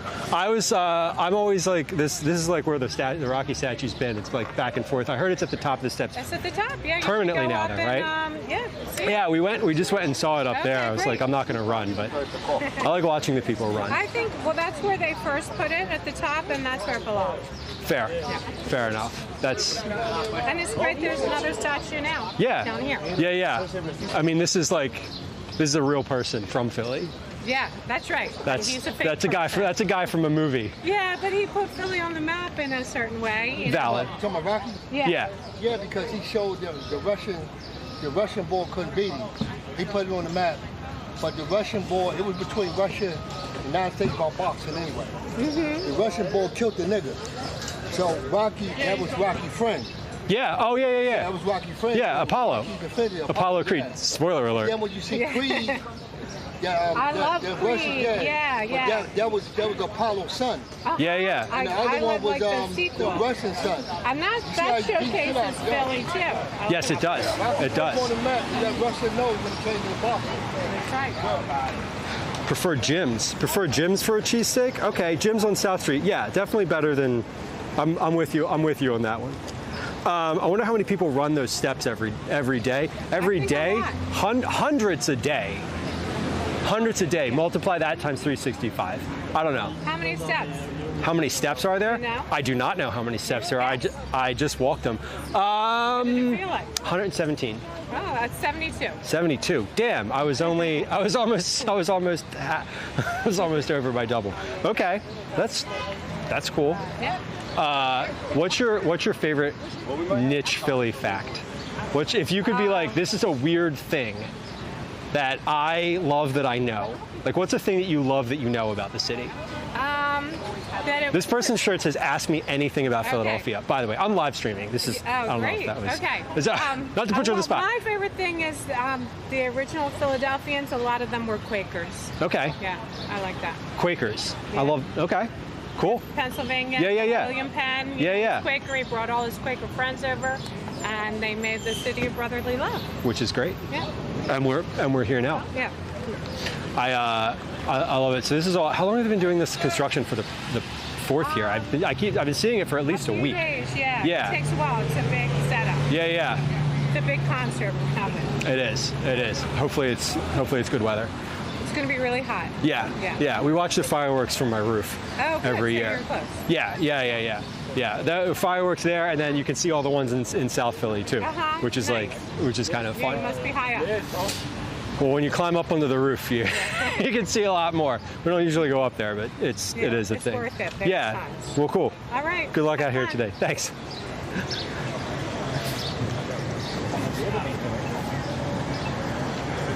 Yes, Bex. I love Bex. Brand, one of my favorite things about Bex is they'll give you a free sample of anything you want, and they're like aggressive about pushing it too. They're like, you want that? You want a sample? You want a sample of the thing? What's Calvin up to, Sharma asks. Calvin is doing a variety of summer camps, a variety of different summer camps. We are going to Chicago for a few days. We're going to go down to the shore for a couple days. He's going to go visit grandparents for a couple days. So he's got a lot going on. We're busy. I just looked at the calendar like just this morning because I was like, oh, when am I going to do that thing? I don't have another my next free weekend that has nothing on the calendar is the weekend of August 14th. August 14th is the next weekend where I have nothing on the calendar that's not a normal thing. Normal for the calendar is karate, but like August 14th, next free weekend. Yeah, Brent, anytime you're at the art museum, I mean, you can look over, and within the next 30 seconds, someone's going to come running by. There's one.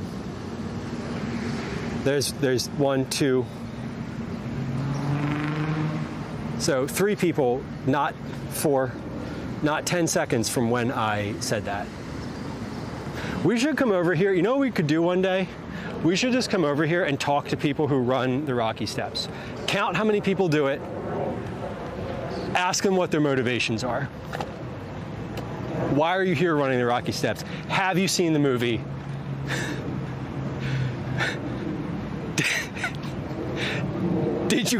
Did you cry when the Russian guy killed that other guy? And just ask, because I think, I don't know, why do people run the steps? I'm wondering if everyone I wonder what percentage of people who take a run up those steps have watched the movie Rocky. I bet you I'm making an uneducated, completely uninformed bet that it's less than half. That people just know it as the steps that you run in Philadelphia. Dan, welcome in. KBJ, welcome in. How's Philly? Weather looks nice. It is nice. It's overcast today. It's cloudy and not raining, which is the best summer weather. It's temperate, not any kind of breeze to speak of, so it's stuffy. Muggy was the word used in chat earlier, and that is appropriate. Philly's nice today. Philly is honestly, it feels really quiet. We saw a lot of people walking on the river trail, but when I say quiet, I mean we're sort of in this it's the weekend before 4th of July. 4th of July is a big weekend in the city every year, specifically this year. A lot of people go down to the shore, down to the Jersey Shore. So a couple things have happened in the past couple weeks. College has graduated and all the college students left, moved home for the summer, whatever. There's just a lot less students around. The students that you see now are all graduate students or Drexel students who are on trimesters. So there's less people in the city, and it's the weekend before a big event. So a lot of people were just laying low, not doing much, kind of taking it easy. So it's interesting because the city it feels really quiet, and I don't think there's any of the World Cup games happening today. So from that perspective, it's also like the folks who were here for those games, for the knockout or whatever, not the knockout rounds, for the rounds where you can't lose or there's no ties or there's no whatever, the initial rounds. I don't even know what to call them. I don't think there's anything happening today to that end. So the city's really nice today. It's great. We were just at the art museum, which is like obviously a super touristy spot, and we're walking on a walking trail that's also really heavily used. So we've seen a lot of people, but downtown in the center city area, not a lot going on. Yeah, take a break between each flight. I can go up the steps. I'm just like, I know my legs are not fresh enough to run those steps today. If I went up and down them a time or two, then I might try to jog up them. But I don't need to tax myself like that right now. I'm not in a mood to like do that, honestly. I said I was going to go up the steps. I never promised that I would run them. So let's just be clear that was not a promise I made to y'all. There's a Mr. Softy truck. Mr. Softy's a Philly institution. Is there something big for our country happening soon? Yeah.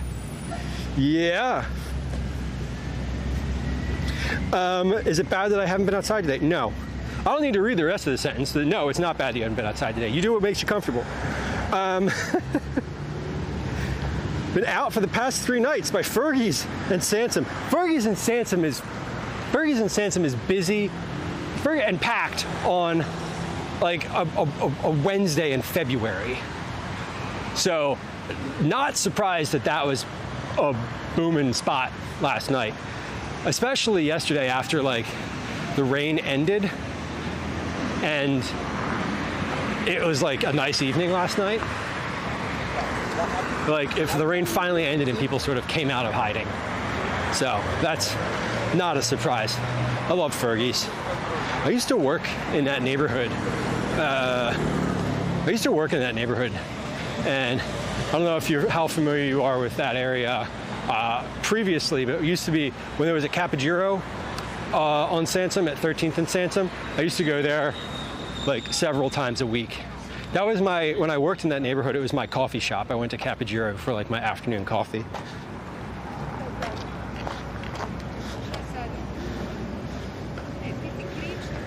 Oh, KBJ, yes they did, thank you. I do know what you're talking about. I was gonna cross here, but these people seem to be turning. They did arrive. Yes, I finally got to the PO box, and I did. Thank you. I would show them, but I am, as you said, not in the kitchen currently. But yes, thank you. And I will next time I'm streaming and next time I'm in the kitchen and I see you in chat, we'll take a look.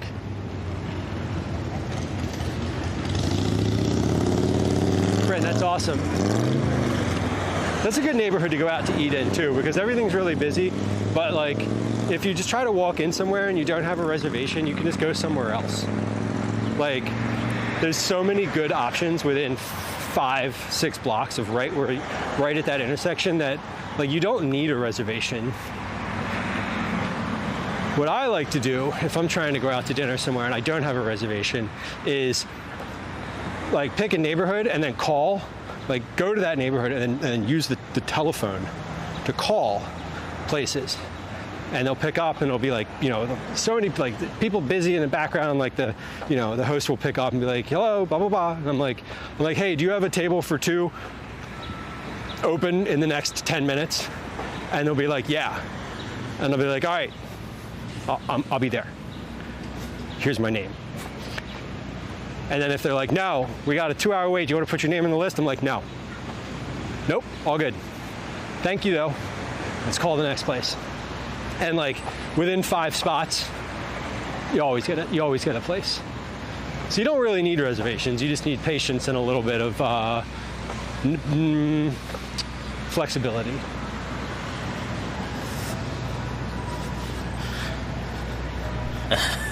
Good humor ones, Boathouse. Yeah, the good humor trucks. The good humor, the difference between Mr. Softy and good humor is good humor sells packaged ice cream, whereas Mr. Softy sells like cones. They also sell packaged ice cream, but Good Humor has like a large selection of packaged ice cream, and Mr. Softy has like chocolate and vanilla soft serve plus cones or plus packaged stuff. But Mr. Softy is a very Philadelphia institution of an ice cream truck. They have specific routes that they sort of not own necessarily, but like the person that comes to our local playground, right? The Mr. Softy truck that pulls up in front of our local playground is always the same person.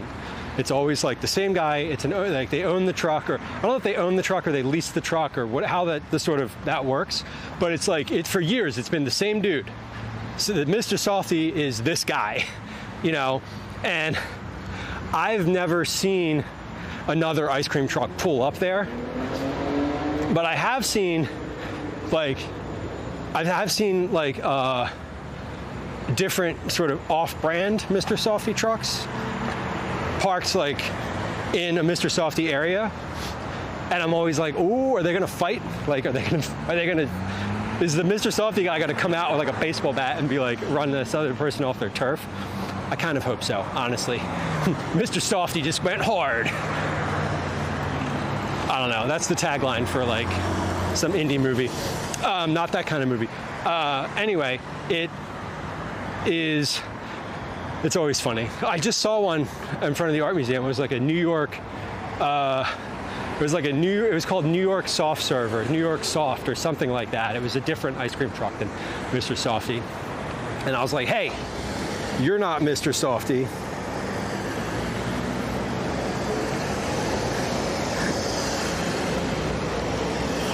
Brent, thanks for coming through. I appreciate you. Good to see you. Thanks for hanging out today. I appreciate all the Philly commentary. It's always fun when someone from Philly or who's familiar with the city pops into stream when I'm doing an IRL, because then it's like, you know, I'm like, I can talk a little bit about like local stuff, and people are like, oh yeah, I know that place, or I know that spot, or whatever.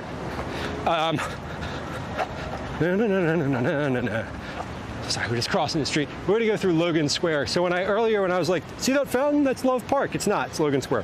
Fogus, welcome, hello. KBJ says, am I using a gimbal?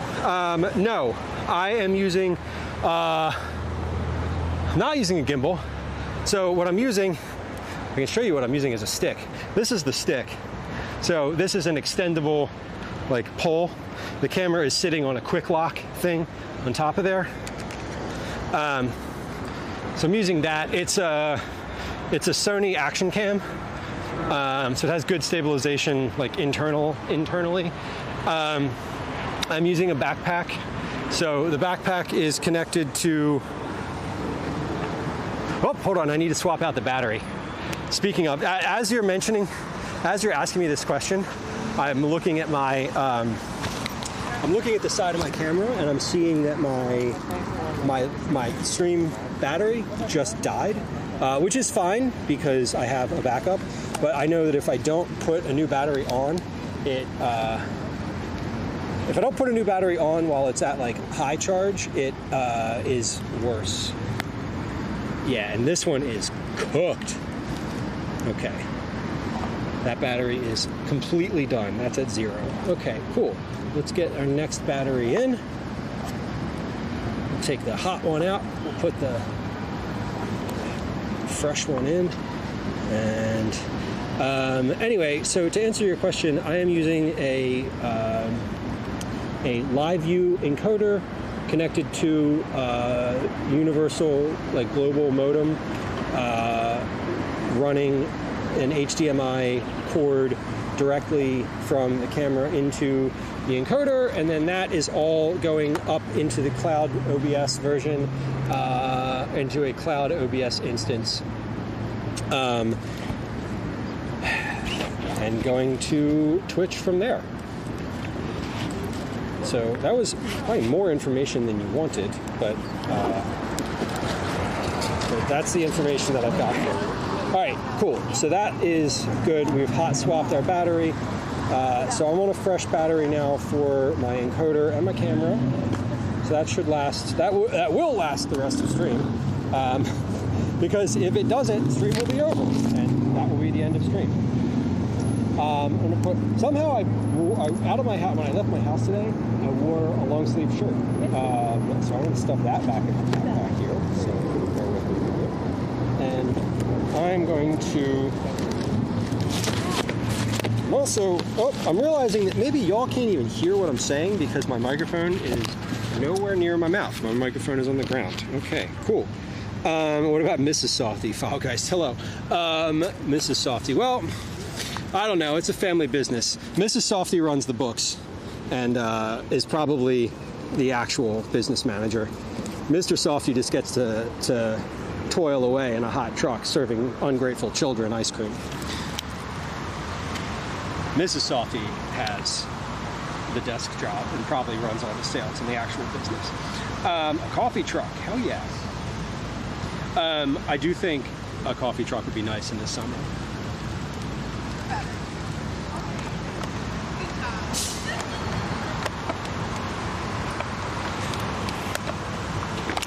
Oh my God. Well, that was a lot of water I just drank. Woo! So far, drive safe. We'll probably be online for another 45 minutes, an hour.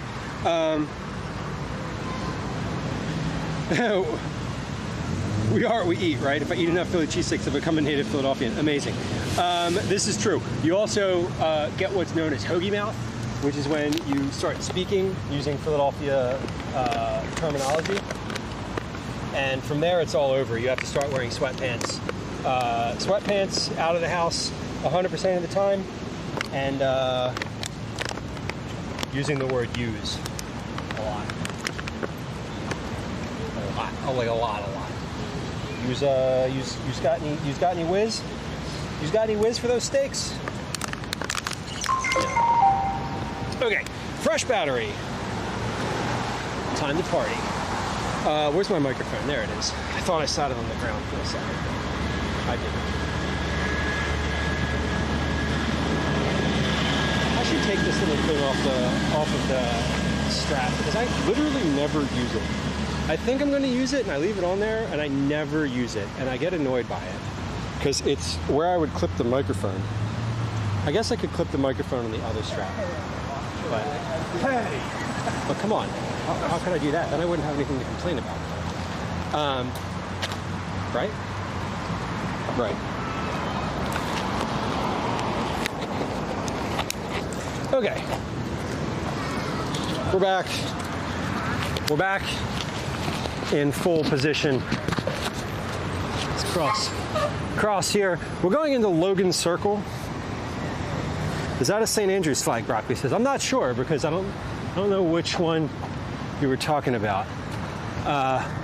The Parkway has a lot of different country flags along it. Cyprus, Czech Republic, I can see Denmark from here. Scotland right there, Senegal. So it very well might have been.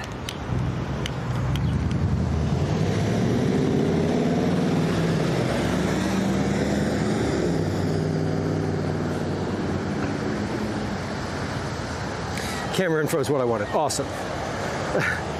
Emma, welcome in. Playthrough crew, nice to see you. Mr. Salty and Mrs. Softy, Ms. Softy. Water is important. It is. Both. It is Mr. S-O-F-T-E-E. And it's important that you spell Mr. Softy's name correctly. It's not S-O-F-T-Y. It's S-O-F-T-E-E. S-O-F-T-E-E, Mr. Softy. It's literally in the song. The song from the ice cream truck has words. FYI, it has lyrics to it. Cthulhu, thank you for your sub. Go Birds. Go Birds indeed.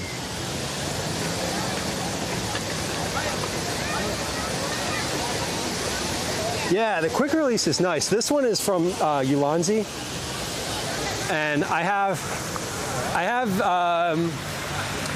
one on the bottom of the camera, and then I have another, like a base on my selfie stick on the tripod, and then I have another one right here, so I can put the camera anywhere really quickly. Thus the name Quick Release. Anyway, this is Logan Square. This fountain is great. There's signs everywhere that say no swimming, no diving, no bathing, do not go in the fountain, blah, blah, blah. That's honestly kind of bullshit, and just go in the fountain. It's nice. What they don't love is the people who come in here to use the fountain as a place to bathe themselves, like unhoused folks who are like, wow, look, clean water. I'm going to clean my body in here. They don't love that, but I don't know. It's a big fountain and it's got a filter in it. Let them fucking be in the fountain. Anyway, this is a really cool fountain. It looks like fun to wade around in, honestly. And I love that the turtles and frogs have water coming out of their mouth. Fiona, welcome in. Hell yeah, fountain indeed. Hell yeah, the fountain. I love this fountain. We're gonna go through Love Park as well on the way. So we're making our way down the parkway. So when we were at the top of the art museum steps, and I was like, this is the parkway that goes like straight out in front of you. We're just walking down the parkway right now towards City Hall. This park is great over here. Sister Cities Park. This is a really wonderful little kids park.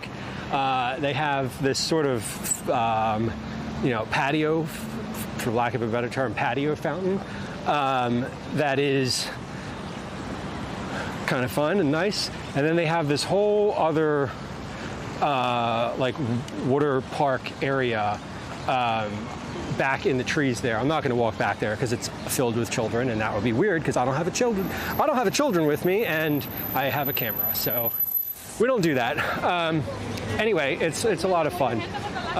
It's sort of this like totally constructed, natural-looking area with like rocks and trees, and it looks like a stream going through the middle of it. It's great. They have a little free library there. They have a place where you can lay out a blanket, like the little field out front.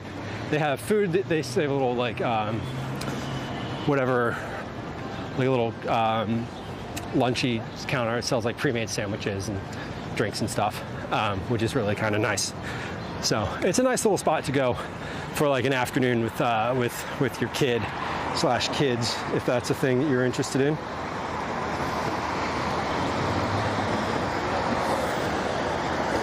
Locals would never.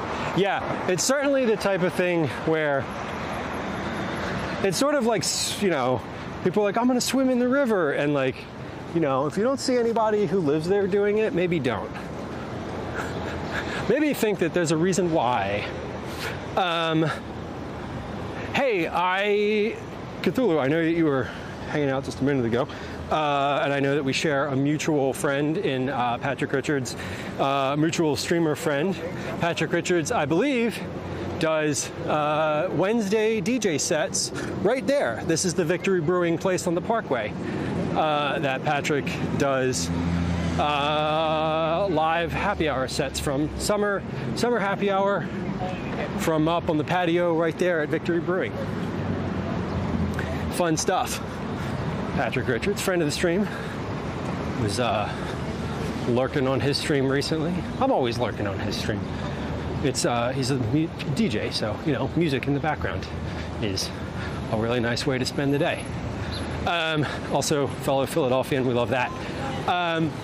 We're again on the Parkway now. We're coming in to Love Park and City Hall. This is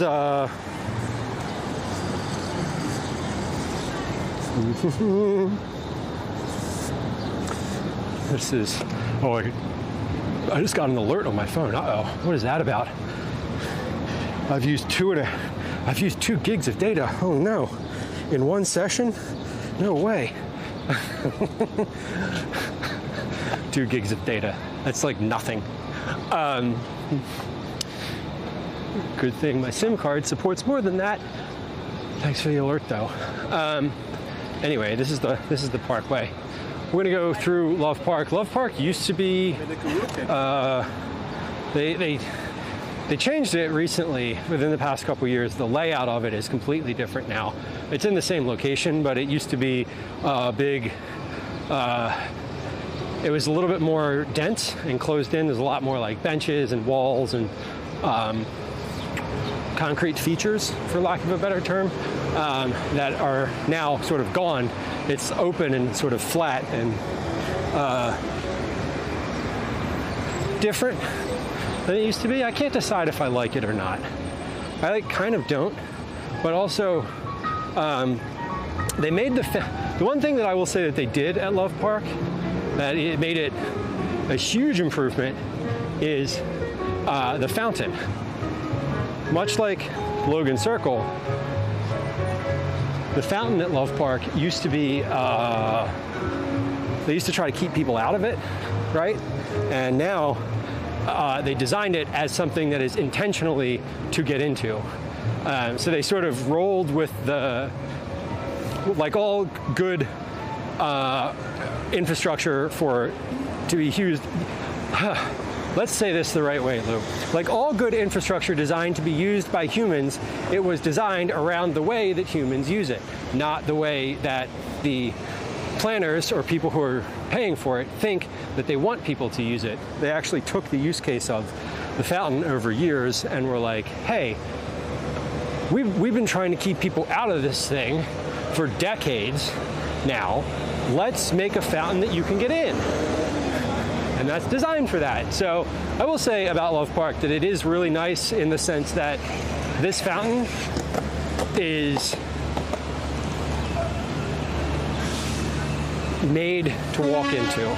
We're not going to walk into it because I have electronics, but this is Love Park.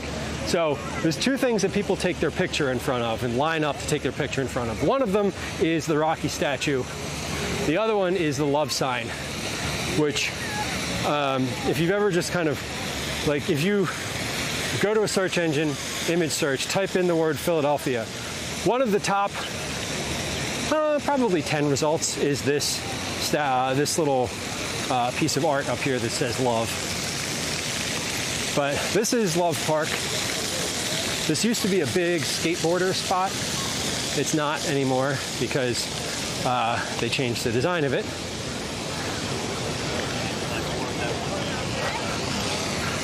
But yeah, this is a nice view of the art museum here because you can barely see the stage.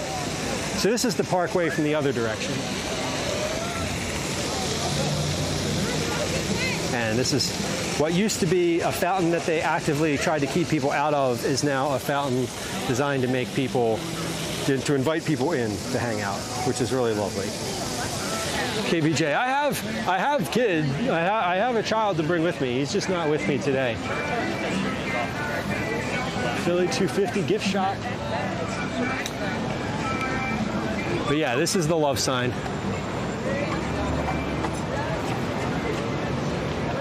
So we got lines of people.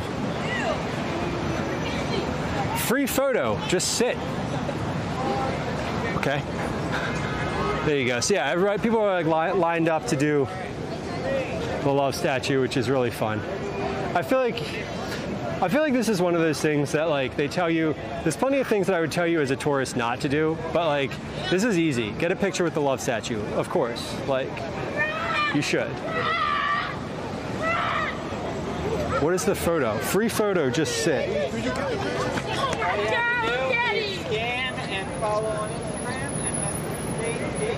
Scan and follow on Instagram, and for today's date. Interesting. So this person's just taking photos and putting them on Instagram, and you can get your photo taken. I'm curious if there's a financial component to this. You just got to follow on Instagram, he says. Oh, he's taking it directly into the phone. He's got the phone on the top of the camera there. Wild. Okay. Interesting. I'm intrigued. I'm intrigued because we live in a capitalist world, and I'm like, what do you mean free photo? How do you get paid? How do you get paid for all of this? Kind of fun. Anyway, this is Love Park. This is City Hall. There's another big public fountain over here. We're going to walk through this as well.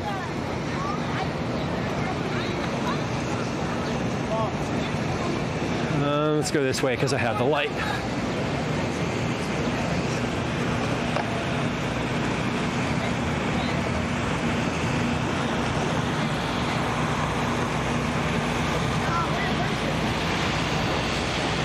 There's a Mr. Softy right there. See, this is this classic Mr. Softy menu. Soft serve ice creams, milkshakes, sundaes, gelatis, slush. There's no, this one doesn't look like they have any pre-made stuff.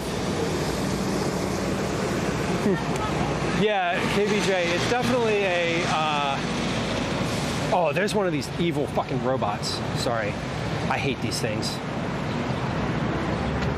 Look at this. This thing's huge. Look at this little AI robot thing. Are you moving? What are you doing? What does it do? How do I? If you crack it open, there's food inside, and I know that. Let me tell you how I really feel about the AI delivery robot. I'm just kidding. I feel like I just did. Well then. Yo. My name's Isha. I want to know if I can invite you to a Bible study. A Bible study? I'm all set. Thank you, though. I appreciate it. Good luck out here. This is the Dilworth Park fountain. It's food delivery. Oh, I know what it is. It's doing a job poorly that a human was supposed to be doing. This fountain is cool. I love that you can walk through it.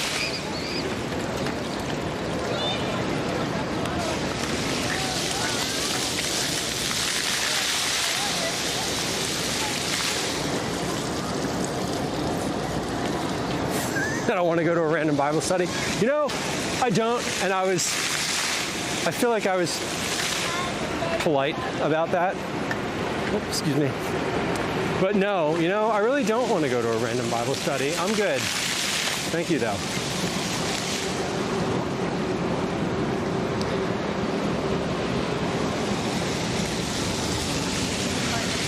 Anyone performing in City Hall? Wait, it was W Canada. Did Canada play today? Is this a soccer W?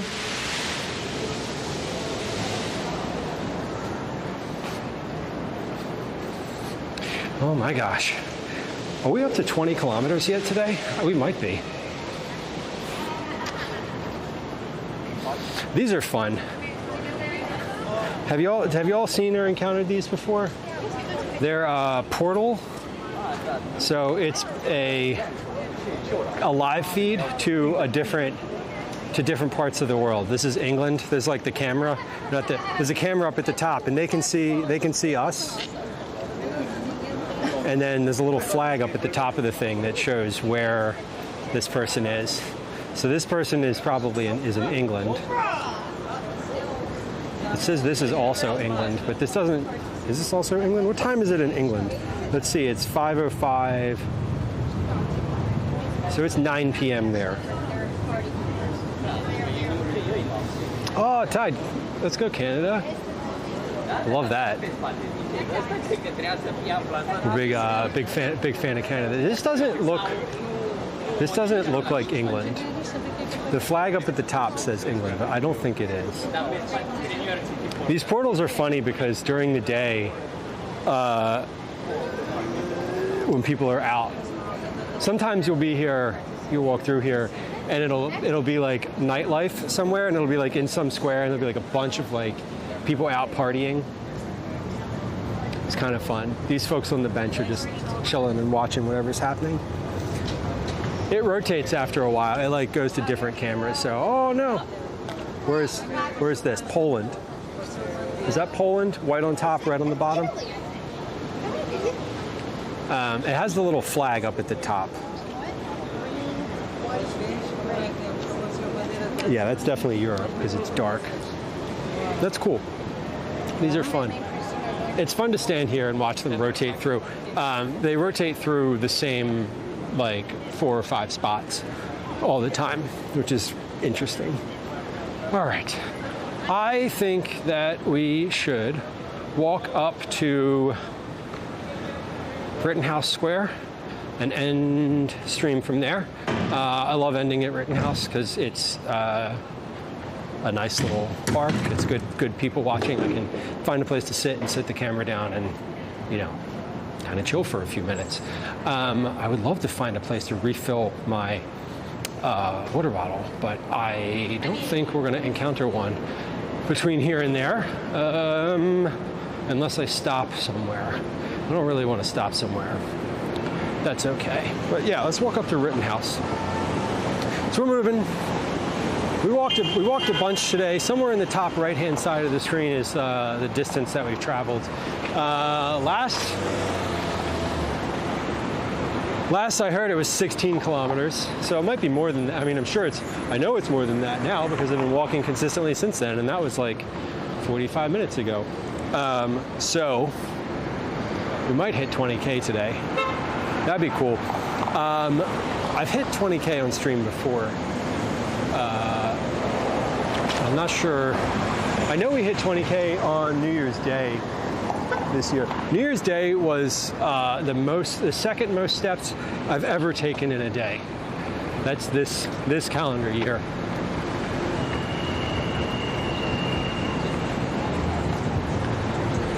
And that was right where we are now, actually. The Mummers Parade is right around in this area. So, Broad Street. We're on Broad Street now, so we're no longer on the Schuylkill River Trail. This is now South Broad Street. We're just south of City Hall. So City Hall is now behind me. So basically, I made a 90-degree turn from the Parkway, and I'm now headed south. Not 90 degrees, but whatever. We've turned, and we're now heading away from City Hall in a different direction. We're on, again, I said, look, we're on Broad Street, so we're moving. This is late Sunday with not a lot going on in the city. JJ, hello. It's making me miss Philly, but not the X. Hey, that's valid. That's fair. I have a low, that statement is funny for me because I always have a low level anxiety that I'm going to run into someone in the city that I don't want to run into while I'm live. I haven't yet. And I say the word yet because it's a small city and it will definitely happen at some point or another. But I will say that if we ran into your ex, I wouldn't know. So that's good.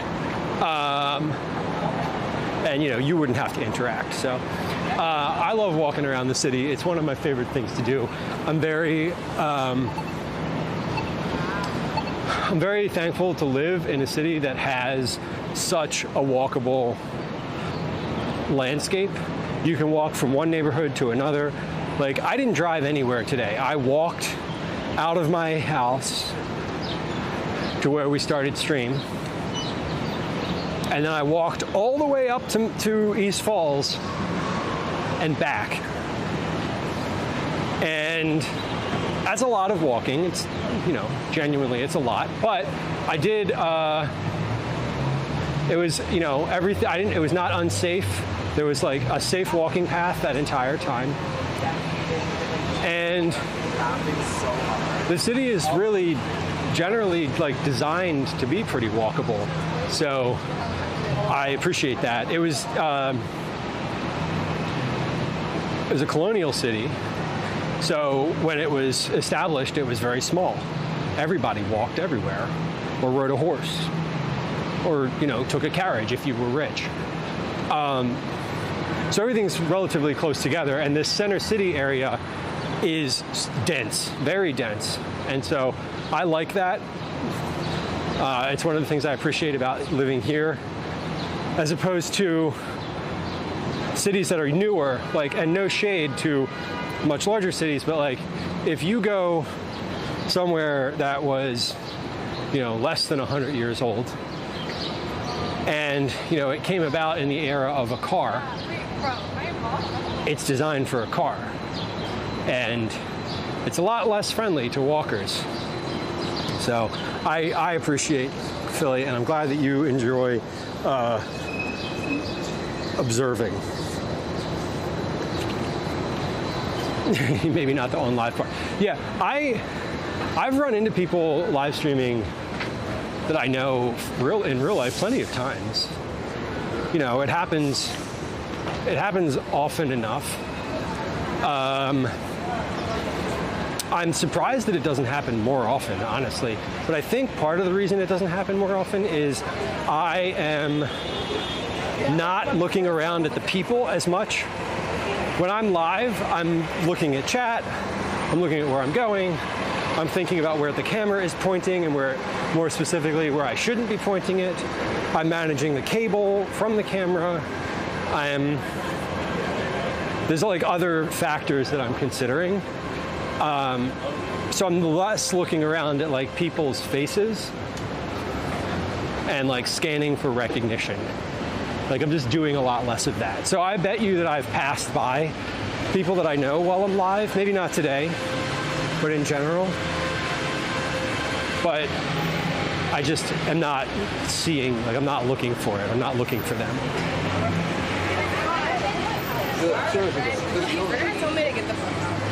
A couple times when I've seen people live on stream, they've like said hi to me first, and I've been like, oh, hey, hi. Hello. I didn't see you there. Like, yup, sure didn't.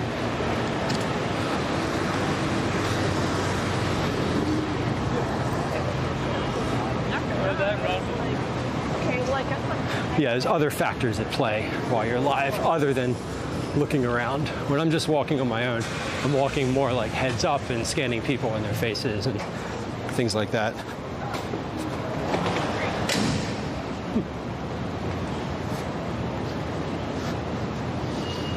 Yeah, exactly. I'd have to make the eye contact. I have a counter. There's a counter for when I run into people that I know.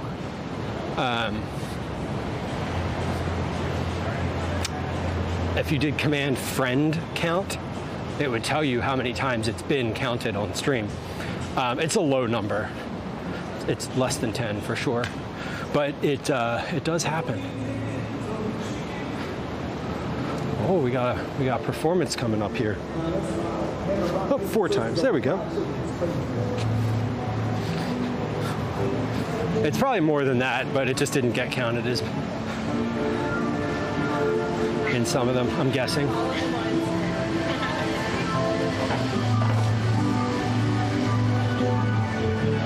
What's up, bro? Good, my G. How you feeling?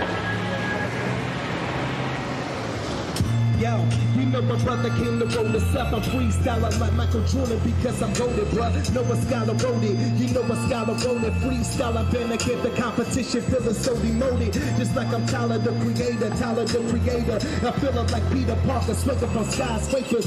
It's a brand new day.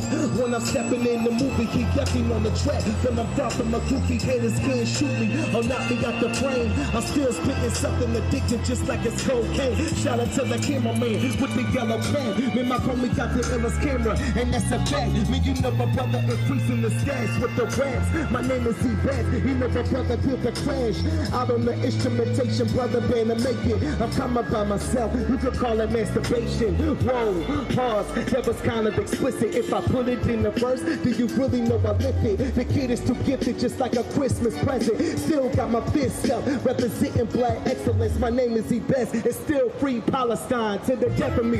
Know my brother spit is so divine, cause I'm cold with the rhymes. In the dopest material, banner kill these rappers on like a killer, the serial banner spit is so imperial. Brother never losing the flow, moving like a ticking time bomb. You know I'm about to blow up on the spot, feeling like a Huey Freeman from the Boondocks. My name is E-Best, I'm rapping hip hop to the death of me, and to the death of me. You know I got the competition shooting blanks, vasectomies. Whoa, pause. You know my brother better hit you with the punchlines, cause I'm better than robbing you all. Spit is so monstrous, spit is so monstrous. Swear to God my vernacular is so preposterous. Brother always studying and reading books, freestyling going ghost like Danny Finna believe you're so shook. I'm freestyling something smart for all of you neurons. Got a blast, big kid flow, Jimmy Neutron. Better get it from the brain, get it from the brain. Spitting something addictive just like it's cocaine. Moving like I'm David Blaine, moving like I'm David Blaine, moving like a sniper cause a brother increasing his range. Got the eye along, know a brother having fun. Freestyler cause a brother rapping for the culture in the funds. Nuance as well, two can coexist at the same time. I'm feeling like a meat meal. My name is E-Best, you know I'm running to the hills. This lyricism done pay a brother's bills and I'm gone, for real. Good looking. Guy out here sweating and killing it. I dropped a couple bucks in there from my change. There's always, that corner, it's funny, that corner has always got someone on it. I've seen people playing saxophone or violin. I've seen people singing over there. There's always someone, like that specific corner, that exact little spot is like a good spot to like put your gear and kind of pull up and do things like that. It's really neat. I'm going to see who we can see in Rittenhouse because there's definitely people out here performing in Rittenhouse today.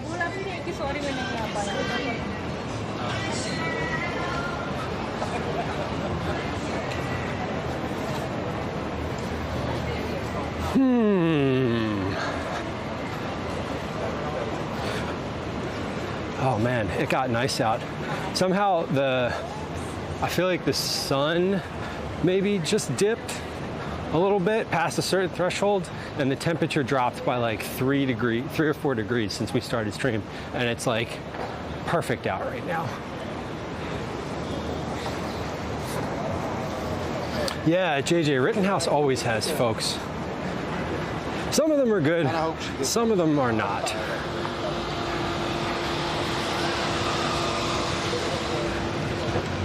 But we'll see who's out. We'll see who's out in Rittenhouse today, because this is where we are. So we were in Logan Square, and then we walked down to City Hall. But if we would have gone Logan Square straight down 19th Street, we would have come out right over here. Logan and Rittenhouse, I've talked about this on stream before, but they're Logan, Rittenhouse, Washington, and Franklin Squares are the 4 big park squares in the city. And they're all in a square, and then in the center of those squares is City Hall. So it's kind of a neat layout. I see the other booth over here. Yeah, no one down there performing. I don't see anyone performing right now. Oh, the free magic. Okay. Hold on, we got free magic over here. Let's take a look.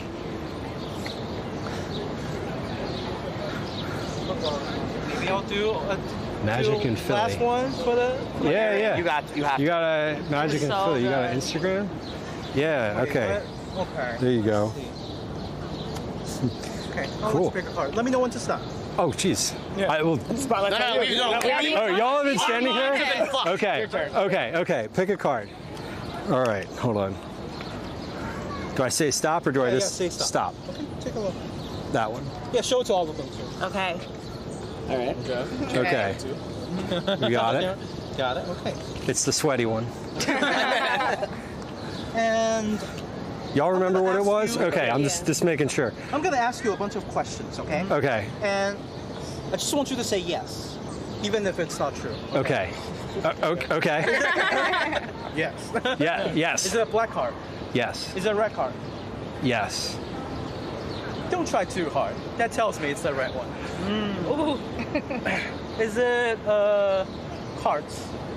Yes. Is it diamond? Yes. You tried it a little too hard with your eyebrows. Okay. That tells me it's hearts, right? It tells me I need them waxed, but go on. They're too expressive. Does it have a number on it? Yes. Even number? Yes. Big? Yes. Depends on who's asking. If it was in my dating profile, it'd be pretty big. Even hearts and big. Even hearts and big. Hearts.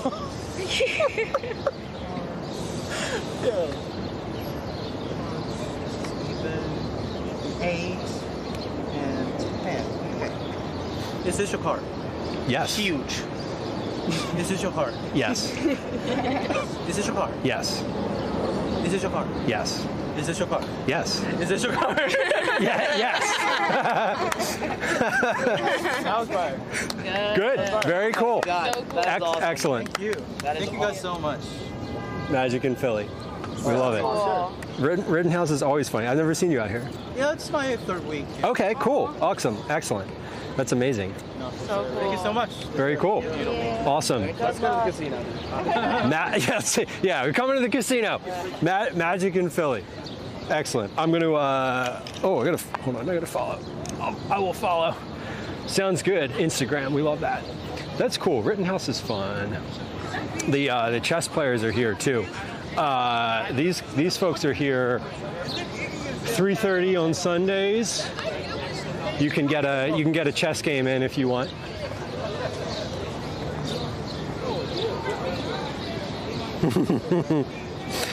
International Magic in Philly. Interesting. I love watching the YouTube videos about like how these things work. Like how does magic work? I know it ruins the magic, but whatever, it's fine. Yeah, the chess is like a chess isn't like a club. It's just people like pop up and play chess. This guy's always here. He does juggling and not currently juggling. Rittenhouse is fun. There's always a lot going on around here, especially in the summer. It's nice all year round though.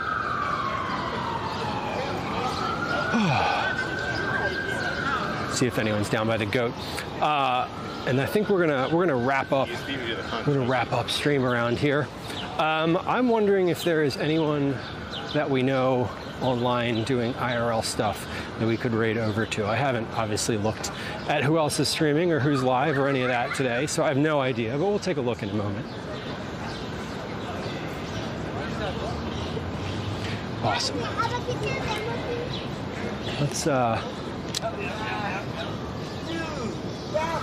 Let's pull up on this bench over here.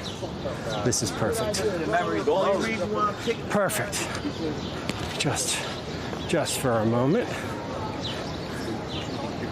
Oh my God, my back, y'all, is so sweaty.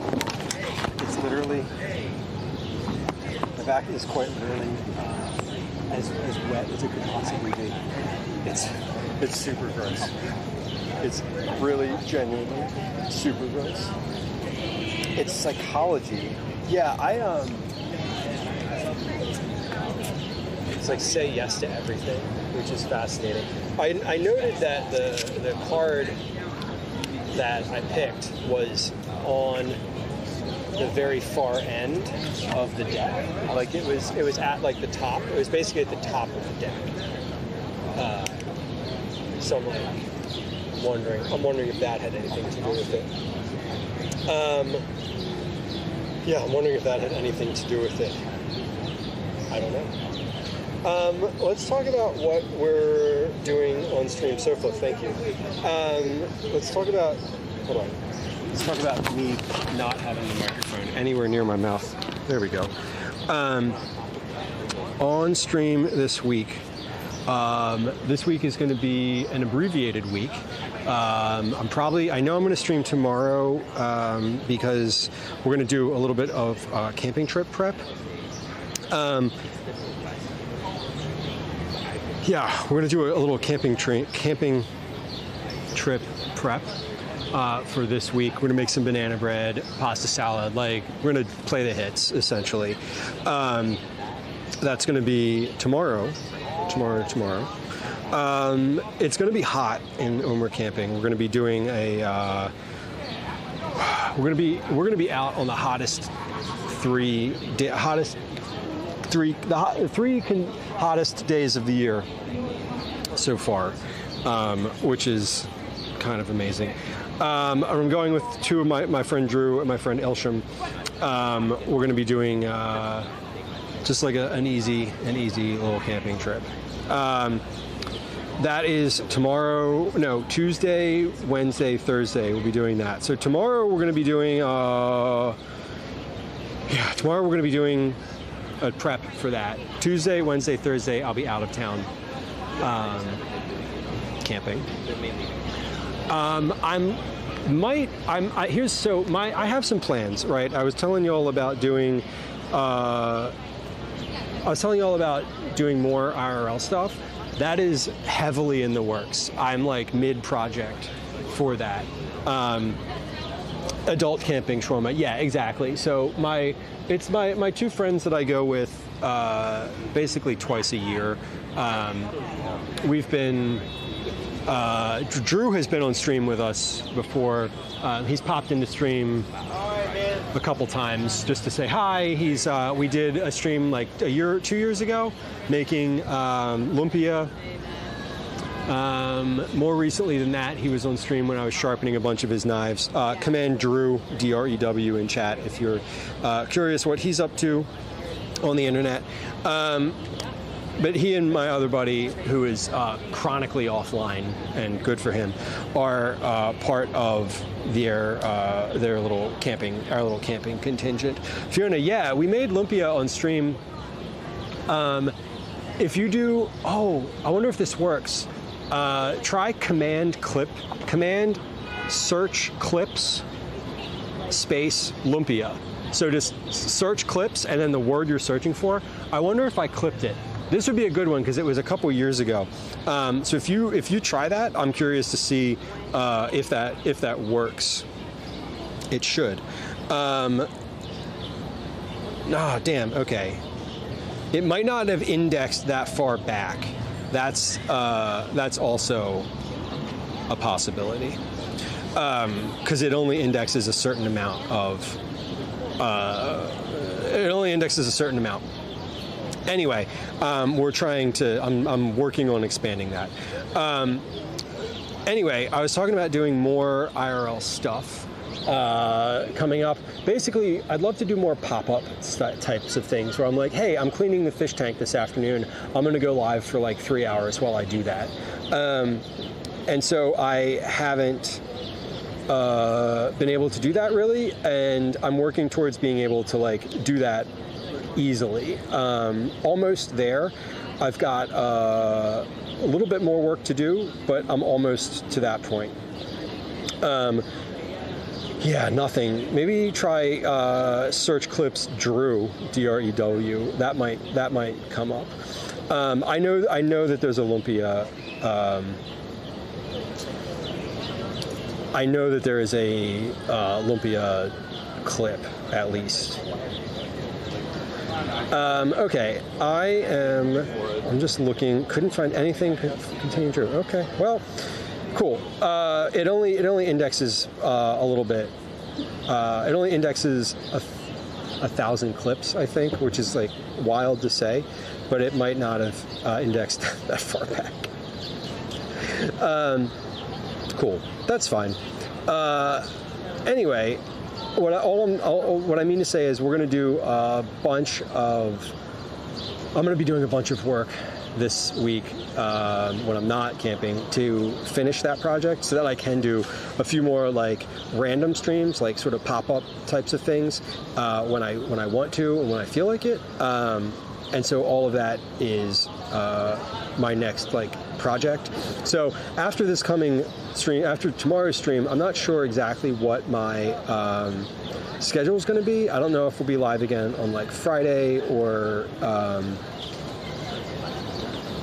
don't know if we'll be live on Friday or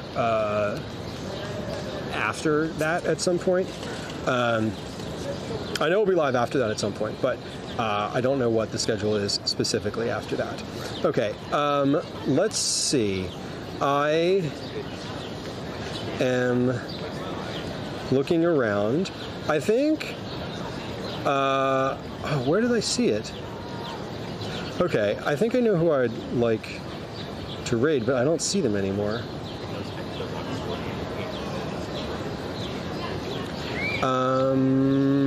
No, let me search. Hold on. Search. I thought I saw someone doing something. I thought I saw someone doing something on the internet. I guess I didn't. Okay, that's fine. That's fine. I would like to raid Ira Abba today. I see they're cycling, ocean, sunset. Ira is on a bike. Yeah, is biking. And this is a fellow IRL streamer who I like and who I lurk on every so often. It looks like maybe she's walking right now. I'm not sure, but we're gonna start the raid. We're gonna start doing that now. There we go. Okay, cool. So thank you for the raid messages in chat. I appreciate y'all. Hey, listen, we will be live again tomorrow. Thanks for hanging out today. I had a really lovely little walk around. I don't know, how far did we end up walking? I can't see on the overhead. I don't know. It's up. The number is up there somewhere. I can't see it, but I think it's probably more than 20 kilometers. Anyway, I hope y'all have a lovely 21K. Amazing.